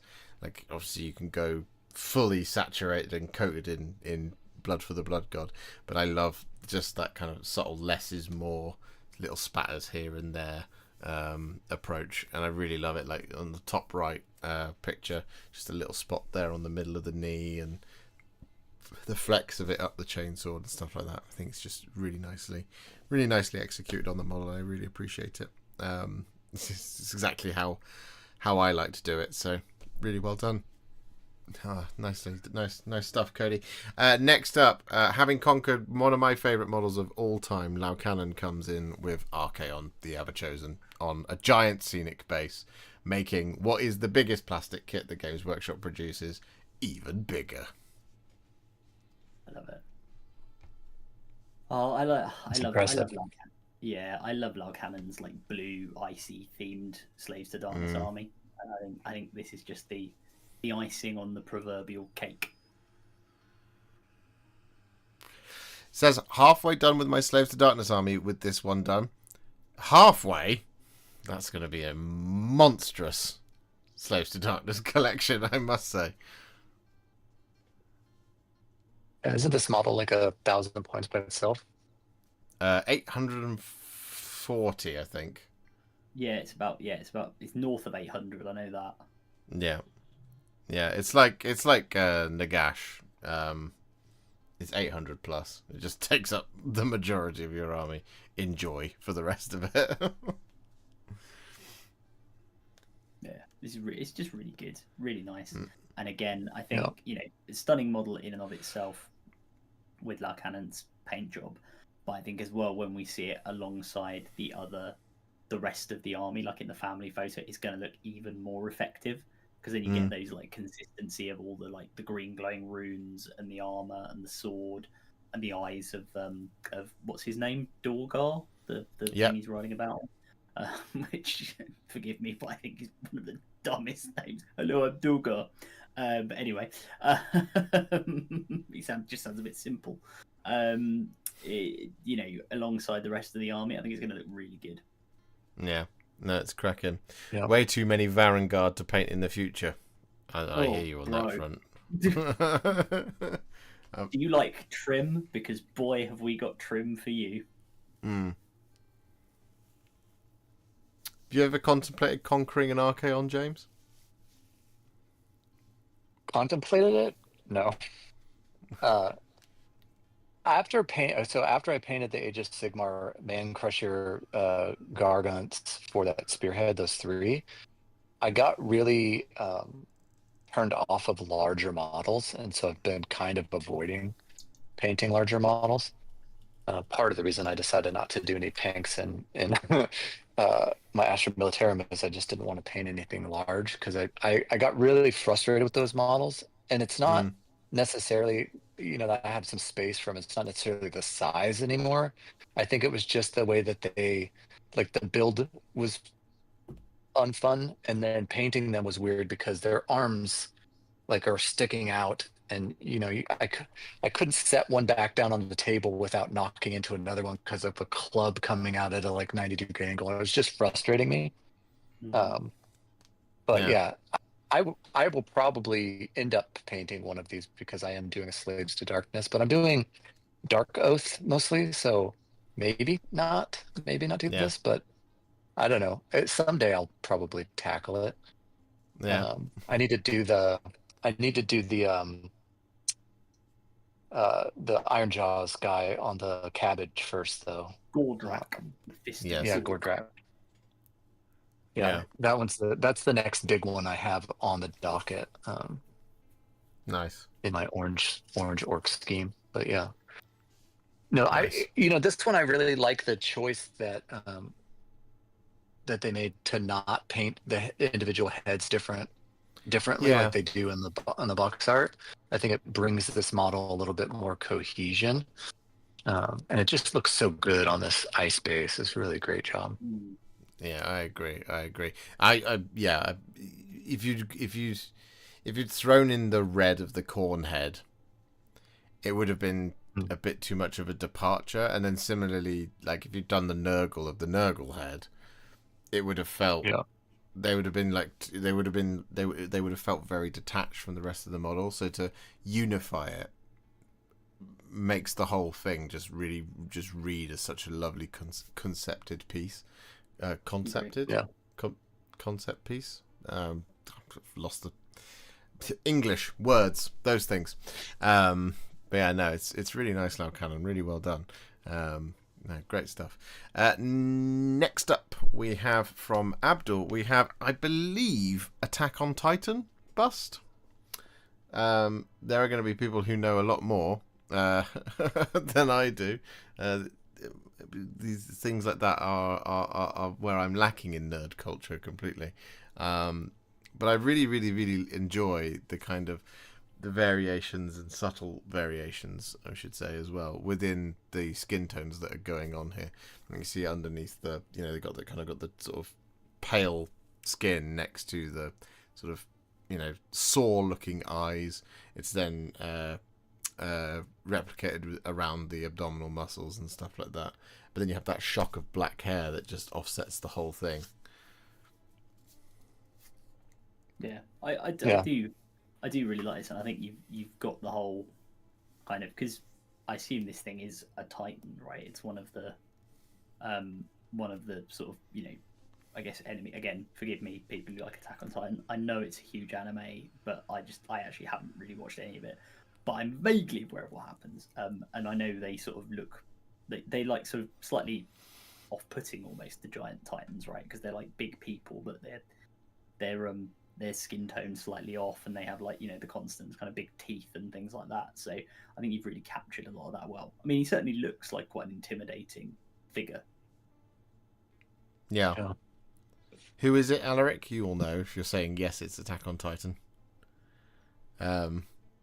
I can't remember. It is in the Discord, but if I go in there, it'll mess up the layout of the of the stream. So I can't remember exactly. This is so impressive, almost awkward to look at. He looks so sore and pained. Spoilers. Oh, and here's Reza. Is Reza turning up late as usual? Is he in it? Are you still in Milan? Sampling the catwalks, watching football, doing whatever it is you're doing? When he told me he was going to Milan, I assumed it was to go and do fashion stuff. That's how much of a that's how much of a cool cat he is, And then he was like, I really no. like. I really like the addition of like this kind of greenish yellow.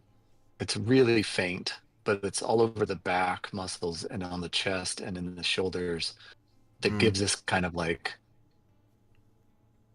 a non-human quality or like a sickly quality Yeah. that adds to the oppression that this model is very foreboding. I know in Titan these things are enormous, right? So like, uh, you know, you see this guy's never skipped back day at the gym one time or core day, and he's Yeah. got, but it's got this pallid green tint to the skin. Yeah, it's really unsettling. This is a great Yeah. job. Great paint job. Yeah, no, it is. He says no fashion. It was lots of beer, pizza, and football. So let's see. That's what I should have guessed, mate. But I I don't think you review as a lad. But there you go. Now, lovely stuff, Abdul. Thank you very much. Next up, we have Hungry Bert with it's a night pilot, isn't it? This is your iteration of Hector X, or a conversion of Hector X, and she's great. Yeah, I like it. I like the I like giving this model the spear from what are they called? They're like the Admech. The Peltasts. Peltasts, yeah, the sort of who are meant to be the sort of guards of the Titans and the Knights. Oh no, they're the hoplites actually, aren't they? Sorry. Yeah, no, you're right. And then because otherwise, normally Hector X isn't he like carrying a lunchbox? Yeah, normally, yeah. Yeah, so I like it. It's a good, I don't know, it's a good alternate take on it. Yeah, is that a lot of great detail work? Yeah. Is that a Titan's tilting shield on the back? Not Titan, a Knight's tilting shield on the back. And if so, it's weirdly the right size, isn't it? Yeah. Which you wouldn't expect, given the size difference between a humanoid and a knight. Maybe it's from a Titan, an epic scale Titan or something. It's from one of the AT Titans, right? There you go. It's from one of the Adeptus Titanicus Titans. That makes sense. Because the one from the Questoris Knight, I couldn't figure it out because I was like, if that's the Questoris Knight Titan tilting shield, then that's my idea of scale's all wrong. Maybe they're just massive, right? Don't pick on a tall person. That's true. Captain Mary says, must say Finn is being a real champ. Finn just, clearly steeped in Warhammer. He was crying his eyes out earlier and wouldn't settle, and now he's completely out. So the only thing is, I haven't had any dinner tonight, and my sandwich is sitting there, and I don't want to eat it on stream in case I'm dropping crumbs on he's got a hat on, but in case I'm dropping crumbs on him. But so yeah, if I suddenly start, because I'm getting a bit famished, if I suddenly start munching on a sandwich over here, I apologise for everyone watching. It's all good. No, this is lovely, Hungry Bert. Lovely. Where is the rest of the pieces come from? Is it mostly Hector X? Where's the head from? Because I really like it. Isn't that Indrasta's head? Oh, it could be actually. Hungry Bert will have to tell us. We'll have to find out. But no, it looks lovely. Really nice stuff, Hungry Bert. Really good stuff. We must move on because next up we have Zarum with most of a Tau Combat Patrol. We have a I always call it a devilish because that's how I read it. I know it's a devilfish with the interior painted as well, so props. And we have a squad of fire warriors as well. I really like the camo, the jungle camo scheme on these guys. Mm-hmm. Just it's very different because normally you see the Tau as being quite bright armored colors. Whether it's the Viola white or the Tau Sept ochre. But I like these sort of done in the green camo. It looks really, really good. Yeah. These are Raptor Tau. Look great. Yes, yeah, they are. I really enjoy the one in the top photo middle, who with the some creative use of large tufts is firing from the grassy knoll. Mm. Yeah, yeah, yeah. It's nice. It's an alternative way of seeing it, right? It's like we talk about. It grounds the Tau. It makes them feel real and kind of much more tangible to the 40k universe, as opposed to all of the the bright colors and the sort of futuristic plastic armor and stuff like that. It's it gives them a militaristic feel, which makes them just a little bit more kind of real, as it were. And I like the choices here. It's really really cool, and then not only is that the choice that's been made, the camo itself looks fantastic. Yep. It does. Yep. I must say that the shot of the interior of the tank as well, because I assume you've taken the not turret, but like the sort of viewport thing out of the top. So you've got that ring of light that's shining through the model. I don't know why, but that just looks really atmospheric. That looks like it's the actual light inside. Do you know what I mean? Like, or it's coming through the hatch or something. Yeah. It makes it look like it's sort of shot from the interior of a Star Wars movie, like one of the original trilogy. Yeah. Or Condor or something. Aren't you a little short for a fire warrior? My name is Shazo Viola Kozo Beoval. I'm here to rescue you. Well, in the 10 minutes it's taking you to say your name, the Empire have recaptured us, so well done. The camo is done really nicely, not too much. It makes a lot of sense for the Tau, which lore-wise adapt the colour of their armour for the battlefield they are on. There you go. It's cool. Thank you very much, Zaram. Really good stuff. Next up, we have another halfway there finished from Plane. Here we have the it's the Saurus Scar Veteran on Agradon. No. Yep. Yes? Yes. Yeah, Scarvet. Yeah. Scarvet and Agradon, isn't it? Yes. I get confused with Seraphon because there's Saurus Old Blood, Saurus Scar Veteran, and I can't remember which one goes on which. And then you've got Agradon Lancers, you've got Agradon, you've got Council, and so on and so forth. But here we have a really lovely looking. Oh God, I just said it. What was it? Agradon. Scarvet and Agradon. Yes, that's the one. Yeah, it's really nice. The look on the scales on the Agradon are really nice. It's lovely, isn't it? It's a lovely kind of transition between that sort of orangey red through to the bone of the tummy.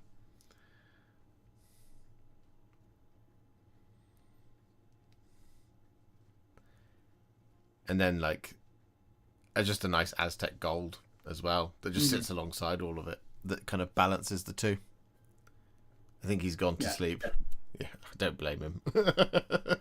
We're nearly there, guys. For those of you who've been throughout the duration, don't worry. What do we Finn? We've been out for the whole thing.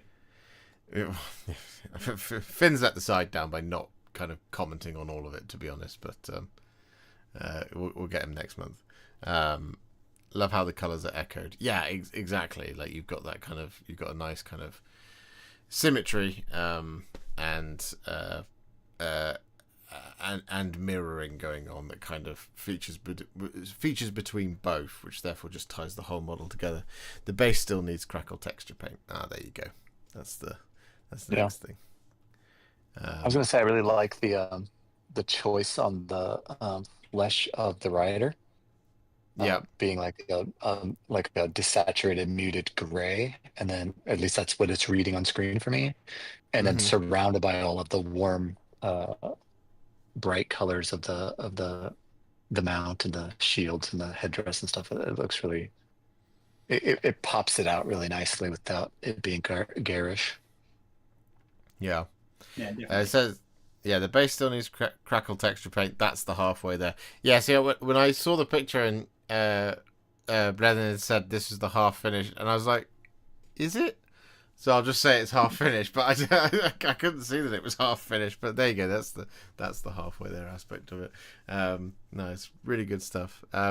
If he watches it back, well done, bloody, buddy. There's I meant to say Blethin and buddy at the same time. Okay, that's words. As I always say, they're not my strongest suit. Yeah, no, really good stuff. Well done, Plane. Next up, we have JR Hod 03, who has also begun a Soulblight Gravelords project with the first of many Barrow Guard, I'm sure. Looking suitably gloomy and, well, dead. It's very evocative, this, isn't it? Mm-hmm. Good grim dark Barrow Guard. Yeah, I like the armor. The metal of the armor is like highly oxidized. It's got a nice green tint to it, but the silver is still coming through, or the iron, steel, whatever it's made out of. It looks great. He looks like he's crawled out of a tomb, which is appropriate. Yeah, it's probably where he was. It tells that story, doesn't it? It gives you the history, the ancient history. Well, he's not guarding wheelbarrows, is he? No. Well, he might be. Nagash does have a strange sense of humour. That'd be a turnout for the books. I'm a barrow guard. Oh, do you guard that barrow? Yeah, but it is full of wheelbarrows. So I'm a barrow guard. Yes. That is what they're guarding. I think it's got a really nice Elden Ring vibe to it, too. It's kind of got that fully desaturated like vibe to it, but it just looks foreboding and ominous. Yeah. Like something I'd run past. Yes. I'm not going to try to fight that guy right now. Yeah, you wouldn't want to meet him in a dark alley. Unfortunately, the fact he's pointing at you suggests he's definitely seen you. Yep. Oh, for sure. Oh, death. To quote my video from Thursday and Malekith. If you haven't watched it, do go and check it out. But not right now, because we've got the rest of the tales to go. But no, really good stuff, JR Hod. Spooky. Looking forward to seeing even more of the Barrow Legions. Next up, we have Graham Paints with the first of many, again, I'm sure, from the, what are they called? Not Sanctifiers. There's something from the Kill Team box, the one that had the Sanctifiers. Sanctifiers, yeah. Very characterful set of miniatures. I've not looked at them too closely. I've built them, and people keep asking me when I'm going to do them. At some point in the future, I'm sure. I never noticed that the kind of the writs were nailed into the hands before, and that's really cool. Yeah, I mean, the Imperium have never really been ones for subtle messaging, have they? No. Yeah, the shading on the form here, where the gown is kind of, I imagine she's flying forward, and so the gown's kind of pulled taut around the body, and they've done a really good job shading this so that it doesn't look obscene, but you can really tell the detail of that. You get that story of the gown being pulled taut as they're floating forward at a rapid pace, screaming. Yeah. It is disturbing, isn't it? It's quite disturbing. Like considering it's quite a bright model. Whites and the skin tone, and the white in the whites in the robe, and then the skin tone alongside that, and the bright gold as well. But it's actually quite frightening because of the expression, the glowing eyes, and as you say, that sense of movement, James, from the shading. So yeah, it was really well done, really well put together. Yeah, it's excellent. And lovely glowy eyes. Yeah, for sure. It's a great job. Yeah, agreed. Lovely. Well, thank you very much, Graham. Next up, we have Flying Muttley, who has, I guess, for the 1,000 point event in a couple of weeks' time, painted up a Warp Lightning Cannon and the war. No, I can't remember what it's called. It's the something engineer. It's Arch Warlock. Archwalk. That's the one. Mm. I think. But we also have we have the Blade Guard veteran lieutenant and some assault intercessors of the Dark Angels. These look really good. Cool. Everybody's using the guy around half of the spearhead board here for their photos, their AOS photos tonight. I quite like that. It's a good theme. But yeah, I really like what you've done with the warp stain on the warp lining cannon, flying Muttley, and obviously on the little bits of canister and stuff on the arch warlock as well. Looks really, really good. And yeah. Dark Angels they just look nice. Again, the red weapons pop, the green is lovely. You've got the blending into the bases as well to give it that lived-in feel. Yeah, real nice. Yeah, it's gorgeous. It's gorgeous. It says not at all painting doom flares to go with them. Oh. Lovely. No, I mean we're big fans of your kind of. I often call it like your Renaissance style of painting. It's just so lovely. The saturation you have on your miniatures is so it's just so pretty. It's so satisfying to my head, to my brain to look at, and it looks fantastic. Yeah, I really like the way that these Dark Angels are tied into the dirty, like Mars looking, super matte, super dusty looking ground, and it's going up the legs a bit there. They just look like they're actually there. Yeah. Really well done. Yeah. No, it's excellent. I love it. You're gonna have to lock in a list eventually, Flying Muttley. I know I'm a fine one to talk. He's waiting to see when if the new General's Handbook suddenly pops up before the event. He'll go, quick, change it. I get 1,000 extra points. I doubt it will at this point. No, it almost certainly won't. I have it down to 2. The thing I'm questioning at the moment is I might email Warhammer World Events because I feel like it's a bit of a. I feel like it's a bit cheeky of me to do it, but I kind of might email them and say, so Soulblight Gravelords, yeah. Is it cool to bring the new Prince Vordry, or is it not cool? Because very technically, the Battle Tome isn't fully out until 2 days after the event. It's not out till the Saturday because it's gone on pre-order as of yesterday. So 2 weeks later will be the 24th. The event is on the 21st. But I have the models and the battle profiles are out on the website, so I don't know if it's a bad thing to do or not. So I just email them and say, "Can I bring the Revenant Draconith? And is that going to be a problem if I do?" But if I Dear Josh, many thanks for your email. Stop being sweaty. Full stop. Yours sincerely, Games Workshop. No! But there we go. It's either Clan Rats, WLC, and Warp Lightning Cannon and Doom Flares, or Clan Rats, Ogres, and Storm Fiends. Oh, that sounds awesome. I'm looking forward to meeting you. It's going to be great. Anyway, next up, we have Reverend Chris Lawton with Barry, who's halfway there, but trouble is just around the corner. Evening, boss. I'm halfway there. Are you done yet, Barry?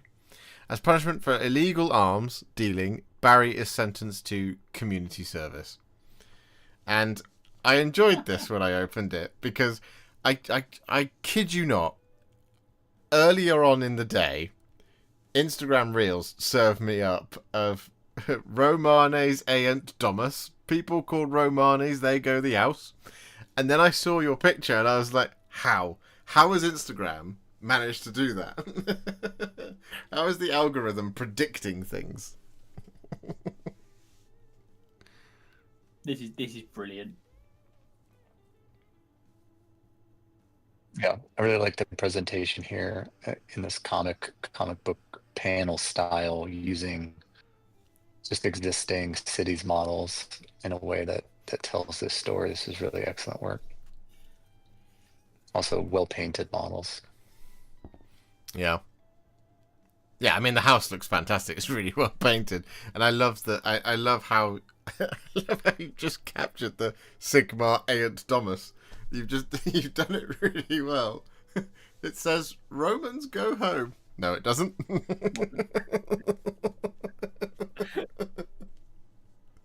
Romans, well, they go the house. People call Romanes, they go the house. It's a lot of fun, and I really, really appreciate it. I think it's fantastic, Chris. It's exceptional. It's one of my favorite things. So yeah, it was a bit spooky as I was putting the pack together, but like honestly, like it was about 2 hours before Instagram had shown me that clip, and I'd had a good laugh, and then I put the pack together and I saw it. So yeah, it was good fun.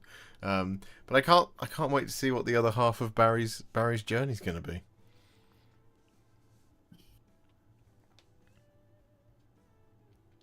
But yeah.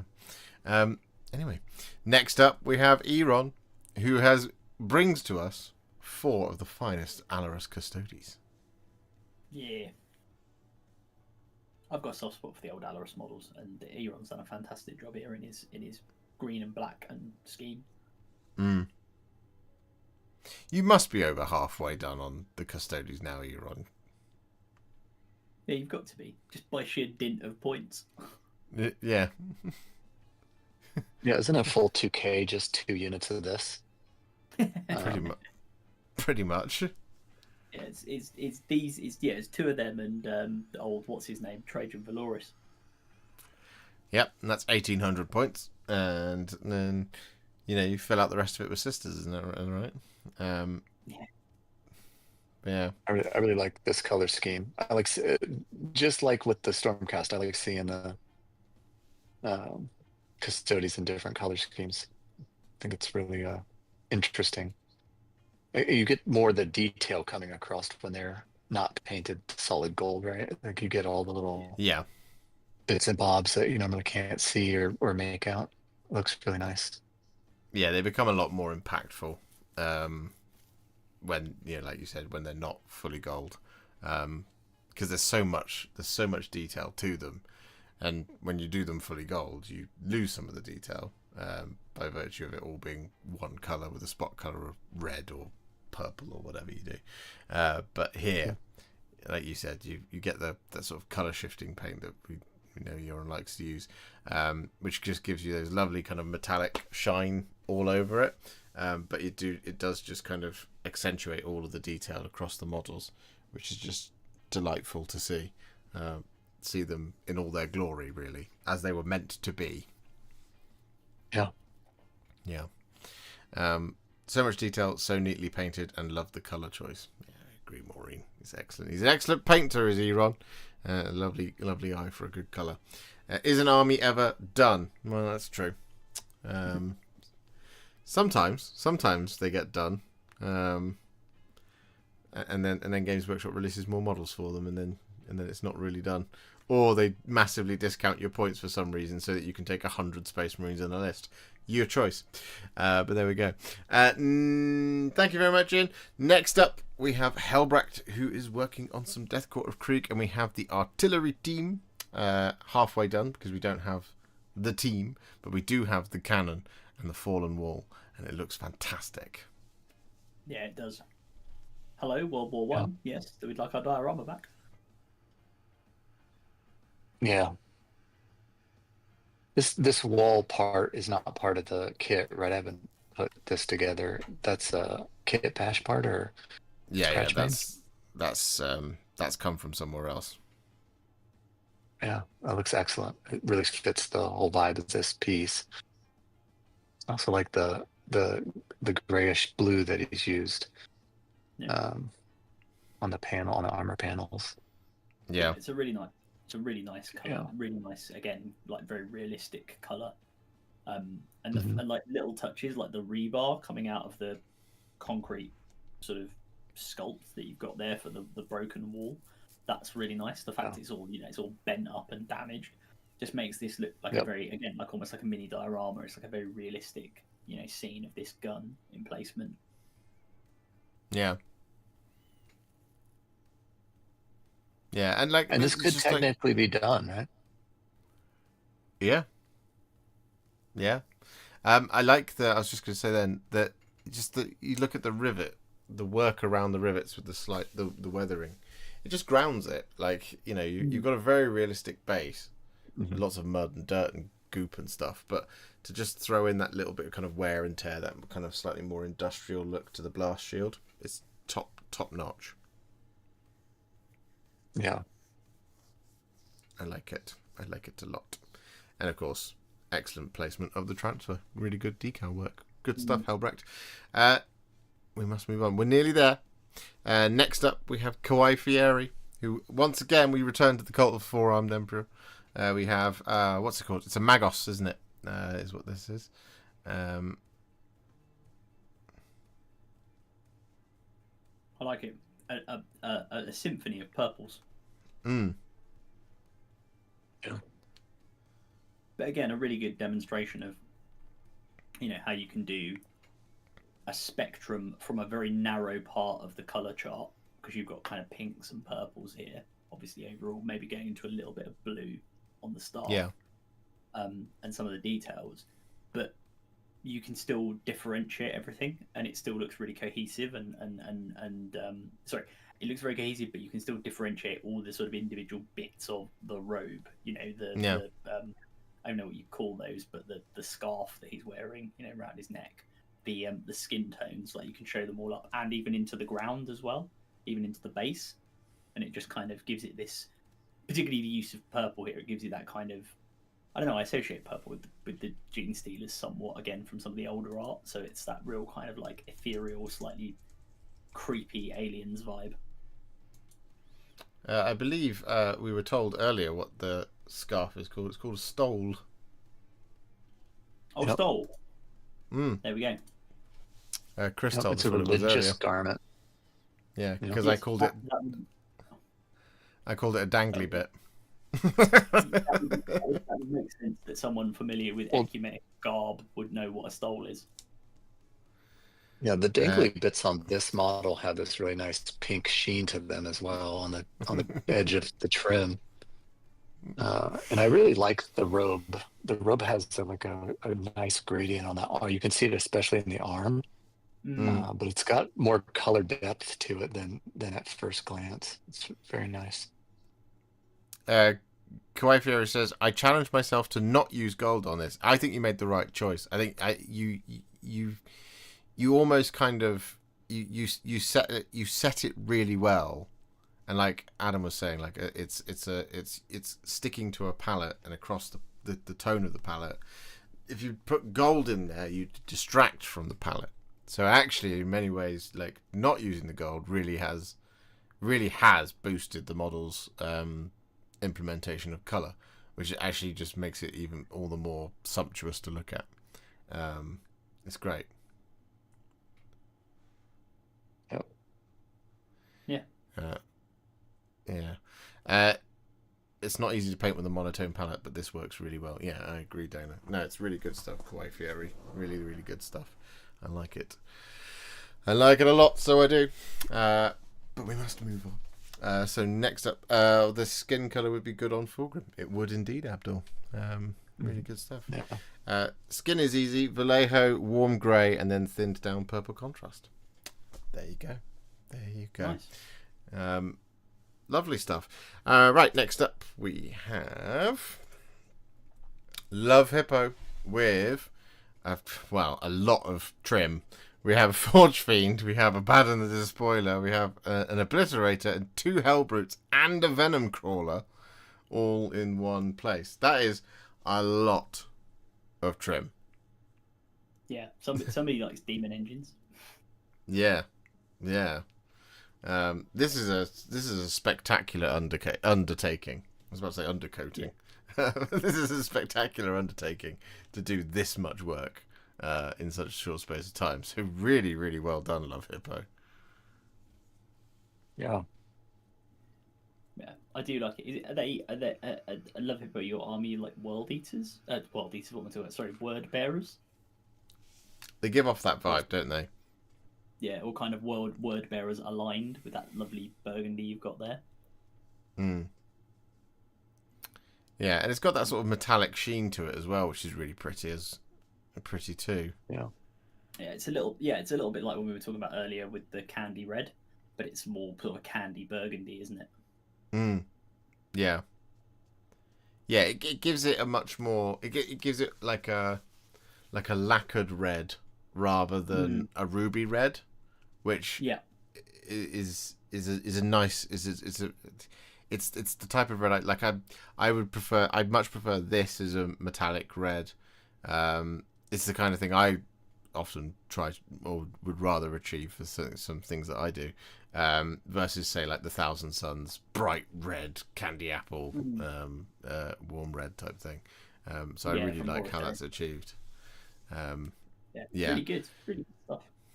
Yeah, if you could let us know, Love Hippo, if you're watching this back on demand, let us know how you achieved it, because it's really pretty. And I really like as well, I will just say, the blend on Abaddon's sword. Yeah, Drakian. Yeah. Yeah. Yeah. And the use of the blue on Abaddon, just on the sword and the Ultramarine helmet and the base. That's a really nice contrasting color to go along with this really deep red that they've painted on here. Yeah. It's gorgeous. And I love as well that, because in the bottom photo where it's taken quite far away, you're still reading that blend from that distance. Which speaks to its quality of blend, because it's going from very bright to very dark, which is very, very good. It's just really good technique, so really well done on that front.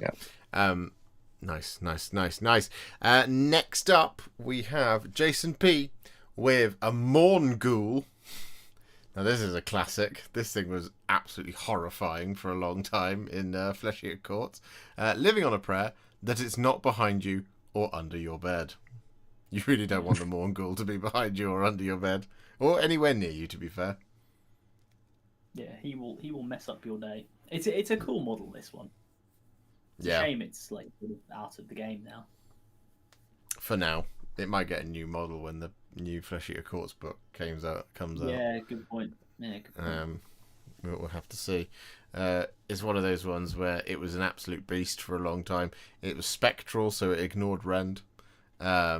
So that was a problem, and it just did massive amounts of damage. It's kind of like a staple of most Flesh-Eater Courts armies before Flesh-Eater Courts obviously got a huge range release, and this thing went out of the way.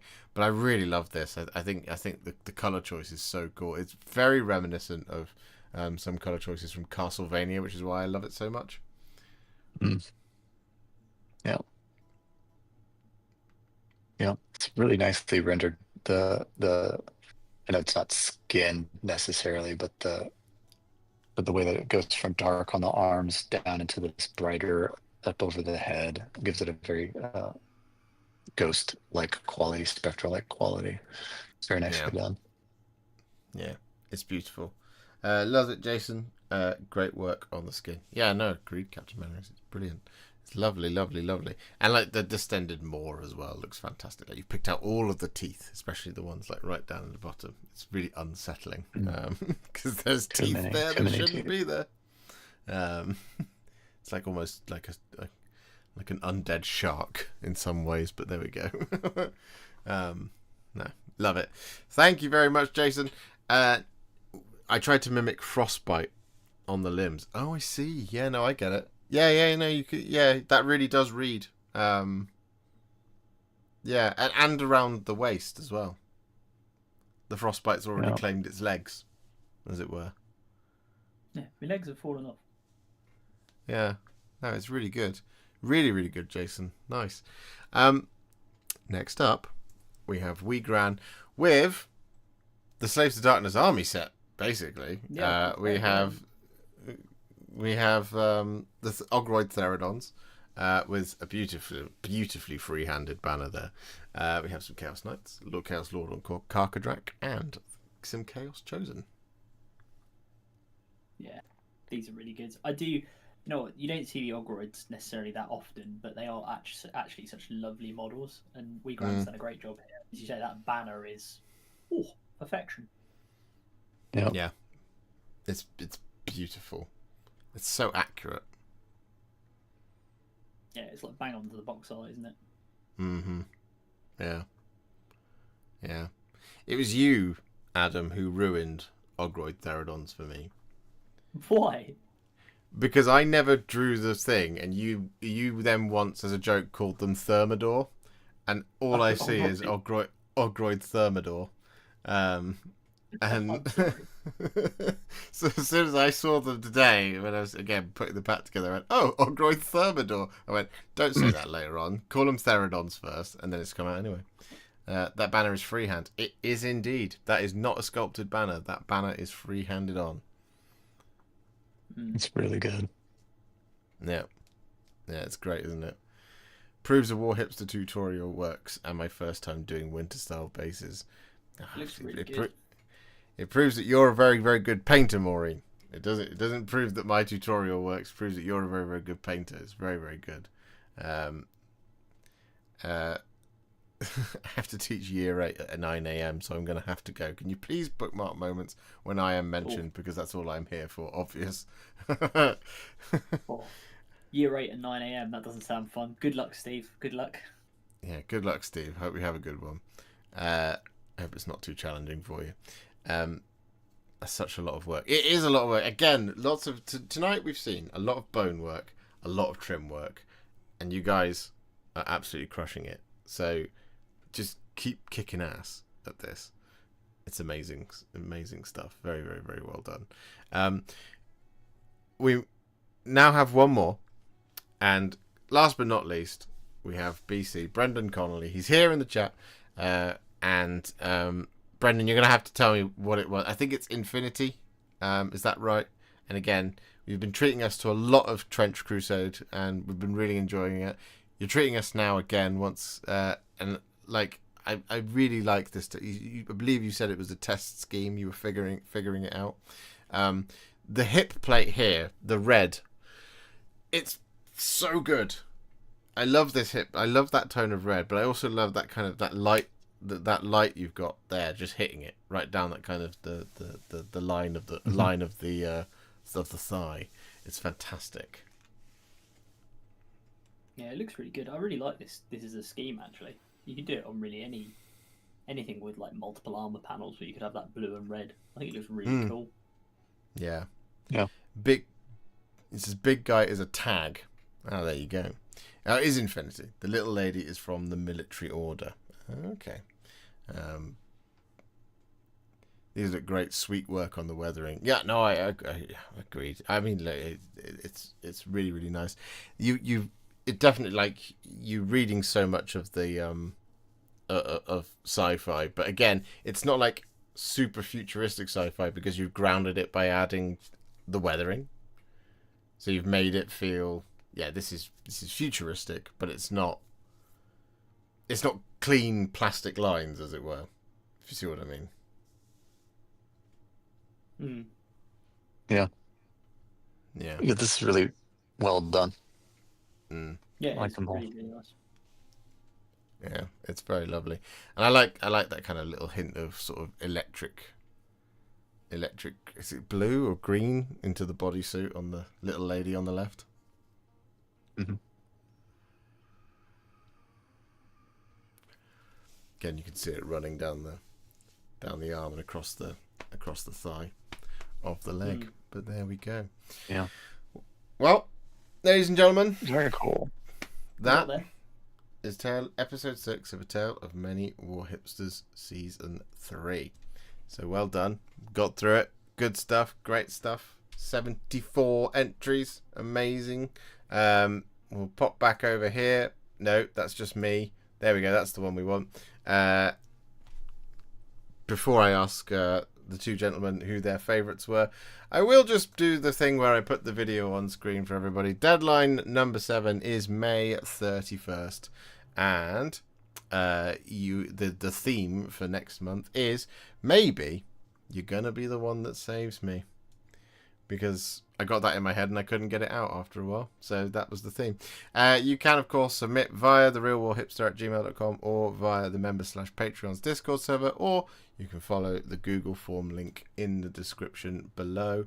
Adam, I'll go to you first. Highlights, favourites.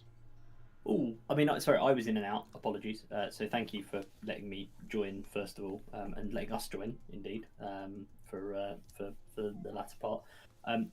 Too many good ones to choose from, as ever. I liked just thinking about stuff that stands out in my head. The three-way combo of Slant, Star Master, Stairmaster, Be'lakor, and the Cerastus Knight Lancer. In fact, or sorry, yeah, it was the Cerastus Knight Lancer, wasn't it? And then also the posed Cerastus Knight with the actual lancing was really good. I really liked the Stormcast Hallowed Knights done with the green alternate scheme. Warhammer Mama's Escher was really cool as well. So it's just really annoying because you're just all far too talented and you should stop. You shouldn't stop. You should keep going because it gives us lots to talk about and lots to enjoy. Yeah. James? This is like every time I've watched this show and you guys go through this, I'm like, this is impossible. What are you talking about? You can't choose out of all these. Some that stand out for me though, Dana's, Laura's, Captain Enring's, the what was the Raven Wing speeder with all the little I can't remember what they're called now. That one really stood out to me. Like that one was really nice. The pink Admech was really good. Yeah. And Samwise's eyes. I really like Samwise's eyes on the Colonel's Gandalf and Frodo. Yeah. No, it's excellent. Yeah. It was excellent. Ricky's literally half painted Easterling as well is another one, just because it was such a cool way of using the theme. Yeah, no, I echo all of that. I will say Steve's Cities of Sigmar, Hammerhall Aksha, James's Sylvaneth, them as well. They were a particular highlight for me. Really enjoyed seeing a Morngul as well, for the first time in a very long time. Fake Street Spirits, what they called, those guys, the Rotmire Creed. Rotmire, yeah, just excellent work by everybody, as always, throughout Tale of Many Warhipsters Season 3. So, we now do the thing where we pick the name. Here we go to see who wins. So drum roll please. And the winner of this month's giveaway is Abdul. Congratulations. Hey, congratulations. So email me, tell me what you want, and we'll figure it out. You know the drill by now. Say this every episode. So congratulations on winning this month's thing. And finally, we one more time come back to this screen and you see this video and you see deadline number 7 is May 31st, and the theme is going to be maybe you're going to be the one that saves me. You can submit in one of 3 ways, of course. You can submit via therealwarhipster@gmail.com by emailing me. You can go to the member/Patreon's Discord server, or you can follow the Google form link below. And that. How many entries was this month? It was 74 entries this month. We had a grand total of 74. We're riding above 70, and I'm sure we will. I'm sure we'll continue to do that for the rest of Tale of Many Warhipsters. So, yeah, great stuff. Any final thoughts, gentlemen? James, Adam? Thank you. Yeah. Go on, James. Go ahead.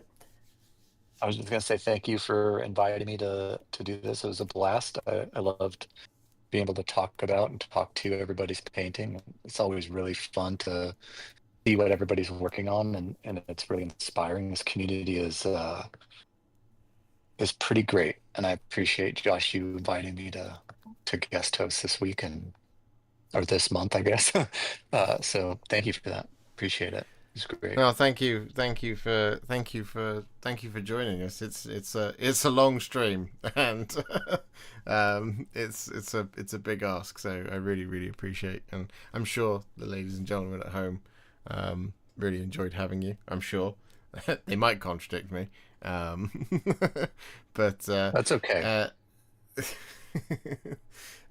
Captain Manning says thank you for joining, James. Thanks all, lovely to see all of you, says Laura. I feel like painting Sauron, Isildur and Dead Elendil would do great for the maybe theme. Maybe Isildur is going to save his already crushed daddy. Maybe. That would be a good one. But yeah. Anyway, it is time for us to conclude things because we've been streaming for a very long time. So we're going to all wave goodbye, and we'll see you all next month. And yeah, and Finn is waving. So we'll see you all. I will see you all tomorrow. I will be live on Monday, live on Wednesday. You've got videos every day this week. There's a lot of Soulblight Gravelords to go. So see you all in the next one. Love you guys. Bye. Bye, guys.